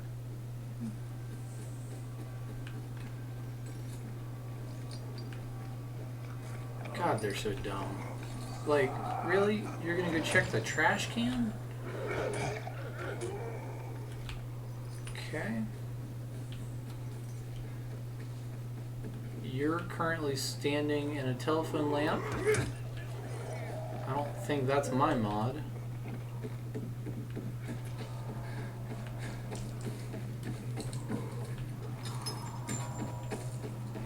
It's like... So he's standing in a car too.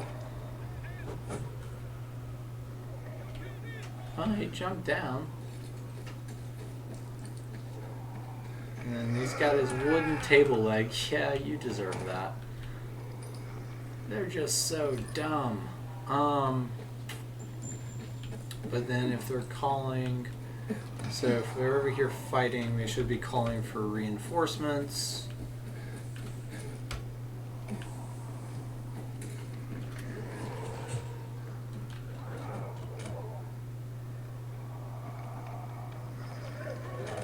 We gotta update their weapons.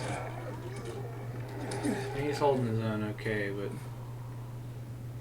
they're like, yeah, exactly. They're like, hang on, let's go search this trash bin right out front of the base again. And then, hang on, let's go search this trash bin. Hey guys, there's a trash bin over here in front of the base. Did you guys check this trash bin? There's 3 more trash bins in this area. We're not done till we check them all.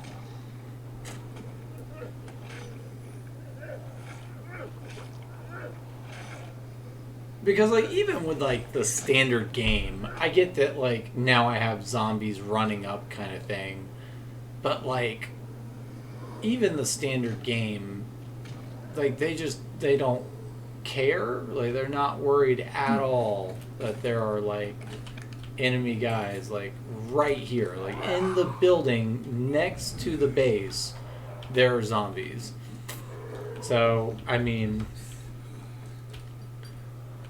I'm not writing this stuff. I just I feel like there's some level of importance that's a little bit higher priority than I'm gonna go look in this trash bin literally next to 15 zombies. Because also with this area, this, you know, yes, I updated it to where they are running, but he is standing next to a military tank, a goon, and all this other information. He's like, I'm gonna check this trash can. I have higher priorities right now. This guy's in the... Why was he in there? Did he just spawn from the... Oh, so you'll appreciate this, Vic. So I found where they disabled the code for these guys to take a piss, and I turned it back on so they actually pee now. And one of my favorite things is that they pee in these fountains. So as you're running by these fountains now, make sure you take a moment to just observe, because all the survivors stop what they're doing to head over and to pee into this thing. Now what I haven't seen is that gender specific? Are they only are only the men gonna stop and pee in this thing? Or, are women models as well also going to go and pee into the fountain?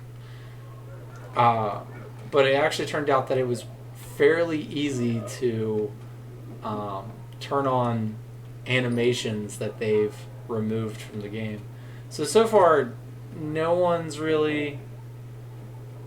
So I think the next thing is, so they do flee. The next thing is... well, no, not the next thing. First, let's find out. So that's turned back on. What about the females? If we go in here, now we say, and let me go in here and just do a backup really quick. I'm making so many changes to the code. So say early stage Bowman survivors. Hit commit. And then paste. Or push. So then let's go here on the females and let's say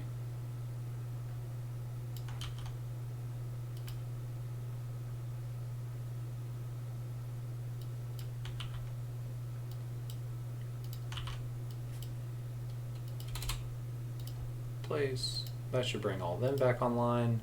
So what should be left... Oh man, I'm so excited! Especially if I can get these if I can get these guys throwing UV lights and all this other stuff. If I could get the open world a little bit more responsive, I'm gonna just be so happy, because there are so many things that I personally would like to be able to go do in the game that I feel like are not currently possible. Game is not very interesting to me right now without mods, and so I'm very interested to do a Let's Play Dying Light 2 with I Am Legion installed, and I'm super pumped, because I personally didn't want to play all the way through, because I wanted to play it all the way through with all the updates, and I'm super excited. It's a shame I had to do this much work to get it all kind of how I wanted it, but we're getting there.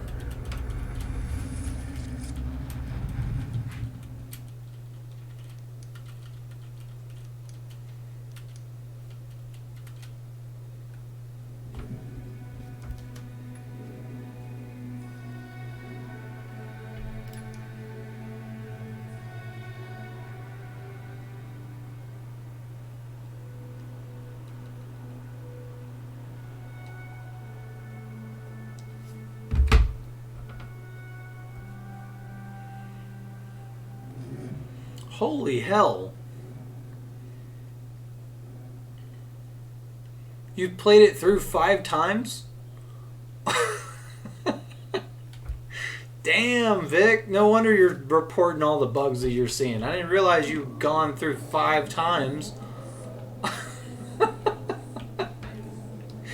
Alright, well played, sir. Let's see here.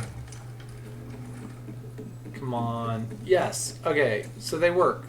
So it really must have been a syntax error that I missed somehow. Oh, here he is. Here he is. He's peeing in it. Ah, he jumped down. He was peeing. But I've noticed this thing earlier. What? Is there supposed to be water in here? And there's just not water in here? Why are the lily pads hovering in air? My mod didn't break a lily pad, did it?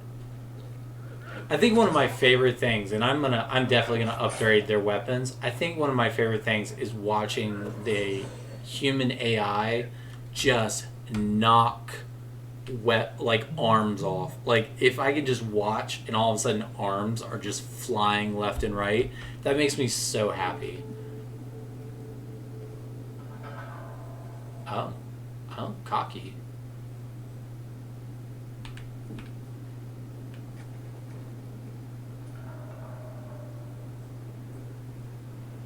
All right, you gonna go pee in the water again?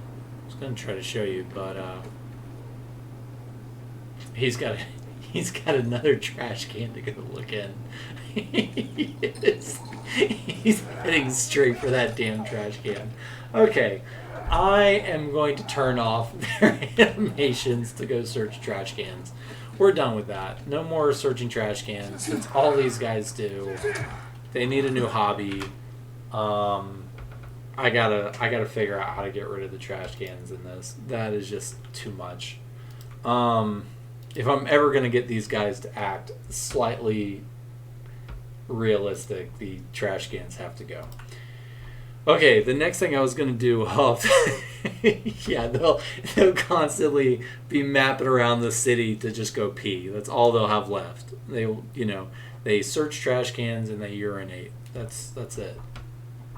Okay, so one of the next steps I was gonna do here is I found where there are additional models for the humans down underneath all of these testers. Oh, no, well, actually, first, let's look at the reinforcement data. So in here, I'm going to do, I'm going to actually bring in some backup for the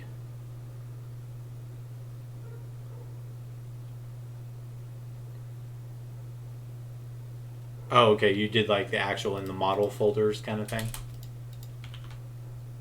Yeah. This I'm trying to add to the model pool, and I've tried to do this with the biters and it didn't work at all. I'm going to try it with the humans as well and just see. So say survivors, backup. And this is going to spawn a couple of things here. So it's going to spawn survivor, which it can go over to the human pool here. So it's going to spawn a survivor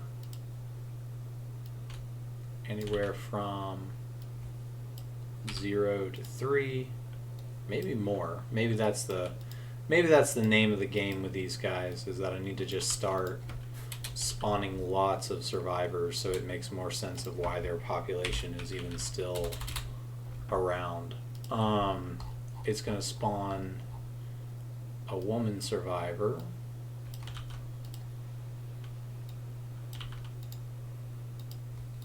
One to two. It's going to spawn my new bowman. Decoy body.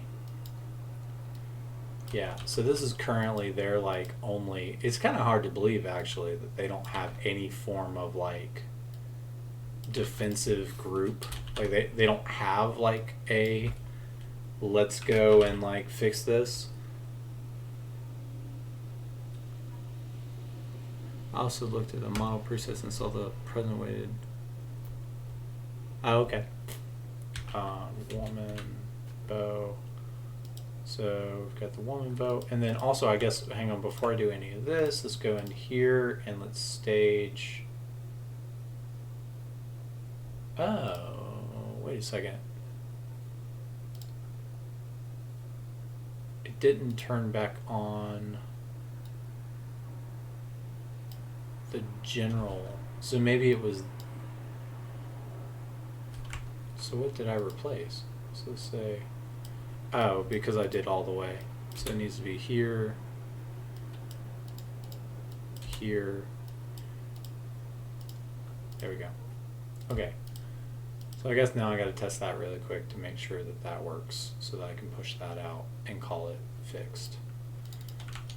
So let's see here. Human AI. Let's see source, because I don't want to go and do more work and then break. and I don't know if it's because of this or that. So that is done.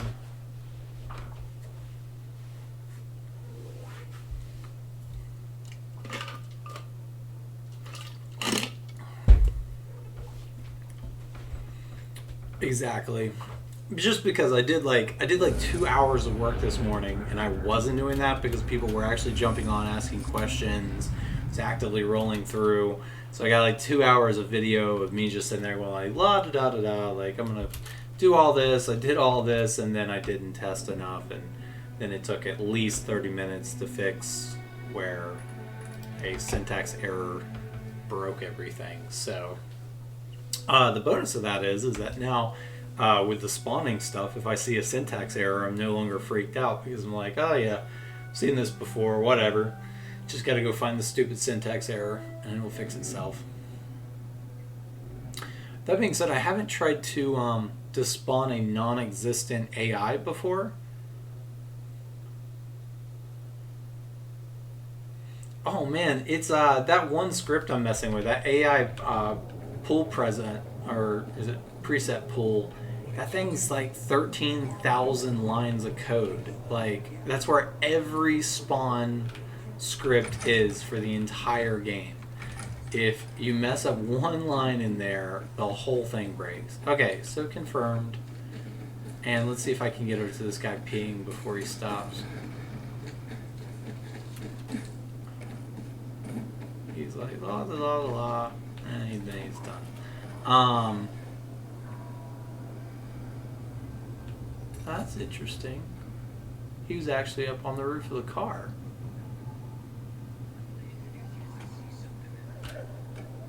Okay. So that worked. So let's push this out, and this is going to now have our fixed Bowman spawning, no spawn error.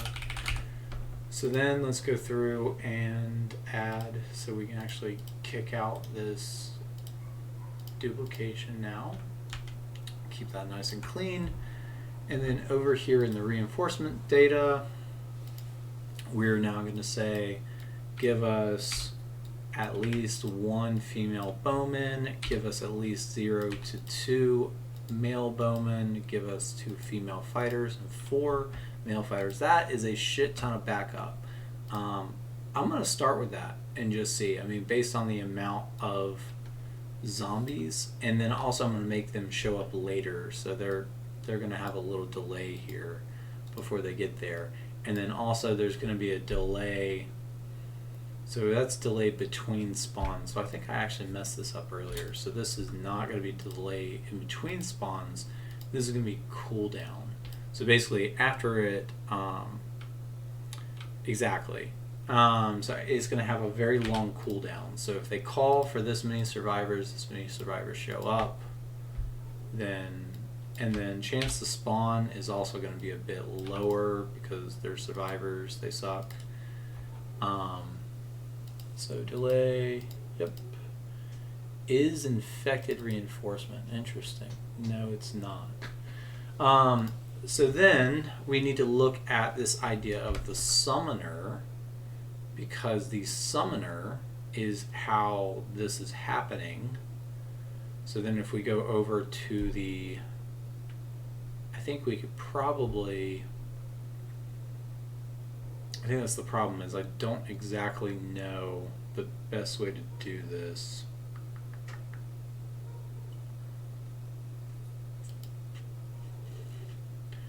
Where's the summoner in here?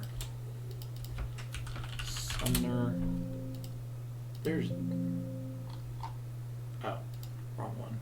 Open world. So enemy indicator is summoning, and then death hint type. Interesting. So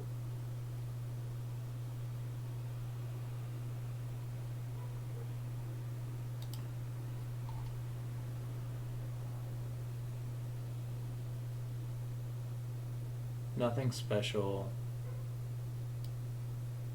there. So it's probably going to be in the behavior trees. So there needs to be this idea of a summoner that's spawned. Yeah, so it has to use the generic summoner. So basically in here with the survivors, we need to duplicate this, say clone to other view. Let's go down here to the survivor. Because my god, they really just left these guys very stupid. I mean, it's like, it's the end of the freaking world. It's the last city on Earth. And you have all of these idiots. Bandit preset? Question mark. Generic. Yeah, so basically, it inputs like, so this line here is basically saying like what's their knowledge base. So from what I've seen so far, and I haven't been able to fully test this, but from what I've seen so far, is that basically we give this the survivor summoner, and that's going to be his name, is that this is the summoner, and then this generic summoner is the intelligence trait that he uses. So you can see up here they've got this summoner, and he just uses a generic base, so he can do very little. This is where I've set up like the bowman. They all use the bowman trait, and so now we have this idea of a summoner, and basically we will then go and look at the other summoners to make sure there's nothing else I'm missing. So let's go here and say generic base.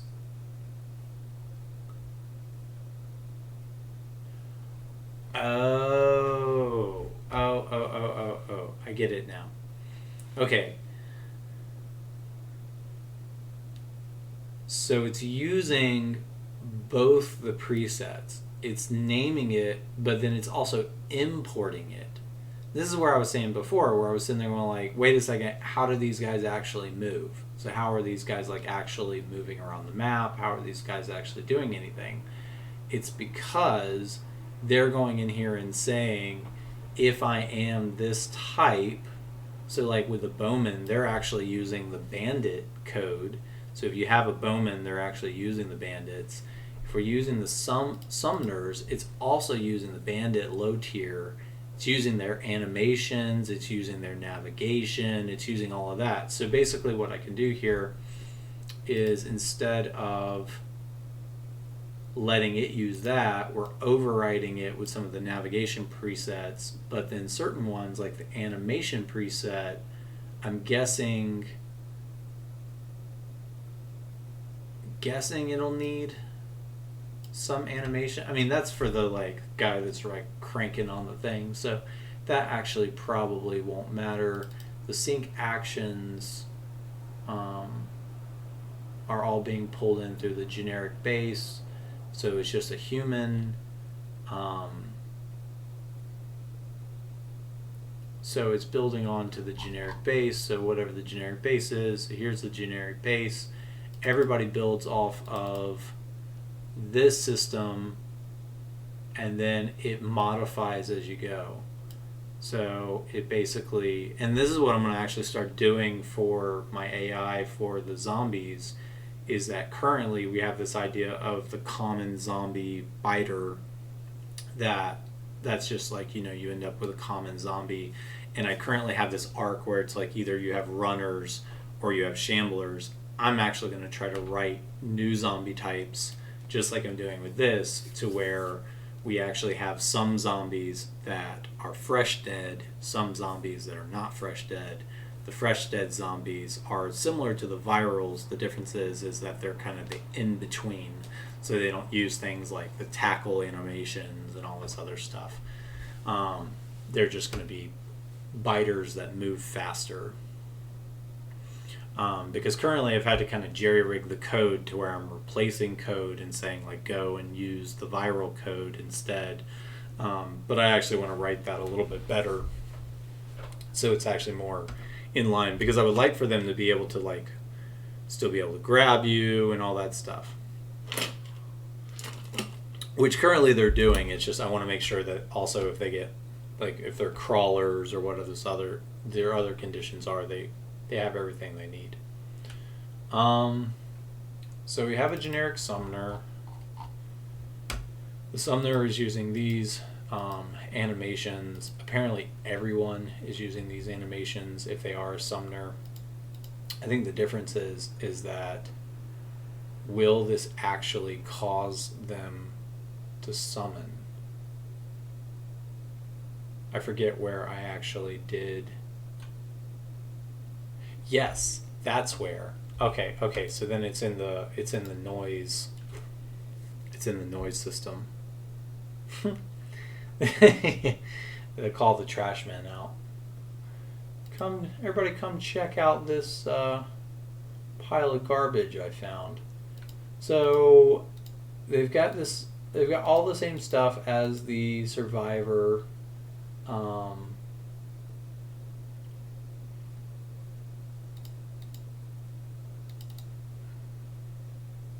It's not missing anything. Let's go down to the. Dang it. Let's go down to the summoners here, and say they needed the bark. None of that. Scream. None of that. Yeah. So good there. Well, I fixed that, so you'll have to add that back if you want it at this point. So that should be the idea of a summoner. If we go to the AI pool, say no, don't keep in the thing. And then we say survivor. I think we can actually say character, survivor, scenario. I think this will actually get us further faster. So, and then here's the other thing is they've got all of these prefabs. So if I go and I search for this, they've got these prefabs all around the city, and that's actually what's spawning them around the city.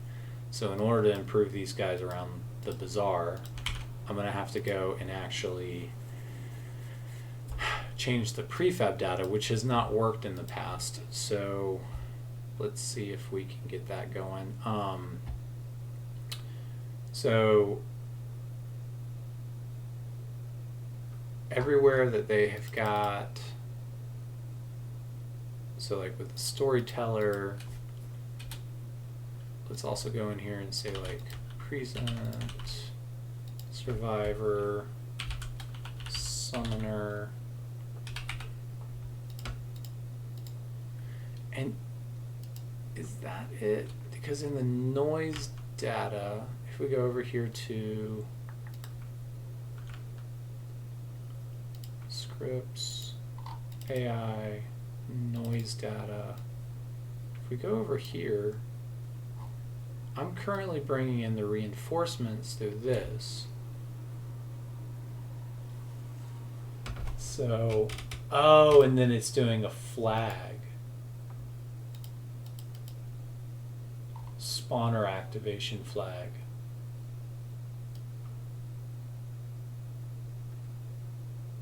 Huh. So if I want to know how the flag is being initiated, all I need to do is look up the flag to see what flag is calling. There we go. So currently,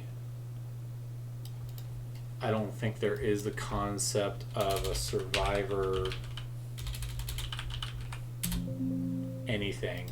So there is no there's no audio file that's unique to the survivors. If anything, there's the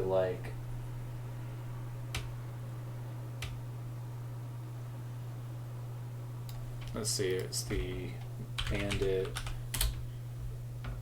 Yeah, so I added this because they have a summoning horn, which I guess I need to then Google the summoning horn.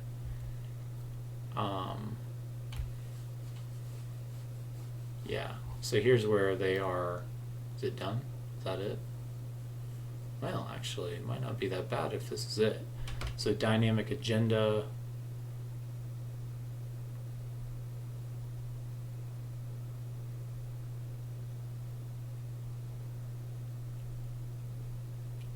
That's actually not so bad.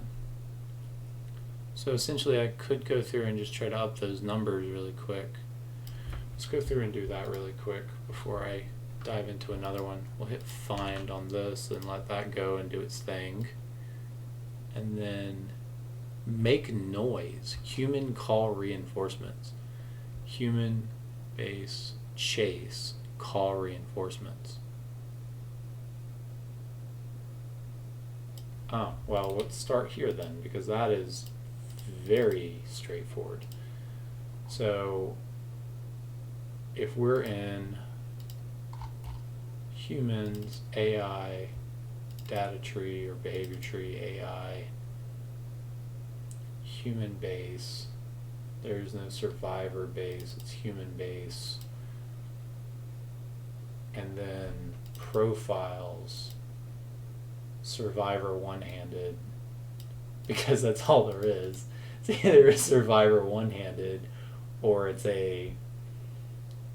either a survivor one-handed or it's a hostage. So basically you got one or the other. So I can actually go in here, I think, and yeah, I did. So that's one of the next things that's getting updated is their weapon pools. They're absolutely terrible. Survivor bow. Oh, and I need to be doing this on the other side, so here, say AI, behavior tree, human, we're under profiles, survivor bow, and basically that's going to be the same thing. Technically they can just use generic bow, unless there's something in here. Nah, generic bow should do. So let's leave that alone. So there's the generic bow, there's the renegades,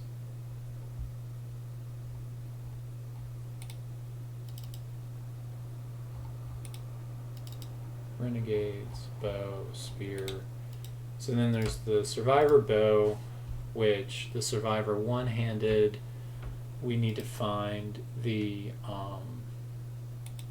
summoner code. So if we go in here and say grab this, say search,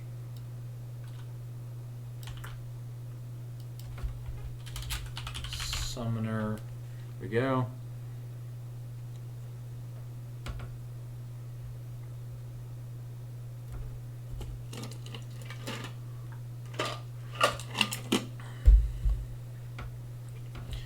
So then they have this consistent override, summoning reinforcements set to true.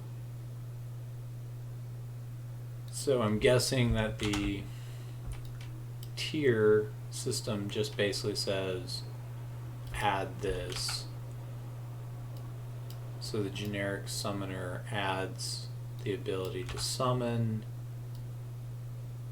pull out summoning tool. Let's see. So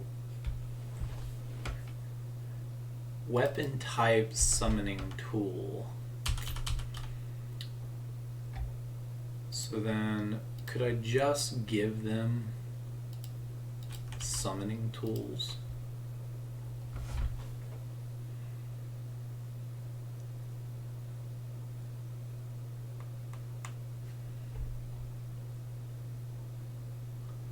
Basically, I think by doing this, they should already be good to go, because basically they have all of the code that says summon.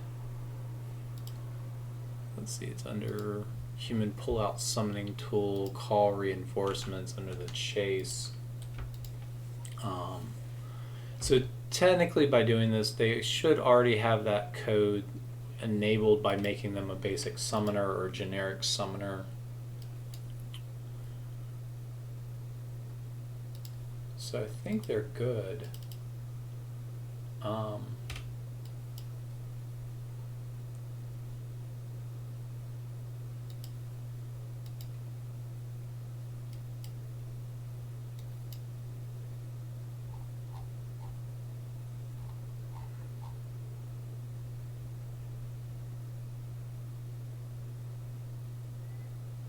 And then there's basically there's where I can set how fast they shoot. So I can also go in there and change their arrow speed, aim prediction. I'm actually, while I'm here, I'm gonna up their arrow speed, because I was looking at that earlier, and they're kind of these like little lofty arrows. So let's up their arrow speed as well. So let's go back. They have their summoning tool. They have this AI inventory parameter.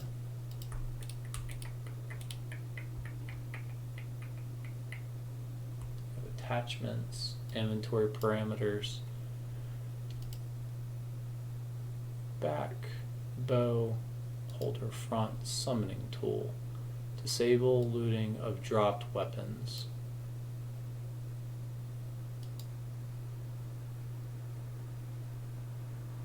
It's interesting that says false.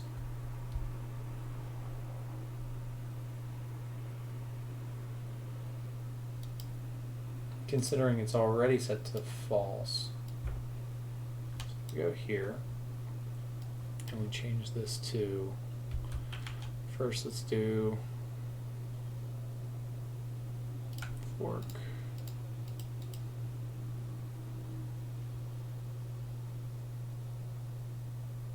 And I'm not really sure I want to test that necessarily. I personally don't want them to drop non-stop weapons because that will make it a little bit too easy. So I'll just back away from that for a second. So if we go back here to summoning tools and say, so they have the knowledge, they have the noise data. I shouldn't have to add it for the noise data because, but the difference is that they're going to summon, they're going to use this. So what I need to do is I have to go in there and do this for the survivors, because the survivors, even if they used a summoning horn, it would then summon bandits. It wouldn't summon survivors. So we need to go in here and say, what is it? Combat. Yeah, basically they just kill themselves by, they're constantly blasting on the horn. One single swoop, wipe them out. So they've got their summoning tool. This is telling them to activate their summoning tool. That then tracks down to the summoning horn. So we go in here and say find summoning horn. So the summoning horn is then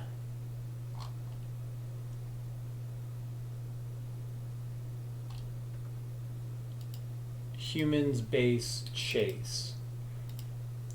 Okay, so then under chase, call reinforcements needs to be call reinforcements, call survivor reinforcements. So then if they call survivor reinforcements, it then says to do the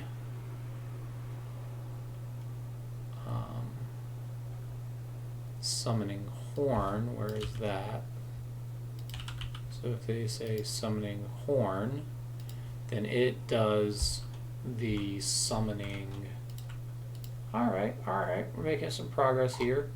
So summoning horn, this is going to call for that reinforcement. We want to go in here and say there's a new type of noise present. Say summoning survivors. Survivors. Range, duration. It then attracts. What I'm going to do here is that it'll attract bandits Oh, and it's already on humans, so it'll bring the bandits down as well. It'll also wake people up because I'm mean like that. So I've already set all that up. And then for here, it will do the survivors backup. So then there's our new noise. There's our reinforcements. There's our logic. Survivor reinforcements, which needs to call noise ID, summoning survivors.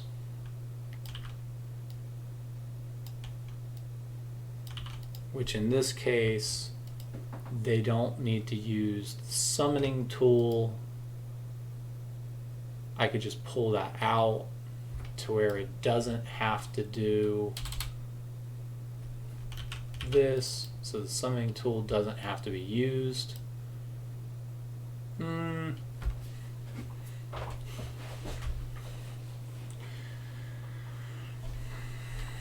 So they've got their stupid little red horns. I hate that thing.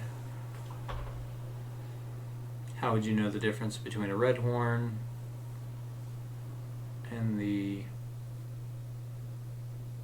survivor?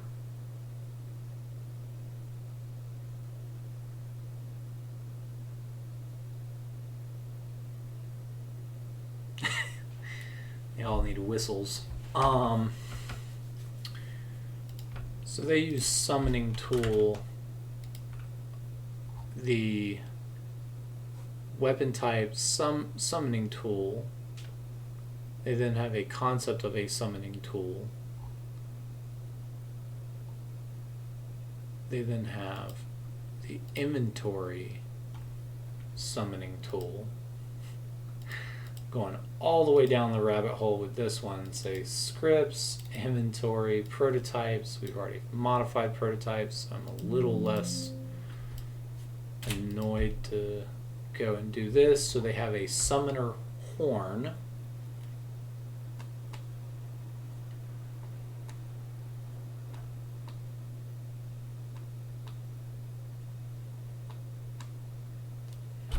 The summoner horn is then spawned on these guys. How? I thought I already searched for summoner horn. No, I did summoning horn. Okay. So if we're not doing summoning horn, we're doing summoner horn. We'll go even further down the rabbit hole and find out where it's being deployed onto these guys. So what I could try to do is that a summoner survivor has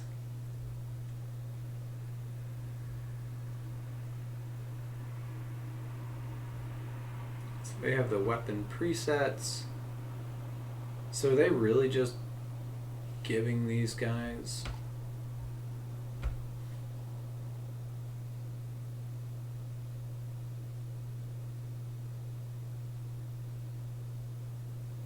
so this looks like a definition file. It is. Well, there's your definition file for every weapon in the game. Looks like they also have a crossbow in the works. It's not already in the game.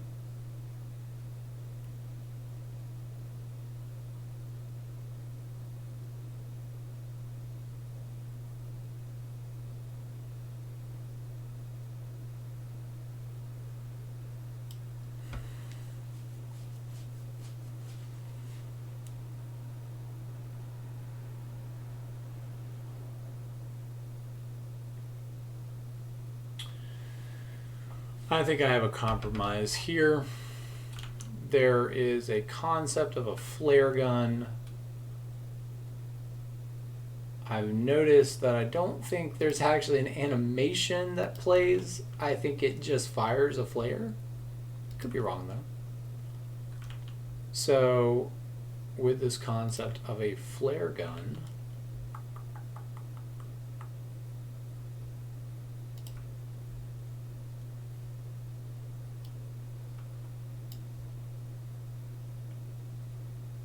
yeah, so they have the flare, technically the flares can be used in daytime.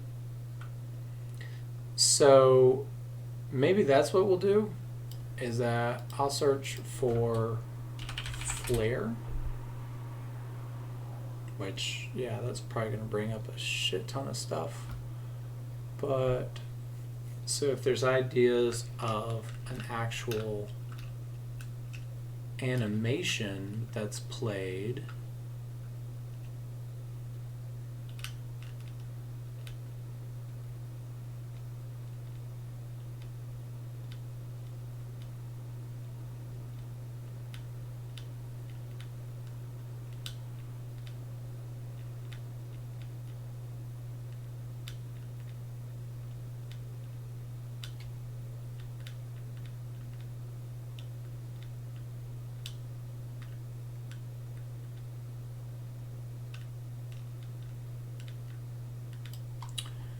flare gun falling sequence. So they have this idea of a flare gun. Maybe it'd be easier to say flare gun. Copy this. And then we have these sync actions that happen with the flare. Then we have a flare start, so there is a sound for a flare as well, which is good. Sound groups.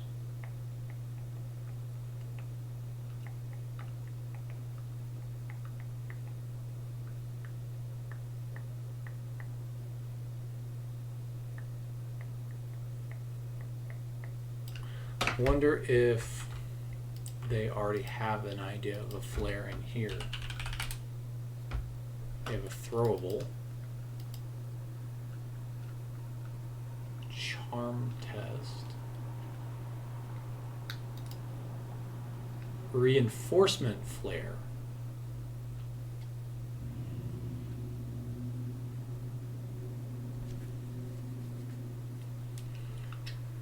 Reinforcement flare. Is this something that the is this something that the player gets? So do you end up with a reinforcement flare in the game?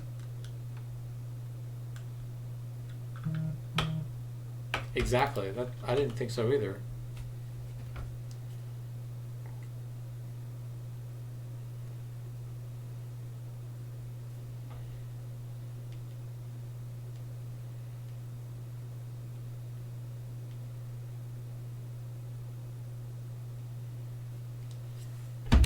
So maybe they built this idea of a reinforcement flare.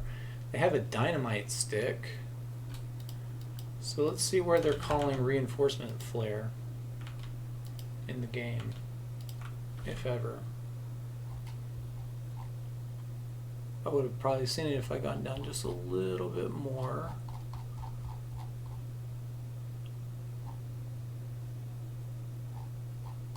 Nope, I would have missed it. So reinforcement flare. Huh. So I'm trying to figure out, like, because as far as like the flare that fires up into the sky, that's very specific. It's like an animation that's playing and everything for that to happen. And so potentially, oh, that's it. So they've added flares to the game.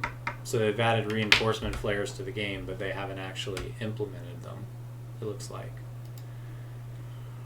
So what if we say, I wonder what he's going to do with it though.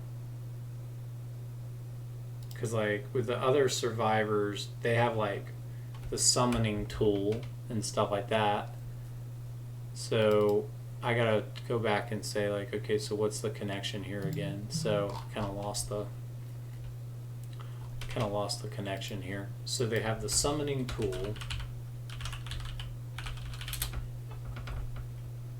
the summoning tool is mounted to the enemy AI. It then uses this inventory system to say pull out the summoning tool, and then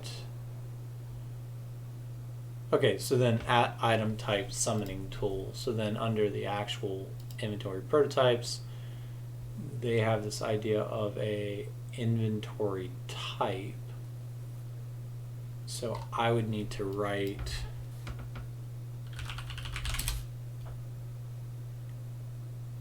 the item type. Yeah, so they have this item type.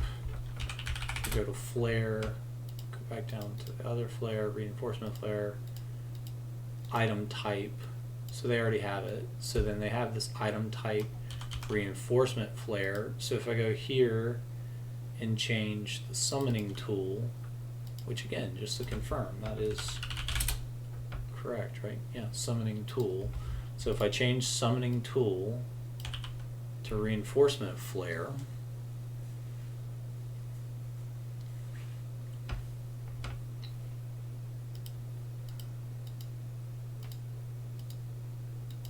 it only allows one summon to happen. Some of them require the summoning cooldown. Is player the target? It's interesting. So we basically remove this. It won't have a target. Is knight does not have to be true. Let's remove that line completely. Well, it does now.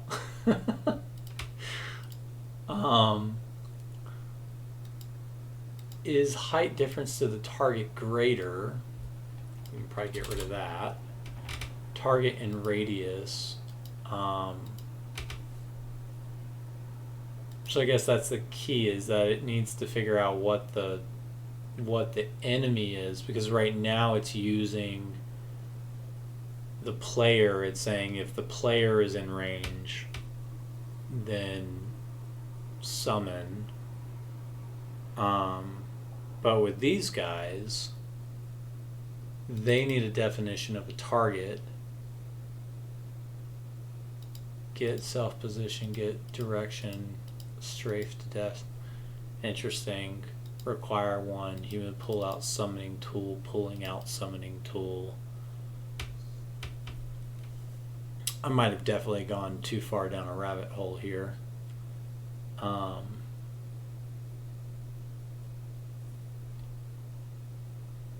Okay, so we'll assume that their targets are being set when they get engaged by zombies. If it has a value, let's see, let's just get rid of is the player the target. Let's get rid of that, and then let's make sure that knight is not a condition. It can summon reinforcements. It's the reinforcement flare. And it would actually be the flare gun, but let's just see if we can, let's see what we can get first.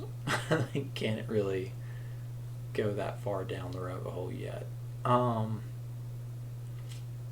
So it's going to make a noise of just like he's holding a stick of dynamite. That's kind of fun of like suiciders, you know. Technically you could use the same kind of information. So if he's pulling out a stick of dynamite, he could pull out a stick of dynamite, and then you could take the code from like the explosive containers and the countdown and all that, and just have him run with a stick of dynamite and then just pow. Maybe that's a new bandit type. Maybe I'll look into that. Exactly. It's a fun one. They've got a mesh of dynamite in here, so you know, something to do there. Okay, so the part that's missing here is the part where it says, the part that I don't have is what is calling call reinforcements. And so I need to go back up, I think. So if we go to the one that's searching the behavior files, say clear call reinforcements, no matches because it's got the XML on there. There we go. So in human combat, oh, that's not good. So then here's another split that we have to do. So we got human, combat, combat human. So here, so this is going to be the target combat threat, enable combat with low threat, summon reinforcements, call reinforcements. So then these guys, combat needs to be, we need to go to here, say AI, behavior trees, human combat, and then say combat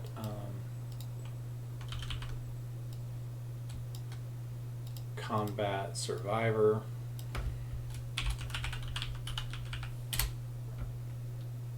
And then here, this needs to do call, then we're under here, base, chase,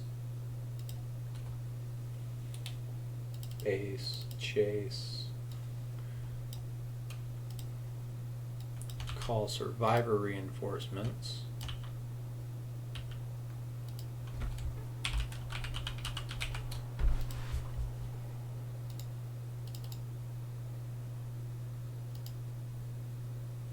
And then it uses the custom, which is probably fine.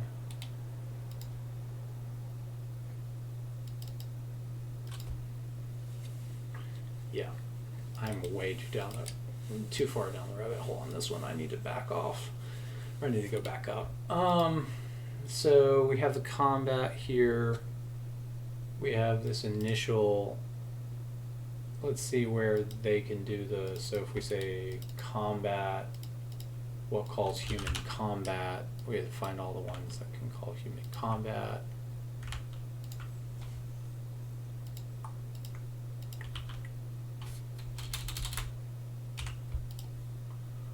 So then,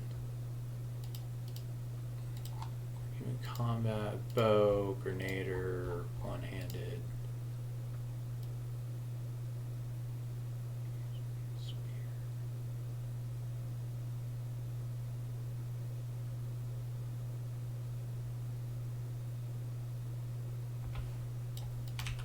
See if any of these are survivor based. Nope.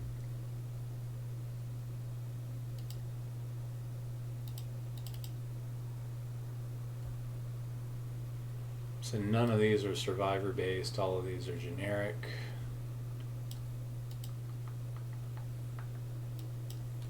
So then survivors would have to receive their own intelligence tree, which then in here you would then say human combat, you would then have to say human. So I think I can do this. Okay, so it's human combat or human behavior tree. Let's move this over. Let's say survivor BT. Then under survivor BT, they then have combat survivor, which causes the split. It's the same as the other one. So human combat survivor. So then they have this split. We save that. and then back up here at the survivor BT, I would then have to find all references to human BT, which I think I should be able to go back to the open world. And then this should then find, right. So then under the summoner, it would then have to be, where was that? Main behavior tree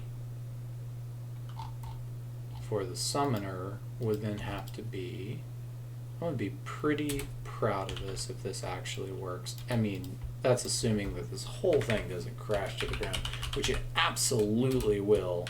But if this somehow worked, I would actually be pretty proud of myself. Okay. Then, let's go ahead and do the push here. Nice fork. Way to glitch. So then we go here. Then this is all of the different files needed to do the summoner. For the summoner, we actually need summoners to spawn to even be able to see if this worked. So then let's go in here and say character, find next.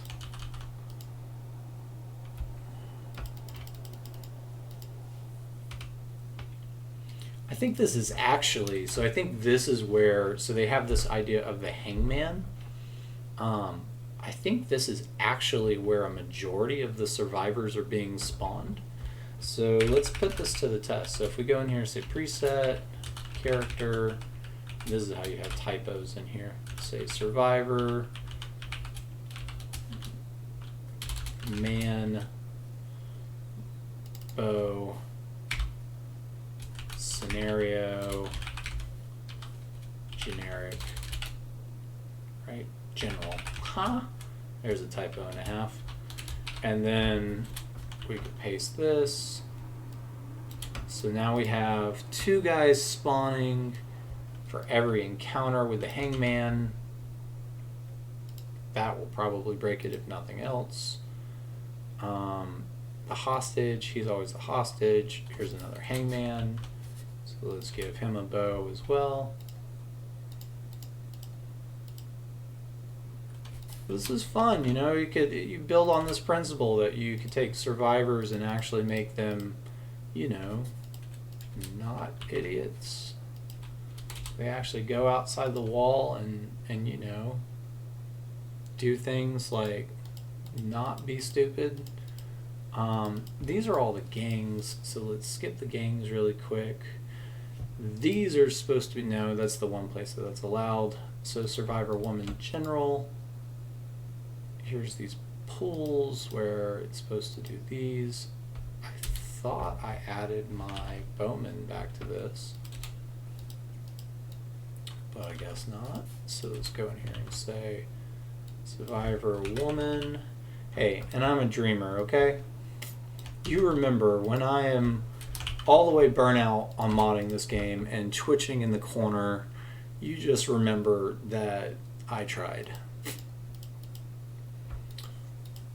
Let's see, survivor viral, hostage, hostage, hostage, hangman, that's the cage, that's bandits, hanging cage, grab survivor,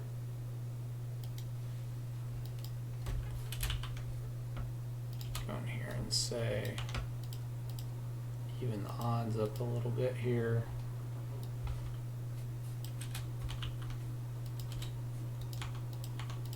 They're trying to rescue him kind of thing, because I'm pretty sure these are the actual cage information.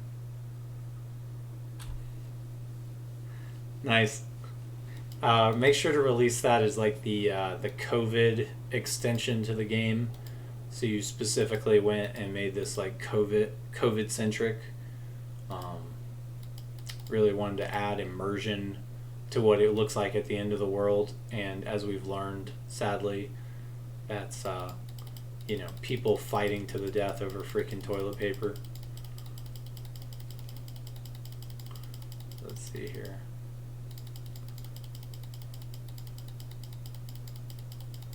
All these hangmen, they definitely are. They love the idea of a good hostage. They absolutely love it.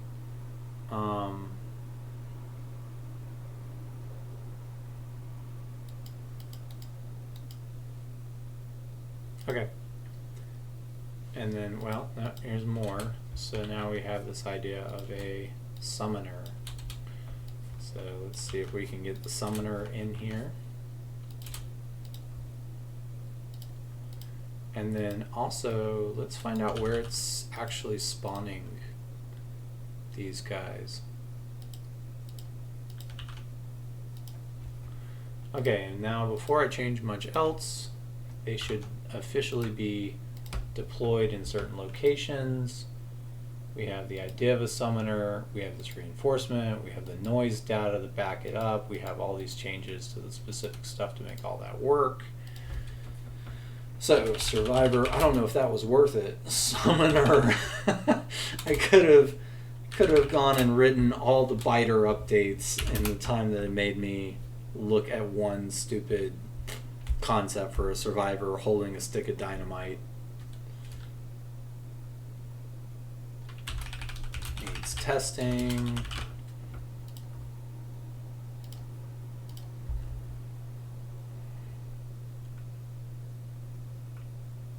Exactly. You be nice to me. Alright, so it's always those, you know, it's the little ones that you just get caught up on that you're just like, can I do this? Like, does that work?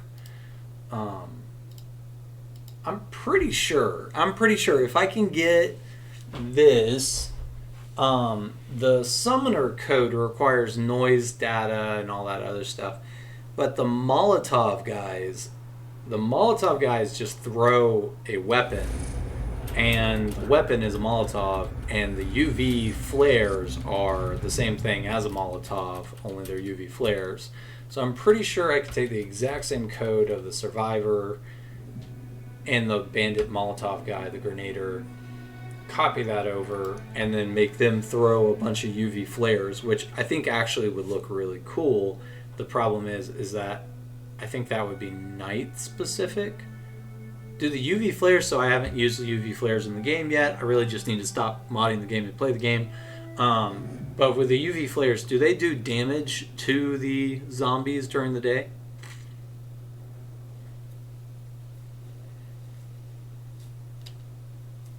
Okay, so you have this idea of grenaders who are survivors. If they dropped a bunch of UV flares around them while they were fighting, then that could help cover them while they're fighting. Please work, please work, please don't be broken. Alright, I see everybody's spawned in. Good so far, I think.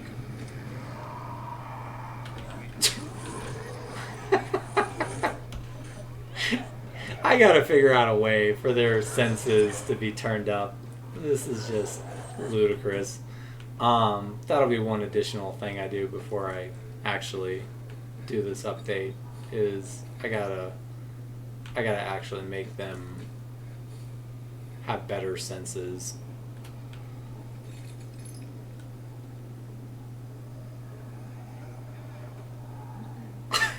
Just had the shit smacked out of him. Exotic. Your buddy's dying. Right there.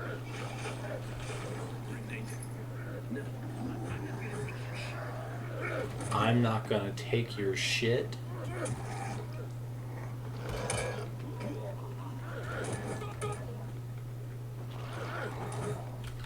Okay. So they've got a bunch of pipes. I gotta figure out how to get them weapons that are not too game breaking. Yeah, so they got a bunch of pipes. Maybe give them like some maces or something. They got a couple of good weapons.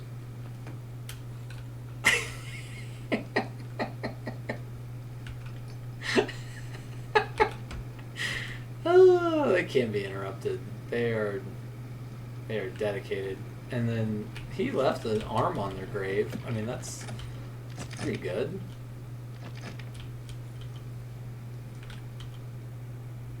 Okay.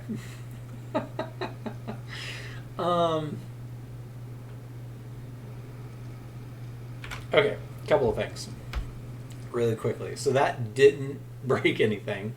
That doesn't mean anything. I mean, it doesn't mean that actually worked anywhere, but it didn't break anything. And that's the crucial part of this, is that we're going to keep moving forward just for now because it didn't break anything.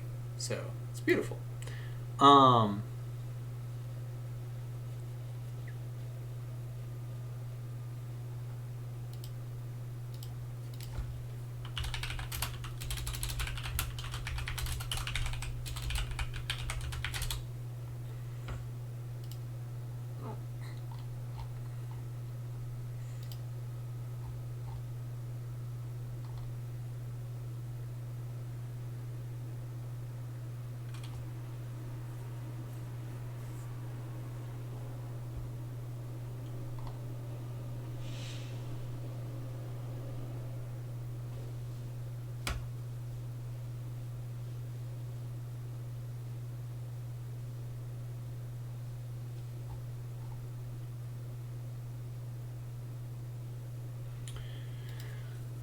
So, with the noise system, I got distracted. I was looking at some of the posts.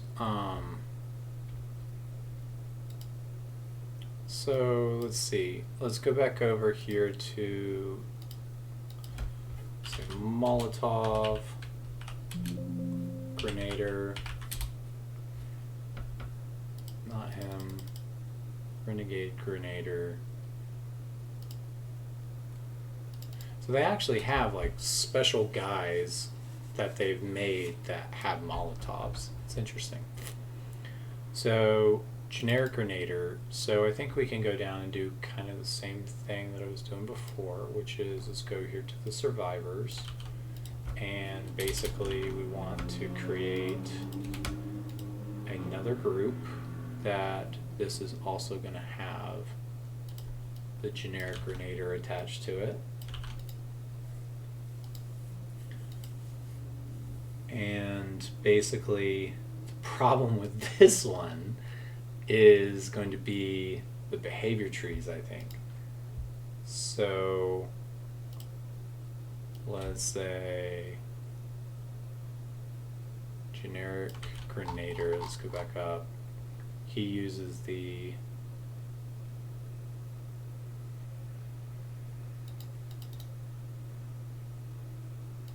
low tier.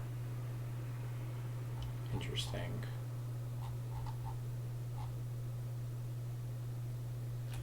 So over and back into here, which I think this is pointed at it, we now need to say Grenader.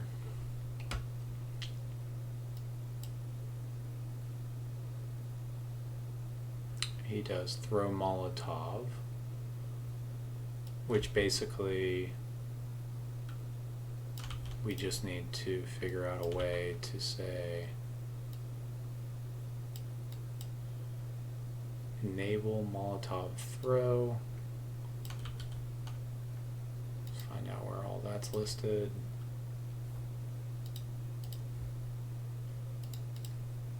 Kill that.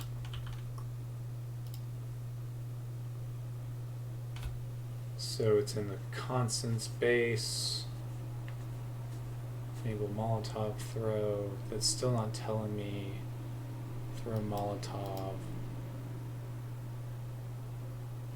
That's still too low. So Grenader. Molotov has weapon specific Molotov. So in order to fix this,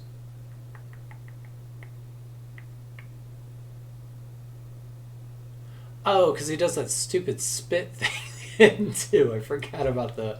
Come on, he's like an actual fire breather asshole instead of just throwing something like a normal person. So let's see. Forgot about that one. Yeah, it looks like I've got all that code sitting right here, so I might actually remove some of that nonsense. I don't know why they would add that other than it looks cool.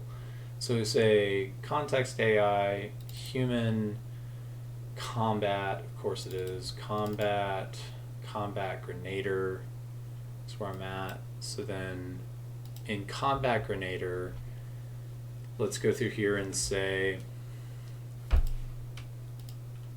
spit cooldown. He does this taunt cooldown, has active weapon, is combat target. He says enable attack position when possible, attack. So then he plays whatever animation. We want him to throw it, but essentially we just want to get rid of the animation, which means I could probably go back to the all the way back to the back and say spit. Let's just say spit, which there are spitters and that kind of thing. So there we go. So attack, Molotov, spit. So we have a spit range. Ally in line of fire. Set speed. Okay, well, I mean, instead of doing that, we'd probably just do Molotov, to be honest. And there you go, we got a fuse. So if we've got a fuse, then we could probably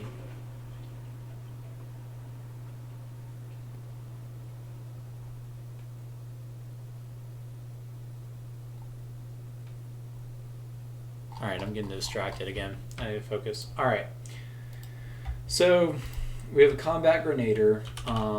Let's see. Combat UV. And what I'll do is I'll try to make this for everyone. So instead of just making this one specific to instead of just trying to make this one specific to survivors, technically everyone should be doing this. This makes sense. So,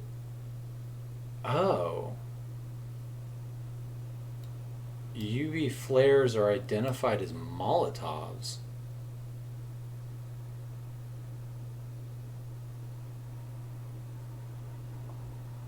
Why is it?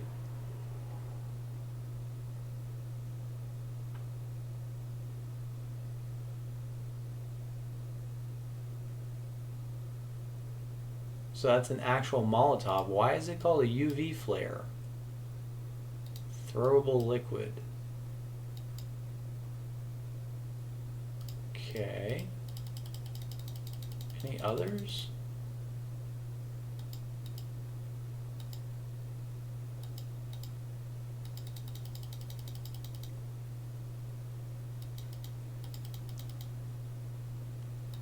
Throwable husk, bullet fire. Man, that's disappointing. So hang on. So with UV, what is that also? So they've got UV cannon, huh? So they've got a UV flashlight. I might be able to also make the idea of NPCs using. So I'm confused. So they've got a UV flare that's identified as a Molotov. Everything underneath it is an explosive. It's a Molotov. It's a Molotov. Why is this called UV flare?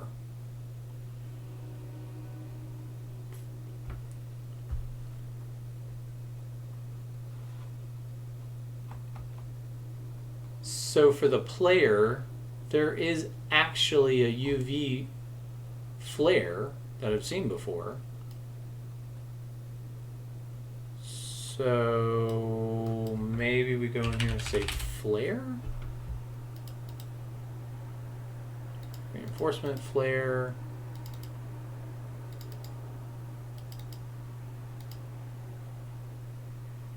Wow. Okay. So then let's see if we can go in here, say open folder.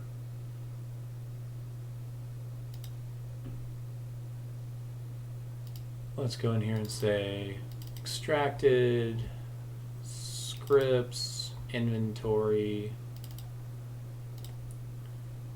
and then let's say UV.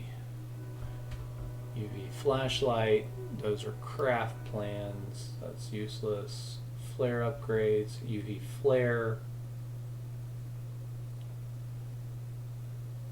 If there's a concept of a UV flare, then it would use inventory, flare, UV flare, there you go. Throwable prefab.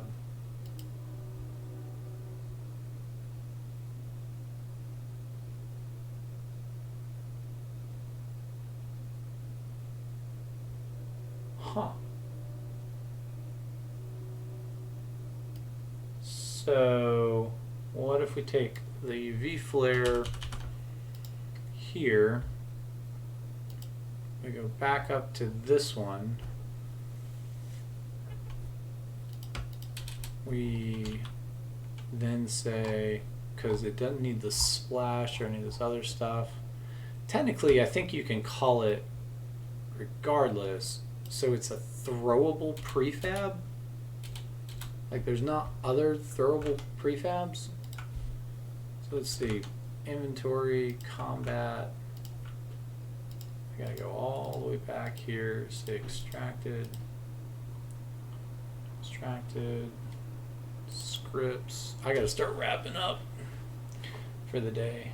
I'm getting way too pulled in. There's the inventory. On the inventory, let's go ahead and say throwable.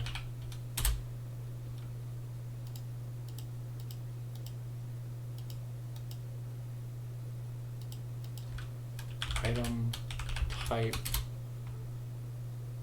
Oh yeah, so there's lots of different types of throwable prefabs. So I can't just say throwable prefab. So it needs like a unique, it actually does need like a unique identifier. So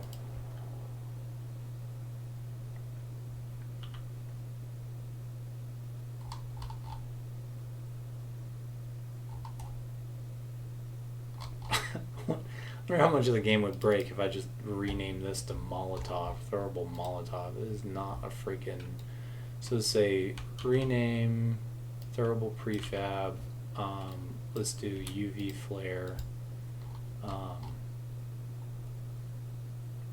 Hand to use. Left max stack. Price. HUD icon. Damage. Skin flare off. Hit reactions. Apparently all this is good to go. Color violet.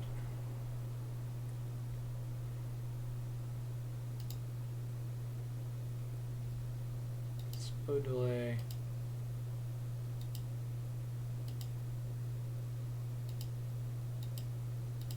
Okay, so now if we tell him to throw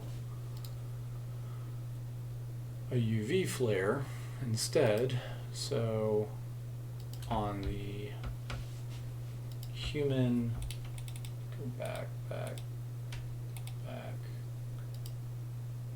human grenader, we now say human combat, weapon type is going to be UV flare.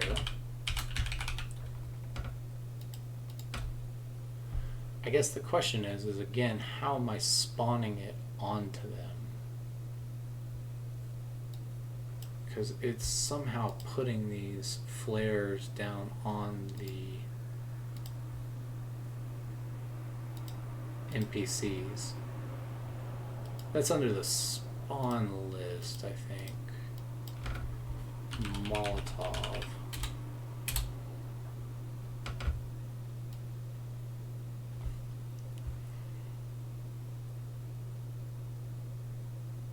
AI attachment, Molotov backpack.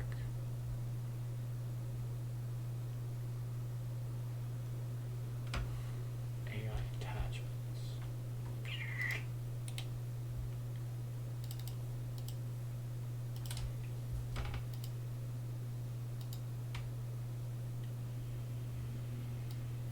And then basically it uses the same system. The difference is we'll just start with the concept of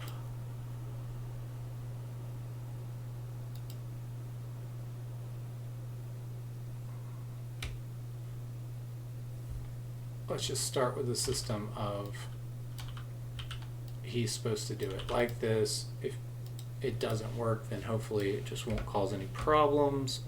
If not, I'll move it over to a sample branch and then I'll wrap up on what I'm doing here. So you have this AI attachment branch.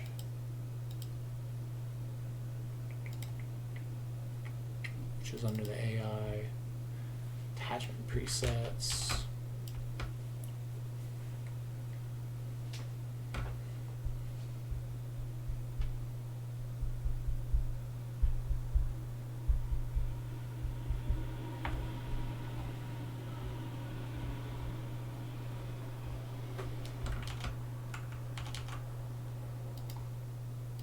Here's AI, attachment presets.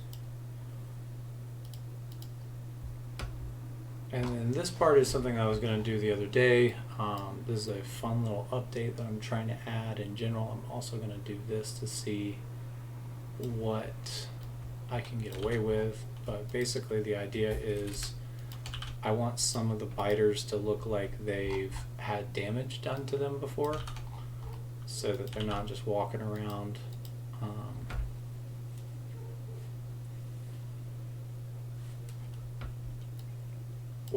all looking the same.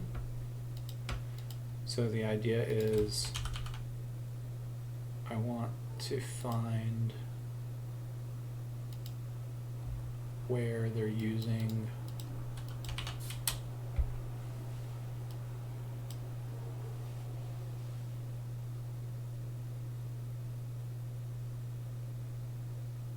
and then also while I'm doing that can search. I'm going to go in here and say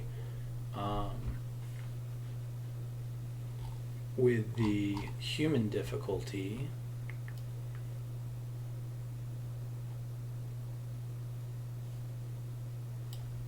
we say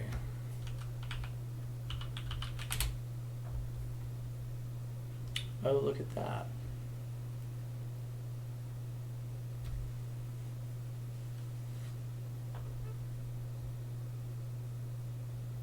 They just left those blank.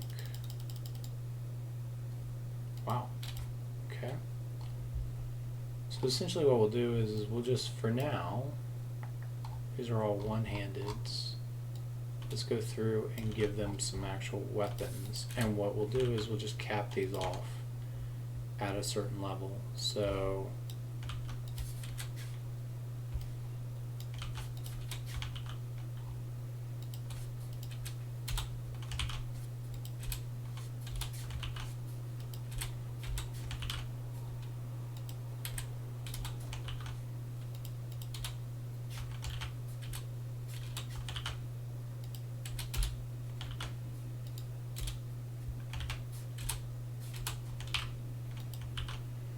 essentially when we want to go through and say, okay, we're going to do 1, 2, 3, 4, 4, 4, 5, 5,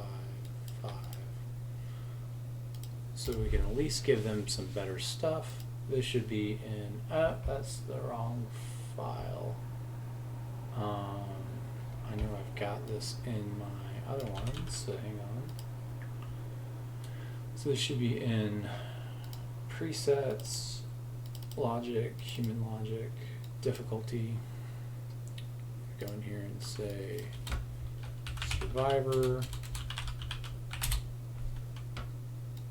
and then go from here to here, nope, here to here. That should fix that. And then for here, the prefab name is an actual prefab. Awesome.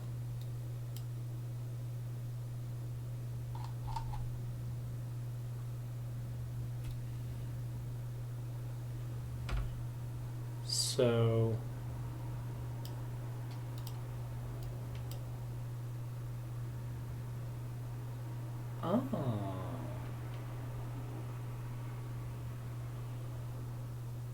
interesting. Well, they've also made them kind of dumb. Let's see if we can fix some of that too while we're sitting here looking at it. Okay, so if we have a preset and we have logic and then we have biters, chemicals, logic, biter, chemicals, chemical attachments. So this should definitely grow with size.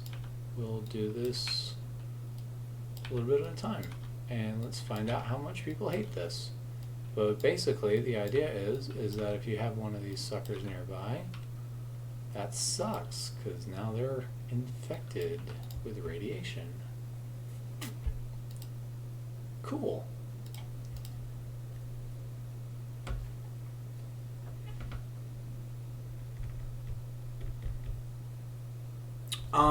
Yes. So the most part, they changed the way that they're doing the damage. Sorry, I missed your thing. Oh, no, you just sent it. So they changed it to where basically it's doing the health definitions. So if you look back at the human difficulty, I think was what I was just looking at. So also let's make sure that this is my mod, AI attachments. Basically weapon visuals, make sure I'm documenting this. And then over at the difficulty, it's not these, or is it? Yeah, here it is. Here's for the different, or this was for the, this is for the actual zombies. For the weapons, I think it's based on the, I just had inventory open. Give me 1 second. Let me shut down some of these extra things. So you have base damage usually. Those in the first game were all definitely inside of the, yeah. So they're definitely all inside the inventory, and then this points at damage 0, whatever that is. If we go over here and hit find, type in damage 0, then you can see that we should start to, it'll start to bring them in. But I'm sure it's in some file somewhere where all of that's defined. And then toxic, looks like it's the same deal for the toxic guys. Where we do this by increments of 0.5. I don't know what that's going to be like on inside areas though.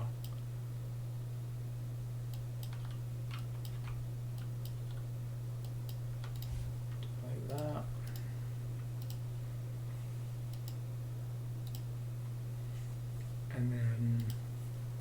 back to this. Okay, so damage definitions. So it's going to be inside scripts, damage definitions, and I think I've got, I don't know if I have that in the mod or not. Damage definitions. Nope. So I haven't started messing with those yet. Say scripts,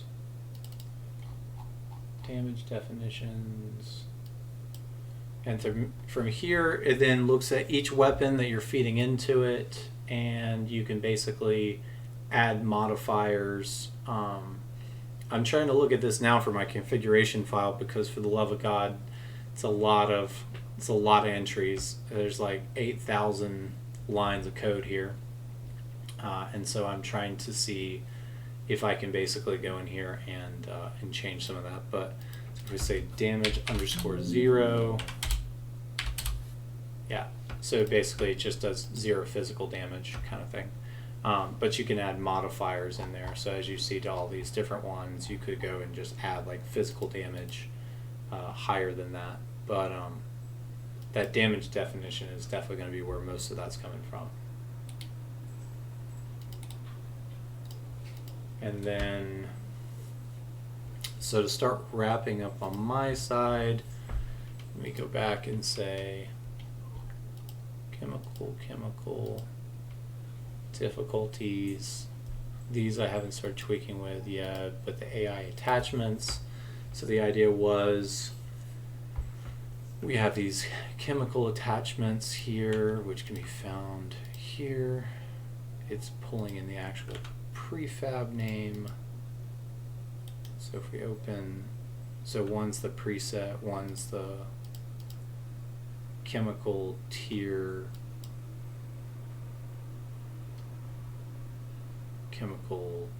none of those actually say chemical attachment tier though. No, it does. So biter chemical tier attachment. Interesting. So the preset I'm going to write is basically biter weapon attachment, and we probably don't need, I'm going to just start this file and then I'm going to leave it alone because I need to go through and actually create all of that. That's going to take a minute, but we'll just document where that is. So then to wrap this up, because this is now going on lots of edits here, we need to test. First of all, let's just test to see if I've broken anything.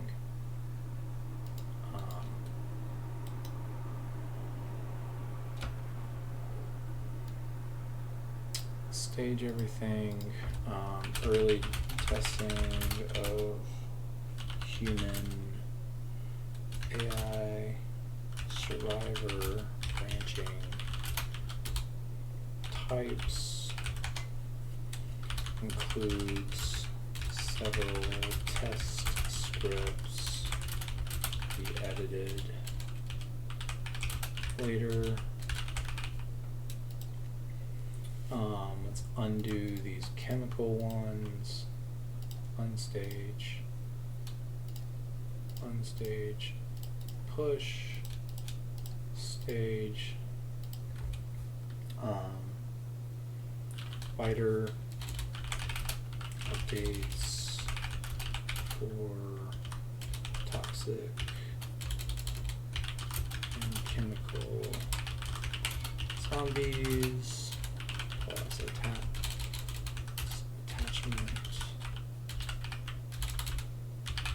file needs to be tested.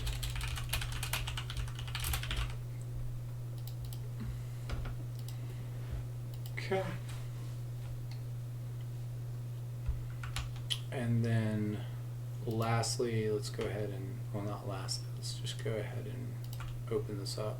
Oh, no, that's right. Lastly, I'm going to go over to there. Let's close out all these XMLs.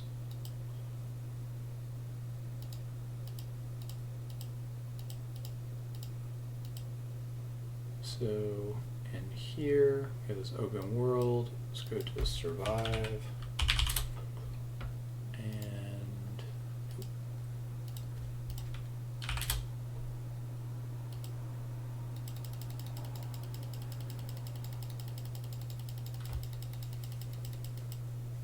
okay, survivors, they've got these garbage weapons. Let's find out where they're making these.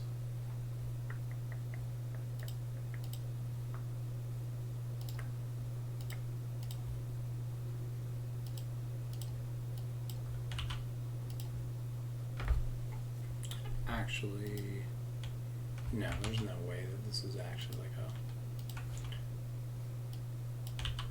a... No, definitely not.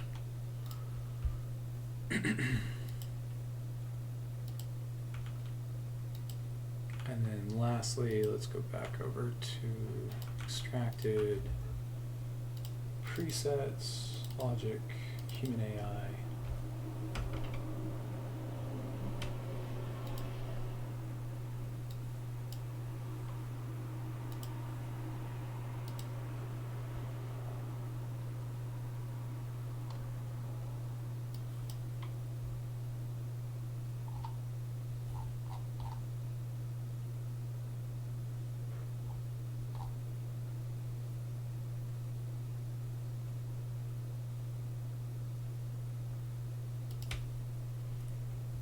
Okay, let's pull this back. So then it is in the, so like the hub characters are in here as well.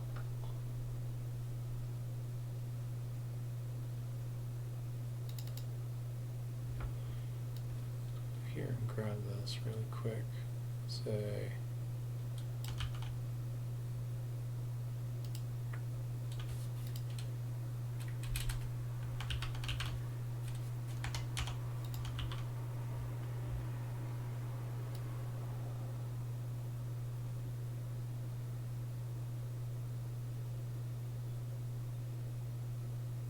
interesting.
It's in the inventory, so if we go to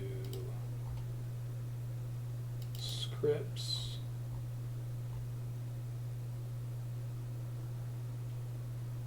inventory, weapon presets, shoddy, okay. And then this feeds down to the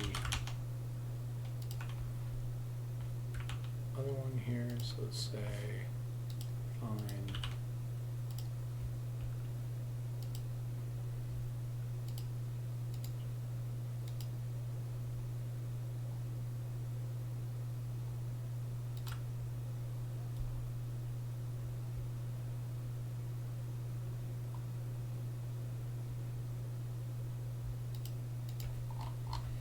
And it's interesting that the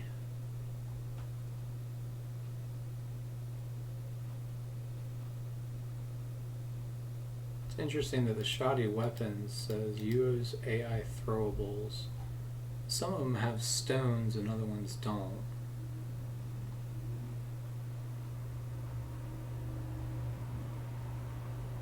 Yeah, with some of those you can read the definition files, and actually you have to use the definition files to create overrides. But I would keep looking, because you have two things. You have weapon damage and then you have health. So you have health definitions and damage definitions. I think most of what you're looking for is either in health definitions or damage definitions, because you're not technically having to establish base damage as much as you are establishing health modifiers. So things like sharp weapons should do this much damage to health, so it actually goes the other way. Normally you would think like, oh, okay, I'm going to go after the damage being dealt, but it's actually the damage effect to the health system that you might be looking for. So then if we go in here and say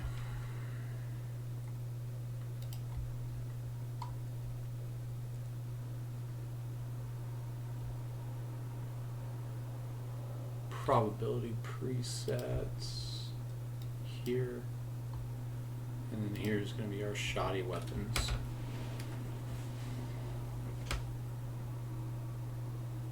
And these are listed as fodder, which is interesting. And they only ever get the same weapons.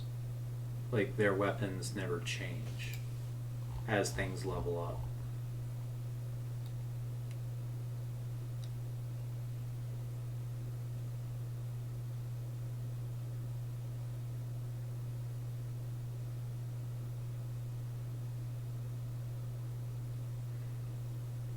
I guess I'm sitting here going like, you know, I guess all I would need to do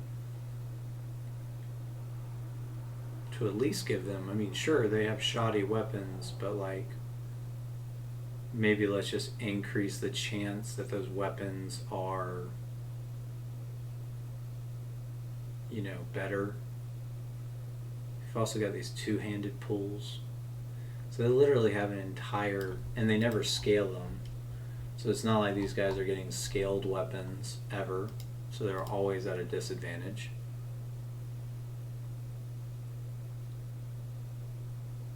Yeah. Yeah, I've heard that with the bow. I could take a look at that a little bit later on. I haven't started diving into, like I said, the weapon specific stuff, but the more I kind of get an eye in, it's like, yikes. So maybe what I'll do is I'll go and say weapons, inventory, weapon probability presets. Let's give this a new, do shoddy, and basically what we'll do is we'll go and create a more realistic survivor pack. So I don't know the best place. So they have like these renegade pools, Duke pools, PK pools, and then survivors just suck it. You get garbage pools. So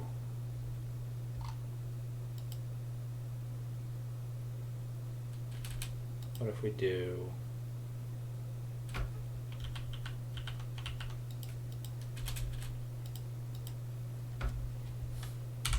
survivor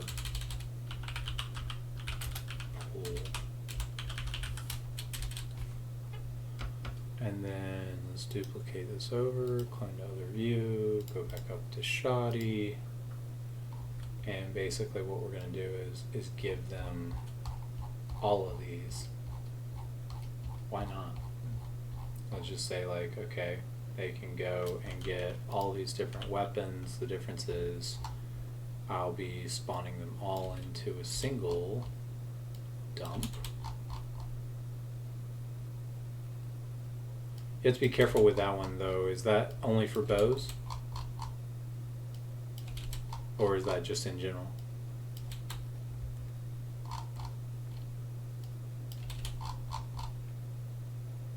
Nice. Where's that one located? Or actually, don't tell me. I'll find it for the mod. I don't want to take your efforts there. Say survivor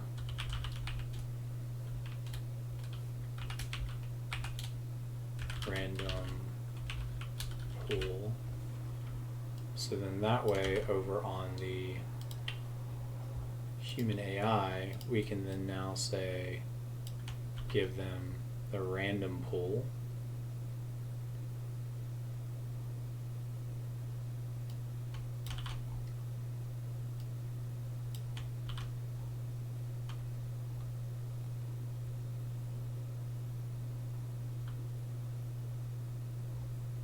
And then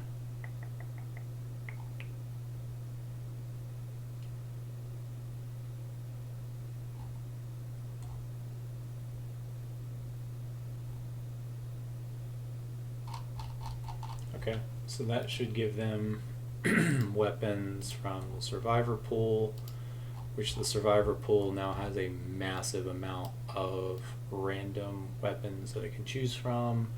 And then also, I'm guessing some of these are, I mean, my problem with this is that my guess is that some of these are actually the good weapons. So if we say like axe,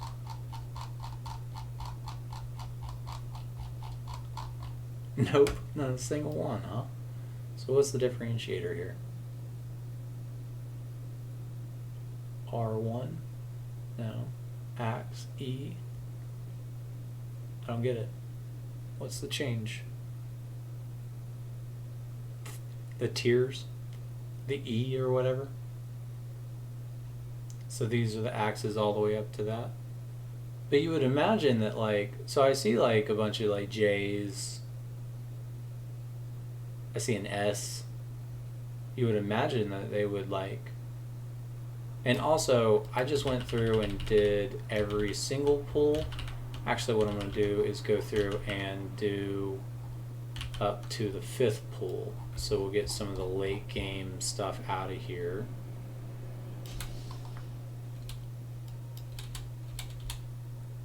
And then basically that way they have up to the 5th level of garbage weapon. Alright. And then this will be the, make sure it's named the same because it just undid my name, which could cause a lot of fun problems for no reason. So then we want to call this, okay.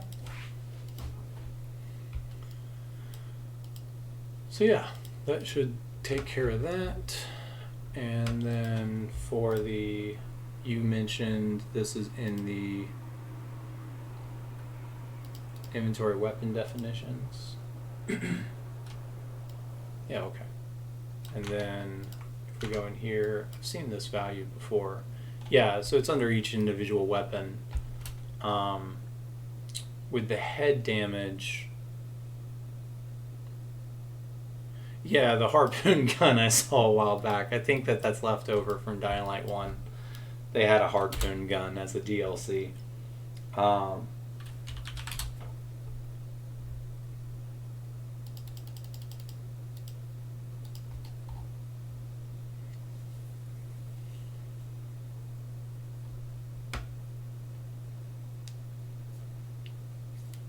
Oh, okay. Interesting.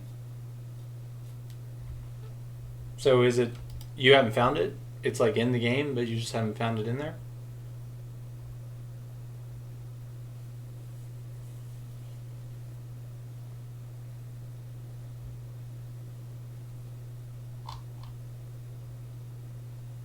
And then I think with some of these, you could probably just change the, for the ammo type.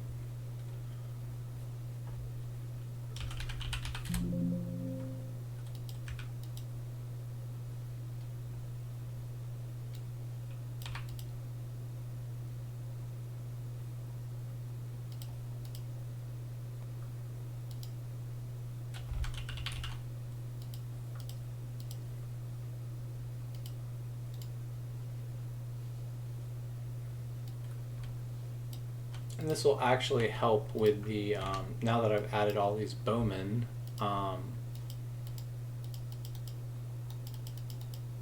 This will actually help with that. They did have the concept of the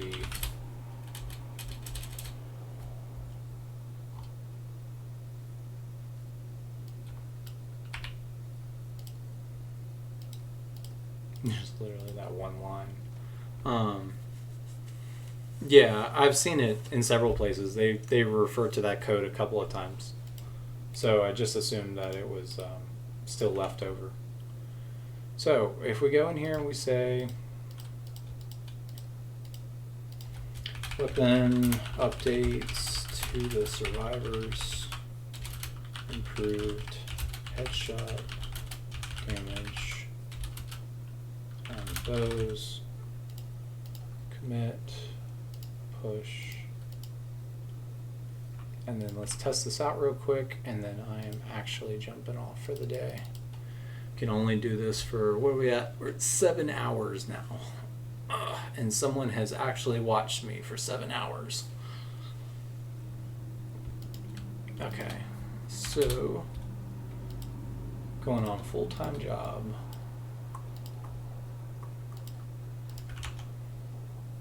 Let's see here.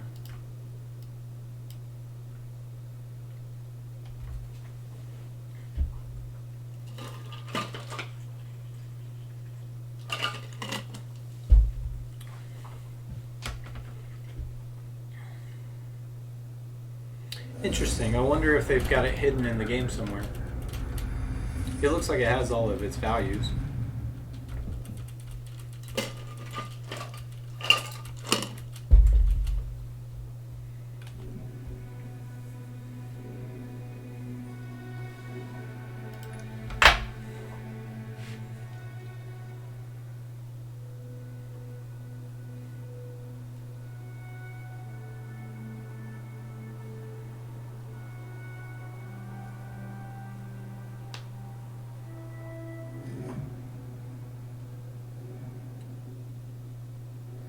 Probably.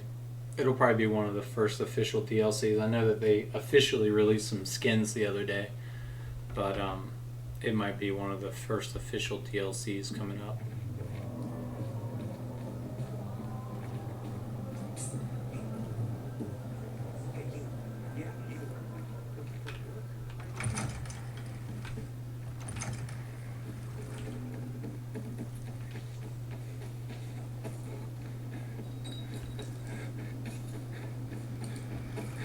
And then their AI sensor was the only thing.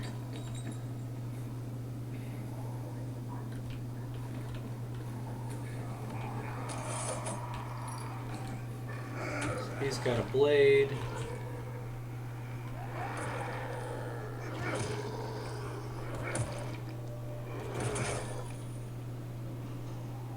You got this, buddy. Take some hands off.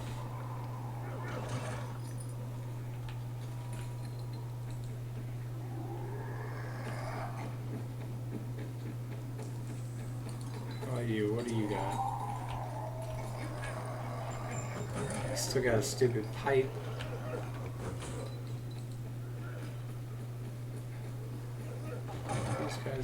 He's got his stick. So I don't know if this worked. Maybe it really is doing like I haven't really actually figured out who these guys are. So I'm not sure if these are considered encounters or if they are considered, because he's got a pipe. Is it just me or is it the same guy? Like twice, 3 times. Slight variation there.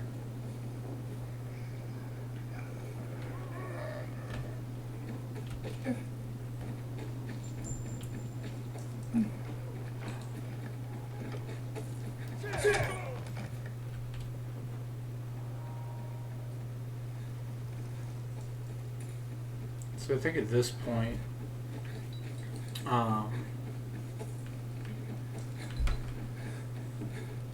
yeah, so So like here's some actual survivors out in the wild kind of thing. They all have better weapons. Except, does this guy got a stick? He does have a stick. It could be randomly generated though. Or randomly selected based on probability. Oh, they're... Bye-bye, Daddy. Yikes. So that's going to be an encounter. Oh, well that worked. I have broken the inventory though. The flashlight no longer works. So I'll need to fix that.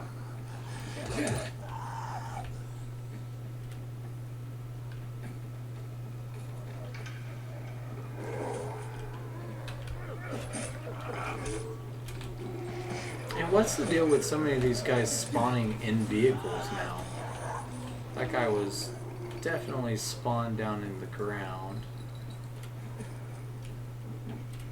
These guys have their flee factor. So all the guys spawning around the base are like the standard idiots.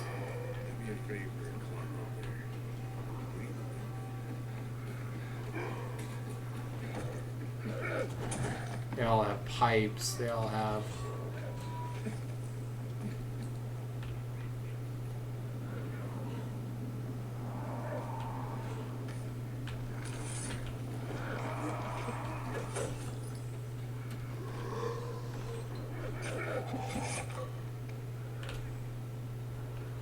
Okay.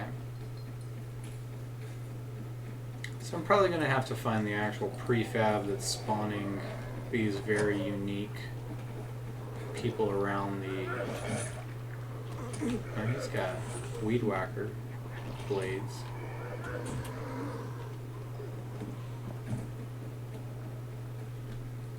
Ew.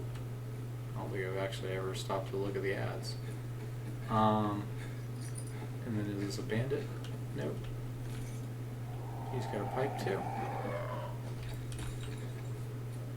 Yeah, the AI detection on here is just something I need to work on in general.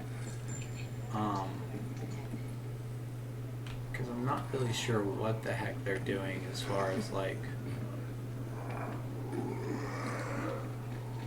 the zombie AI just kind of walks around the bandits until you get close enough kind of thing.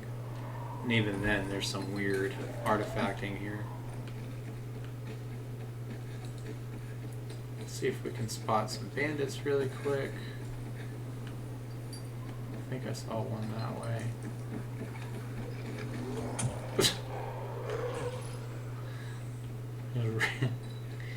Randomly scattered idiots.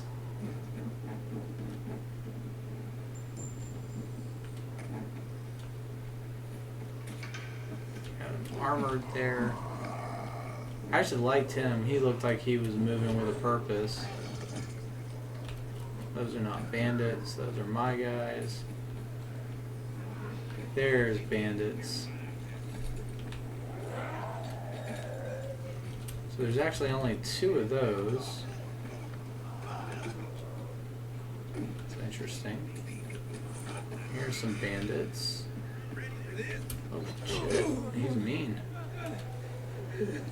And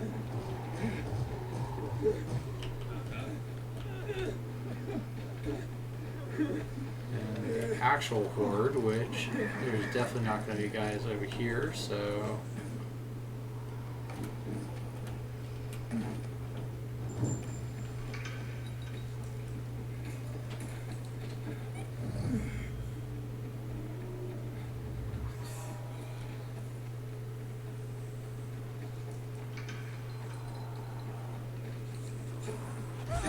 Oof. They certainly don't mess around though.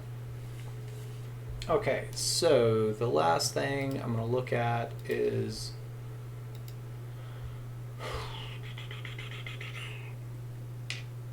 where are those files located? So in the AI, there is the perception profiles.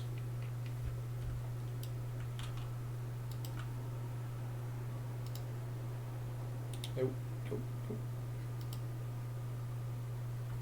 I think I just messed up both of my browsers.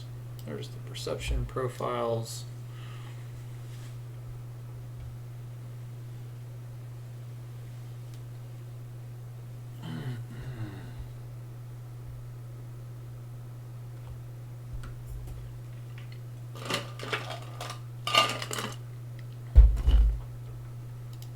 You gotta be kidding me, come on.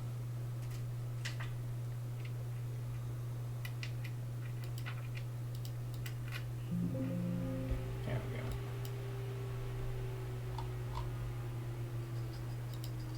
And then for the humans, they have this human low alert.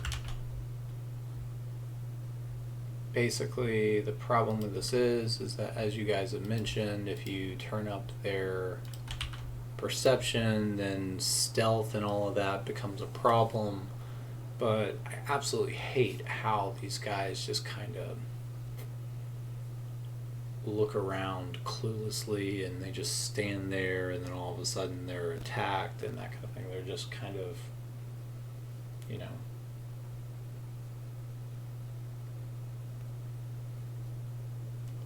So it's the sensor params. So if we go under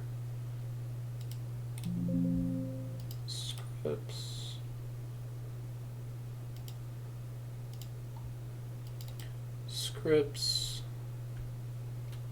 param managers, profiles, sensors, and then the actor sensor profiles, which I've already worked with a little bit, but basically the different ones: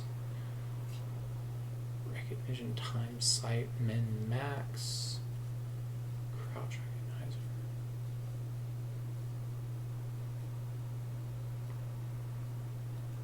So everybody before was saying that basically they didn't like this idea of the enemies being able to spot you so easily. So maybe what happened, darkness recognition, multiplier,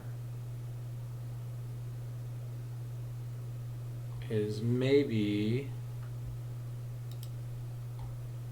I turned these up when I was first looking at this stuff for tweaking, and then I didn't finish. So let's say actor sensors. Let's look at the default versus mine. No, so they're all, for the most part, the biters are turned up. Yeah. So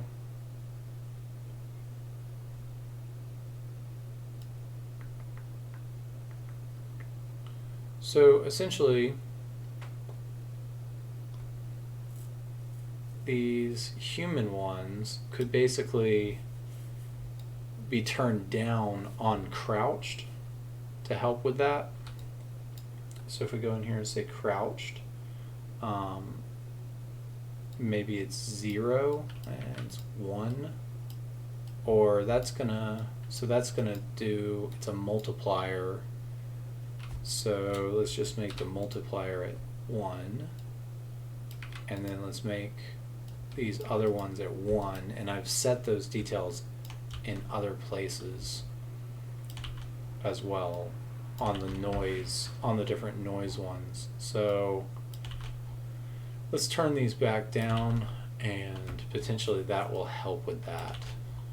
If you can test for that when you get a chance, Vic,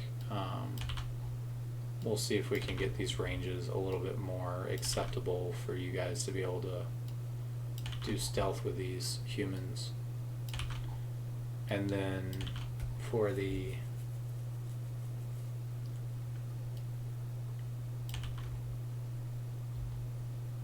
non-hostiles,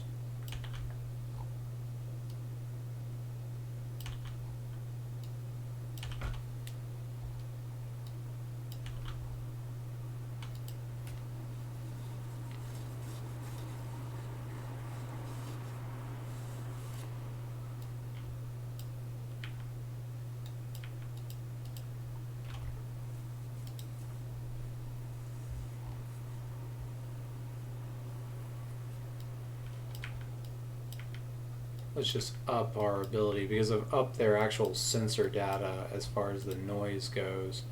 So let's just downgrade the multipliers here. I'm not actually sure why they have this multiplier, but it is good to know. I'm sure it's being driven by the logic somehow. But basically,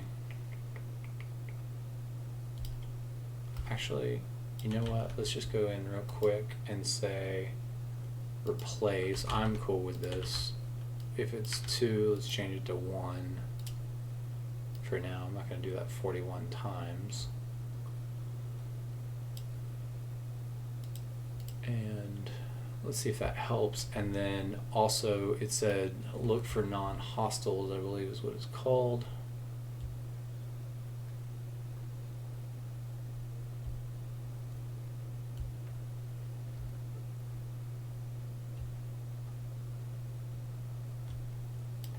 And it's perform line of sight checks for non-hostiles. I think this needs to be like, so most of the humans have true, true.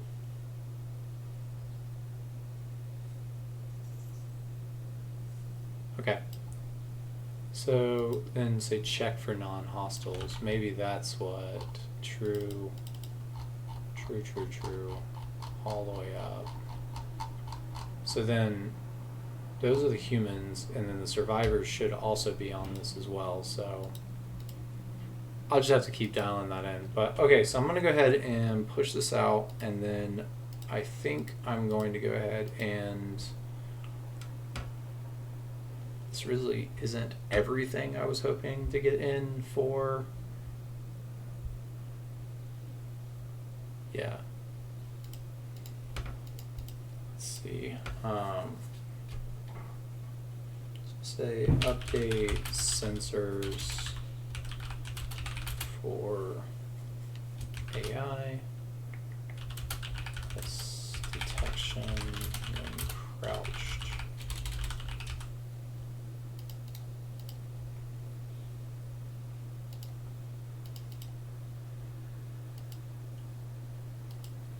Okay.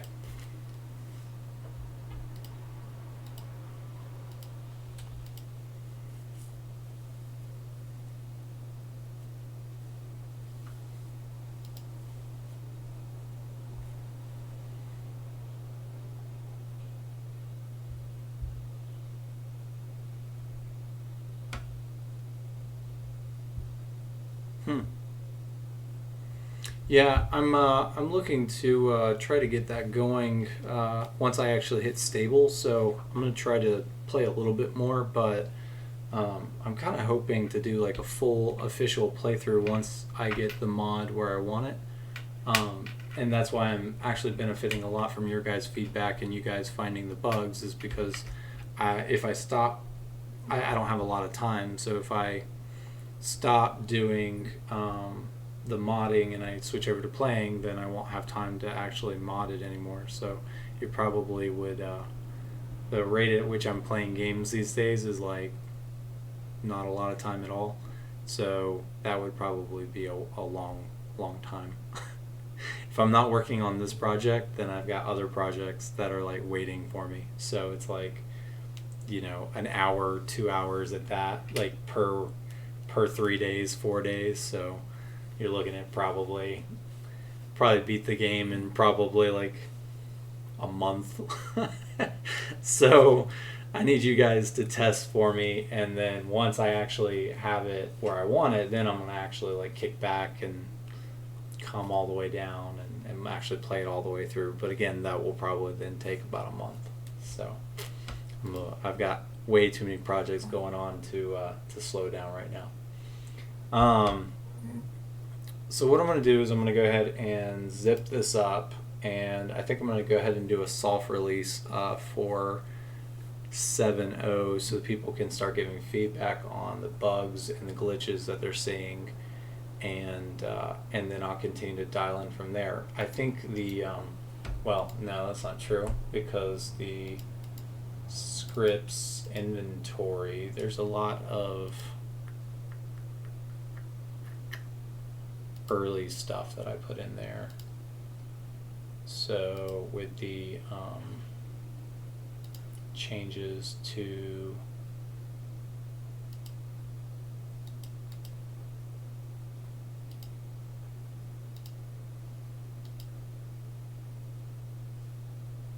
inventory prototypes, I created this flare on a whim. I need to reset to back to the state before.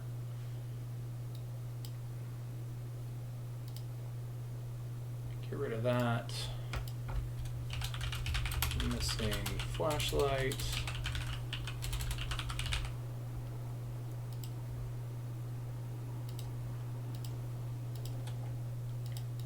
So then I should be able to take this whole thing, and obviously I didn't get my configuration update in here. Give me 1 second.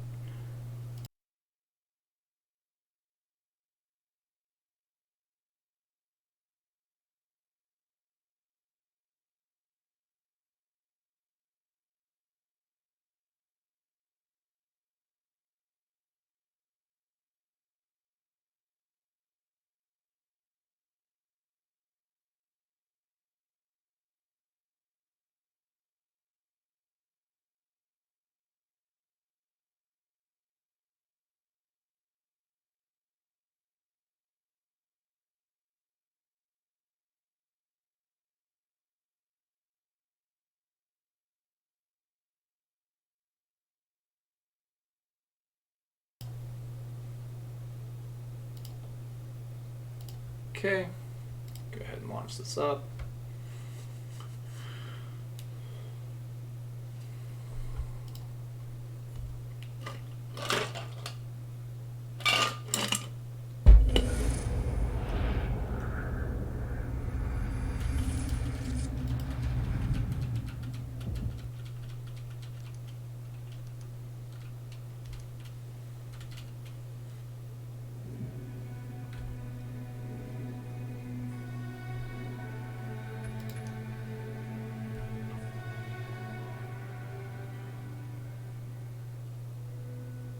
So if we know where the attachment files are,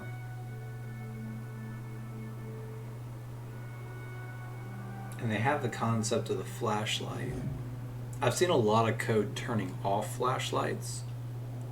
So I would have to review again, but I think they are doing the like day and nighttime flashlights. I think it really would be very cool to see flashlights around the city.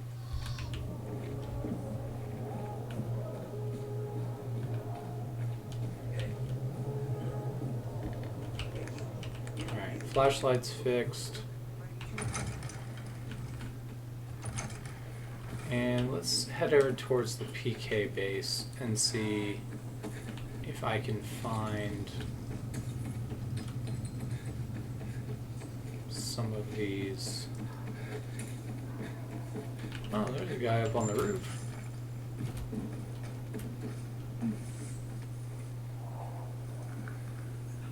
I can't listen to my old lady.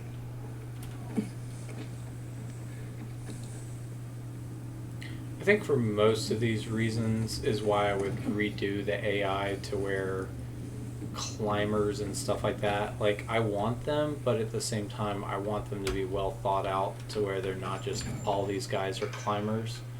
Because the difference is that with the like current gameplay and storyline, there's too many guys like out on the roof just like chilling with their significant other. This girl right here carving a flute is going to die pretty quickly.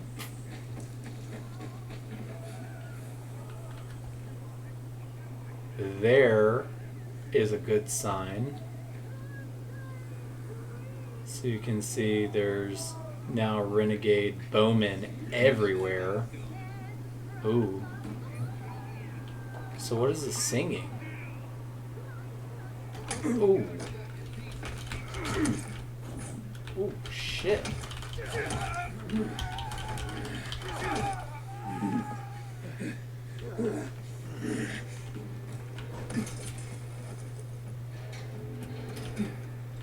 So this entire square.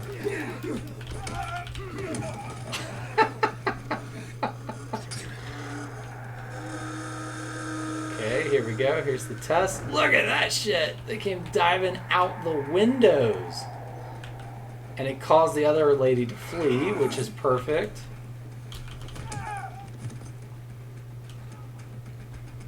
They do not have me targeted. So that's a problem. There they go. So they see me now. Oof. Oh. Oh, I see. Oh, shit.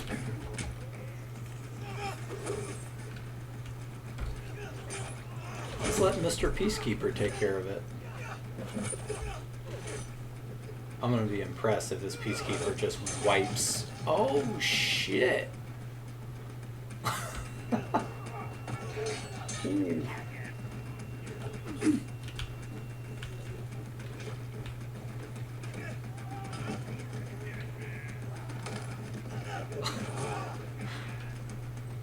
This is pretty good.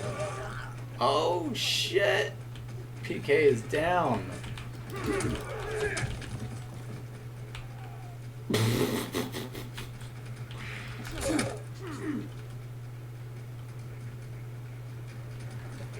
So that one PK dude and my fist just wiped all these guys.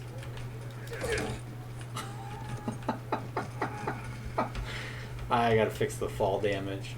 So, oh, look at that. Check that out. So we got an archer over here fighting against a PK. Ah, he's got his throwing blades. Reinforcements just showed up.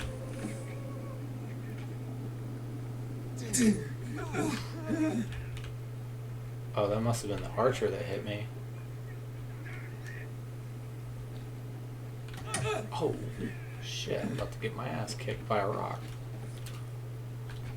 So far, that is pretty good.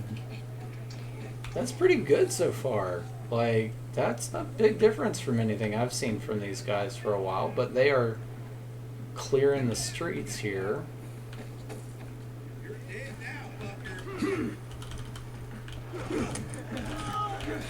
Oh, he took care of him.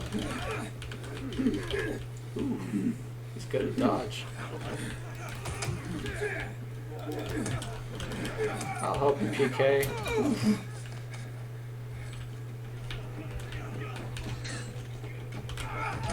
Oh!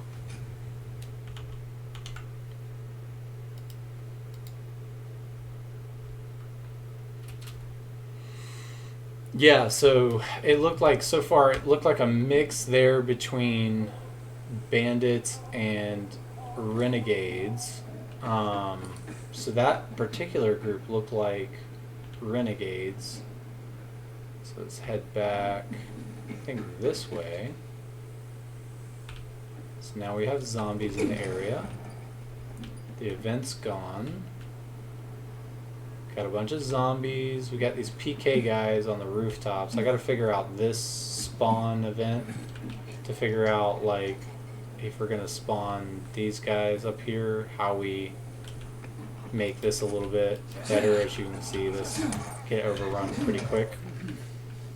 I mean, to be fair, just most guys on the roofs are gonna get overwhelmed pretty quickly in general with the current zombie dynamic.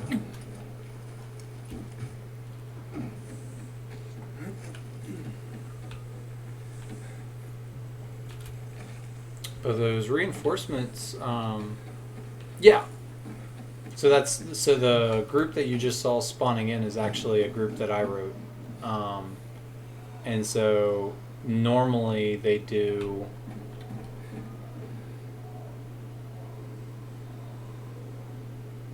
Normally they do a small group of people. Sorry, I'm trying to remember all the details here of that. So right now, I think actually I didn't write that part of it. I wrote more guys. So it was originally something like only a few guys would show up. and I basically made that scalable to where it's anywhere from like 0 to 12 guys will now show up based on a probability. 37 steps straight ahead, then 16 more steps, turn left.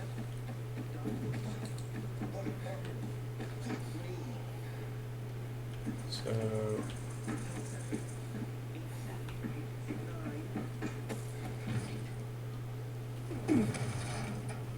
let's go over there. Yeah, I'm all about the probability in here. So currently it's also set up to where you should now have more of the armored zombies show up around the base. Oh, it's currently how it's set up. Let's take a run around the block. Why does that cause it to explode?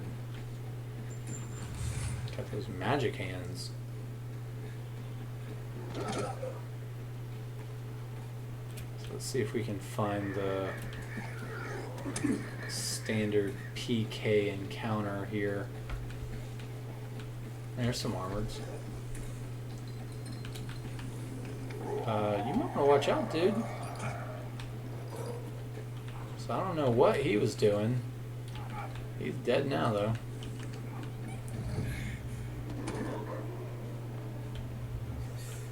Okay, we're gonna put you on a body.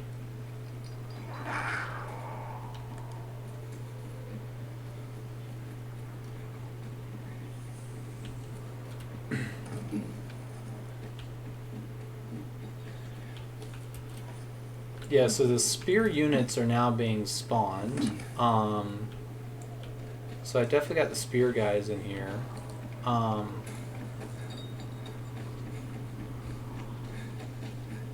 And the two-handed guys also should show up in here. See, there's where they're helping a survivor. So they're not like, you know, murdering a survivor. Oof.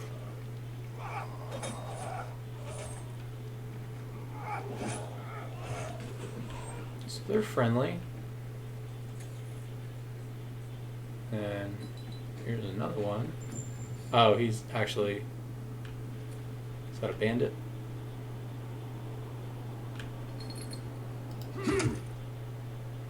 Anything? Nope.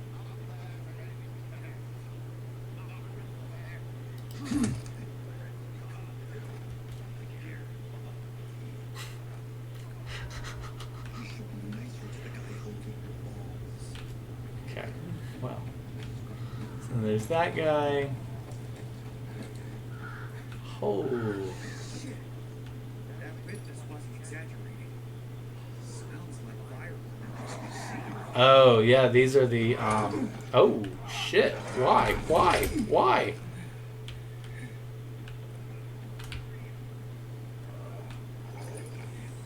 Why are they after me?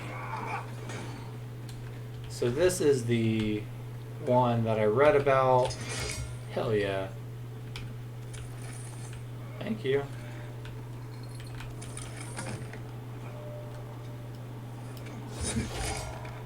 That auto aim's gotta go, man. Alright, so I gotta check out why why they're being hostile there. That doesn't make a lot of sense. But that event's called Massacre, so they're seeing like a massacre with all their guys, so maybe they're just on edge. Someone murdered all their dudes.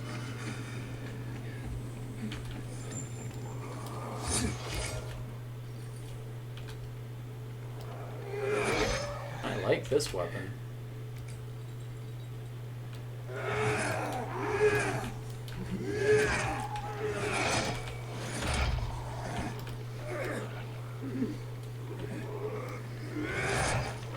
Whew.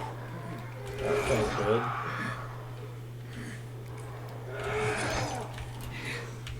Shit.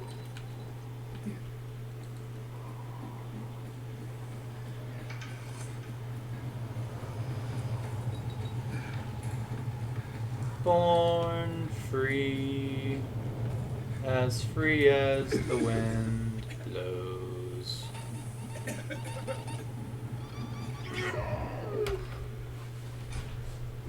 Okay, so I'm gonna cap it off here. I think for the most part it looked pretty solid. I didn't see anything that was too ludicrous, other than they had the problems detecting me, obviously, or they had the problems with the hostility there. That event, like I said, is called AI Life Encounters. That one is called Massacre. So if we go in here and say really quickly, encounter settings, massacre.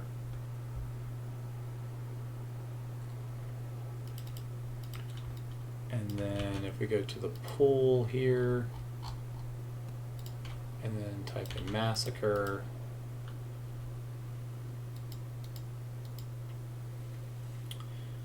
these are the renegades, but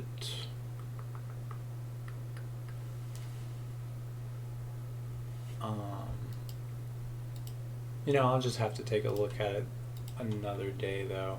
I think I need to just call it. Starting to get a little mixed up with all the run-on of different code here. So I'm going to go ahead and release this as 0.7.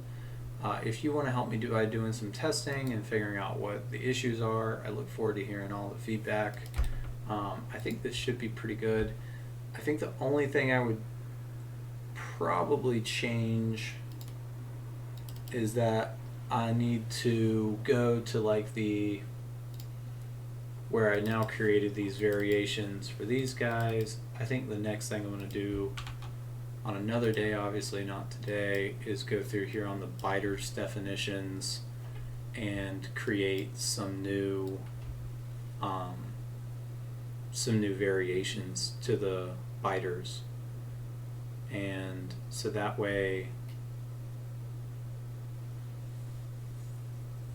we can have kind of biters that are being spawned out in the world that it'll be a good mix of like weak biters and like fast biters, and I think that would probably be pretty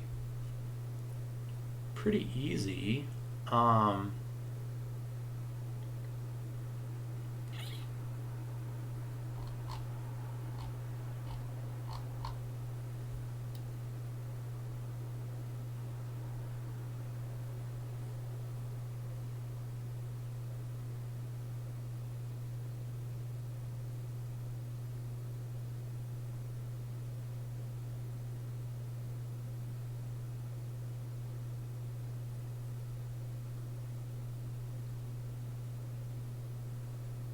Yeah, I think the only difference is that it would.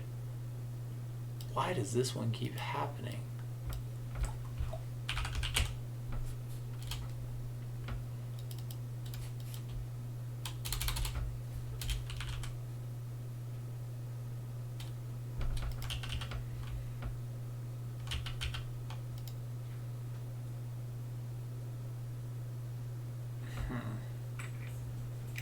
Yeah, I think I'll just need to look at going in here, and next time I'll do like an update to the biter code, and that way the split between the ultimate survivor and the casual survivor will probably go away. The difference will be is that the configuration files will probably drive their speed and intensity, so that way ultimate survivor players are able to have more intense standard biters, and then casual survivors are able to have more laid back biters. But the difference is that I mean, I can even go in here and write their own navigation preset to where certain ones can climb, and they can climb at certain speeds and all of that stuff, so that it's not more of a hack. So right now it's kind of a hack.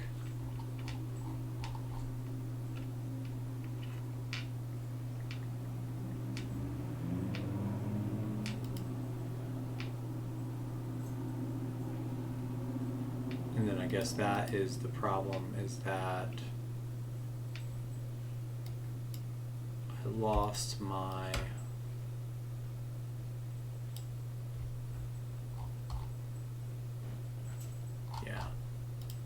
So like these guys shouldn't be able to jump on top of stuff like that.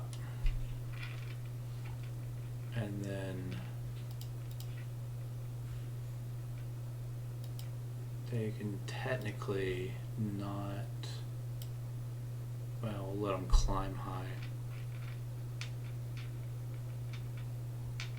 Yeah, and that's what I'm really trying to drive towards is bringing those two things together so it's no longer diverged like that. So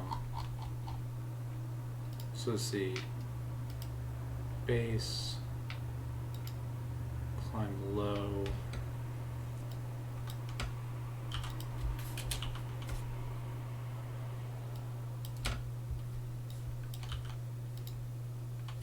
Actually, we'll keep them on medium.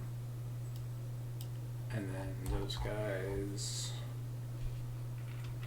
Juggernaut.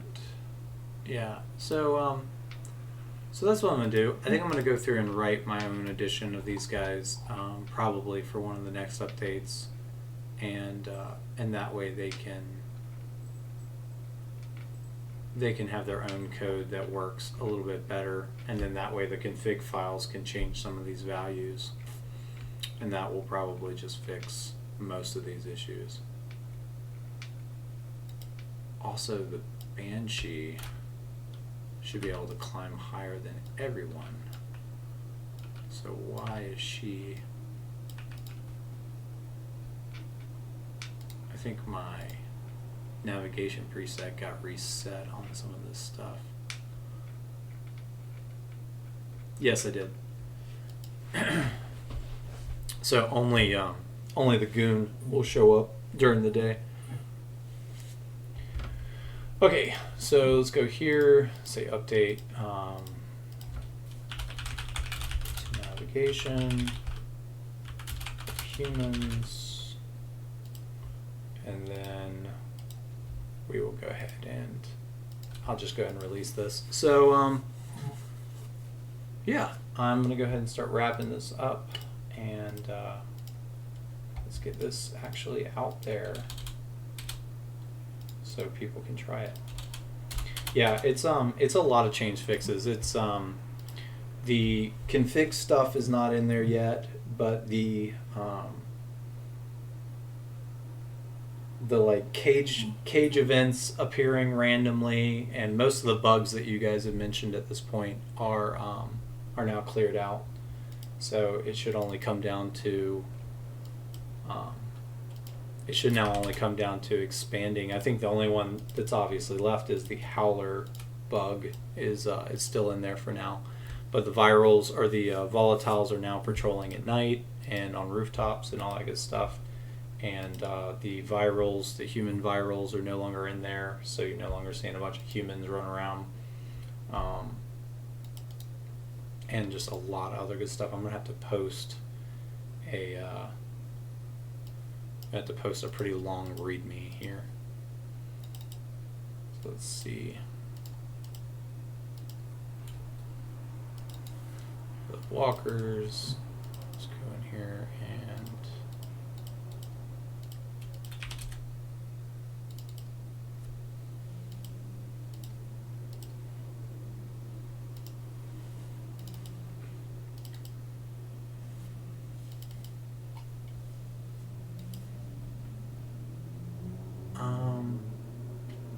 this one gets a little bit more complicated now because we're also fixing the humans. If I delete that, then they won't be fixed.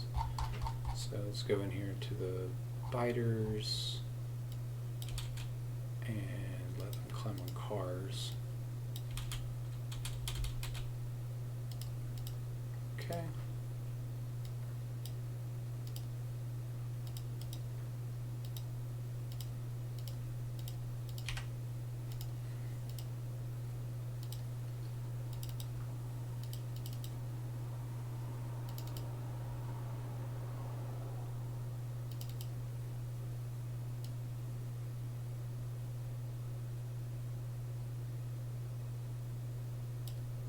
Okay, so that should be good, and then let's go release. And man, if I have to do a quick recording video. Hey Furry, how's it going? I have to do a quick recording video to summarize all these to bring everybody in. So let's see here. What issue do they have? Yeah. Okay. So then let's go in here, say files.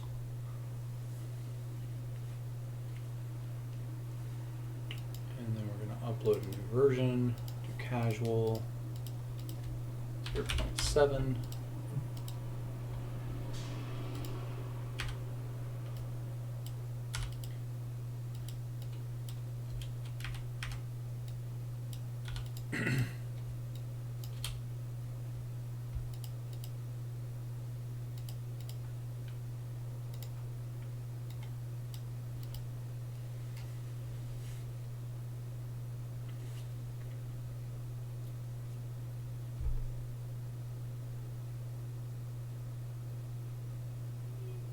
Yeah, exactly.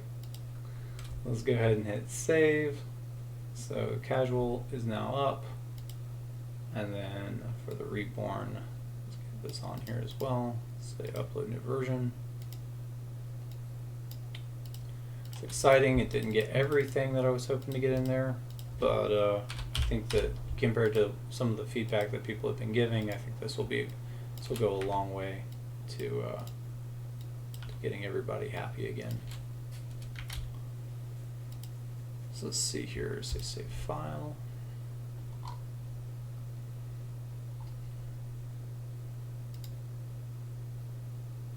The optional files. I'm going to actually go down here to the archive, old versions. Let's see. C1, edit. This will actually be the optionals.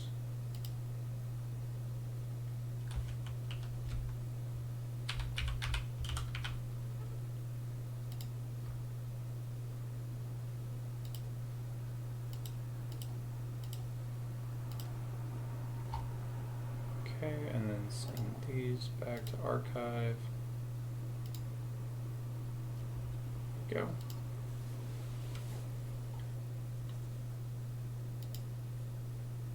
Oh, well, I think I just accidentally hit. Yep.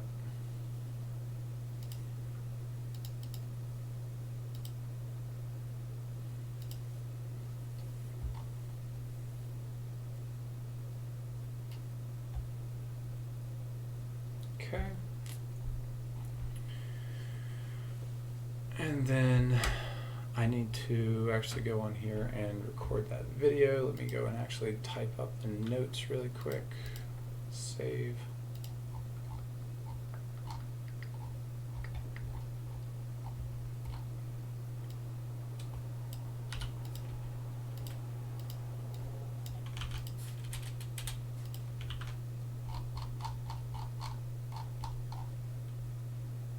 I was also hearing a lot of people say that they thought the weather mod, proper weather, is no longer working correctly. So I think a couple of mods have actually fallen by the wayside, but I haven't had a chance to check. Anybody know if there's been issues with any of those other mods that you've been trying that are on the recommended? So let's see.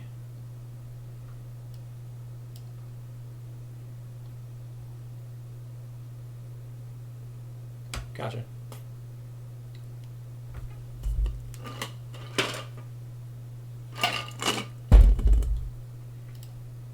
Let's see.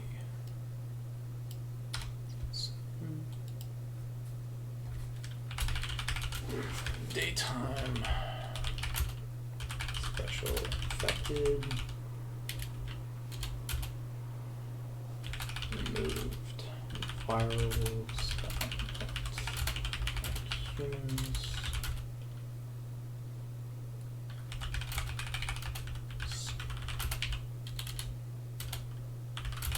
Daytime.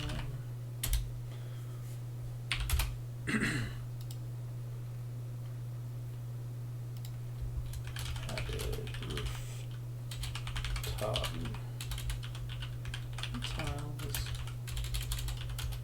street tiles also working.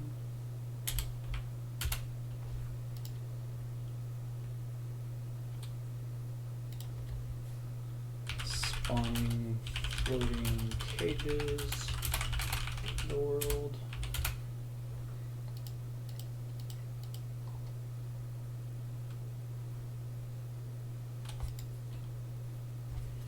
Overhaul to human spawn numbers. Survivors. Okay. Created new types. Human AI. Currently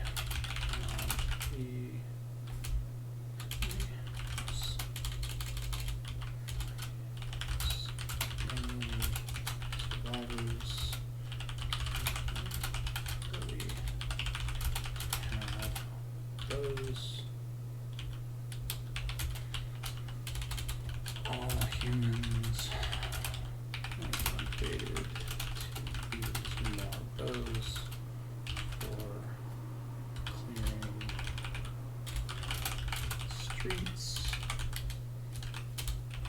Survivors receive better weapons. Spawning out cities.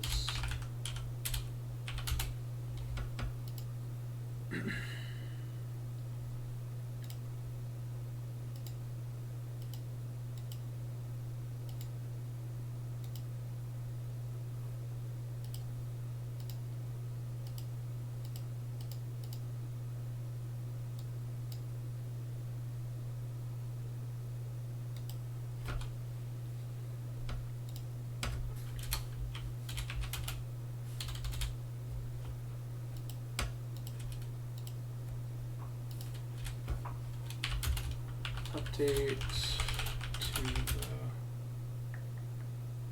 human sensors to make stealth easier missions.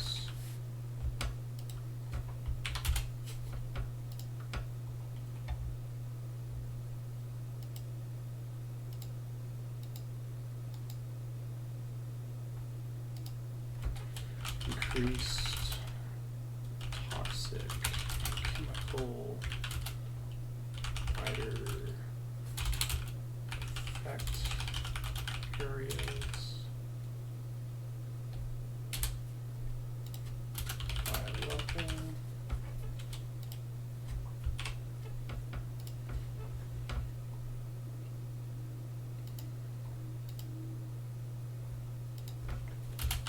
Date to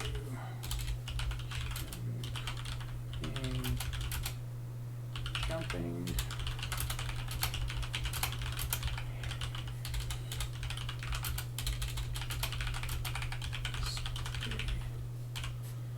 Okay.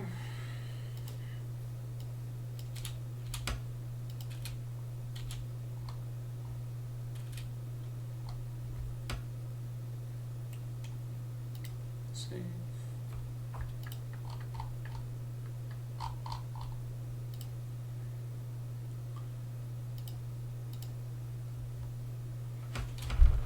Then let's go and say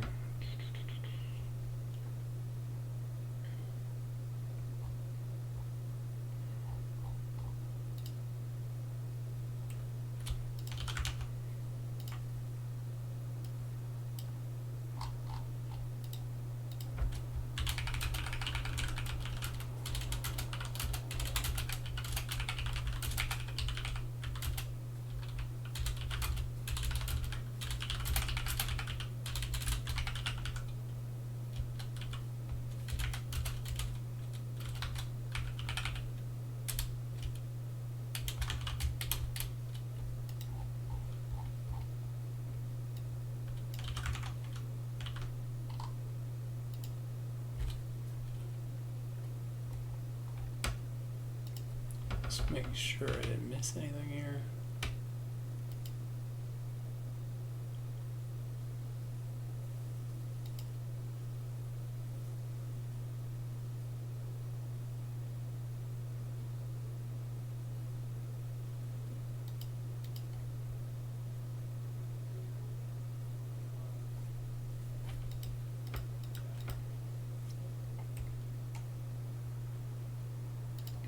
Details say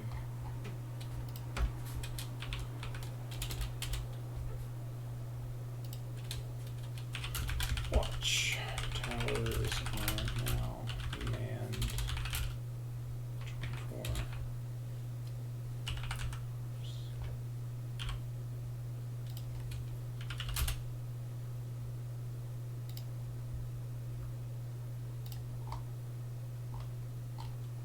Okay.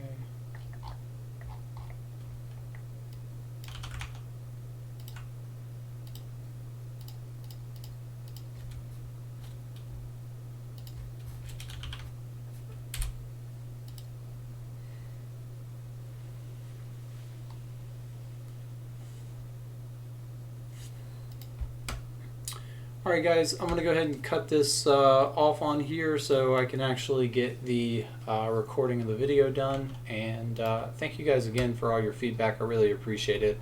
And it was great just chilling with you and getting to talk to you for so long there, Vic. Thanks for making it a little bit more fun. And so yeah, hope you guys enjoy. And Furry, I see your comment. Yeah, so during night, volatiles will now be spawning into the world and out looking for you. So something more fun to take on without the chase values going up. Okay, I'm going to jump off here. I'll talk to you guys later.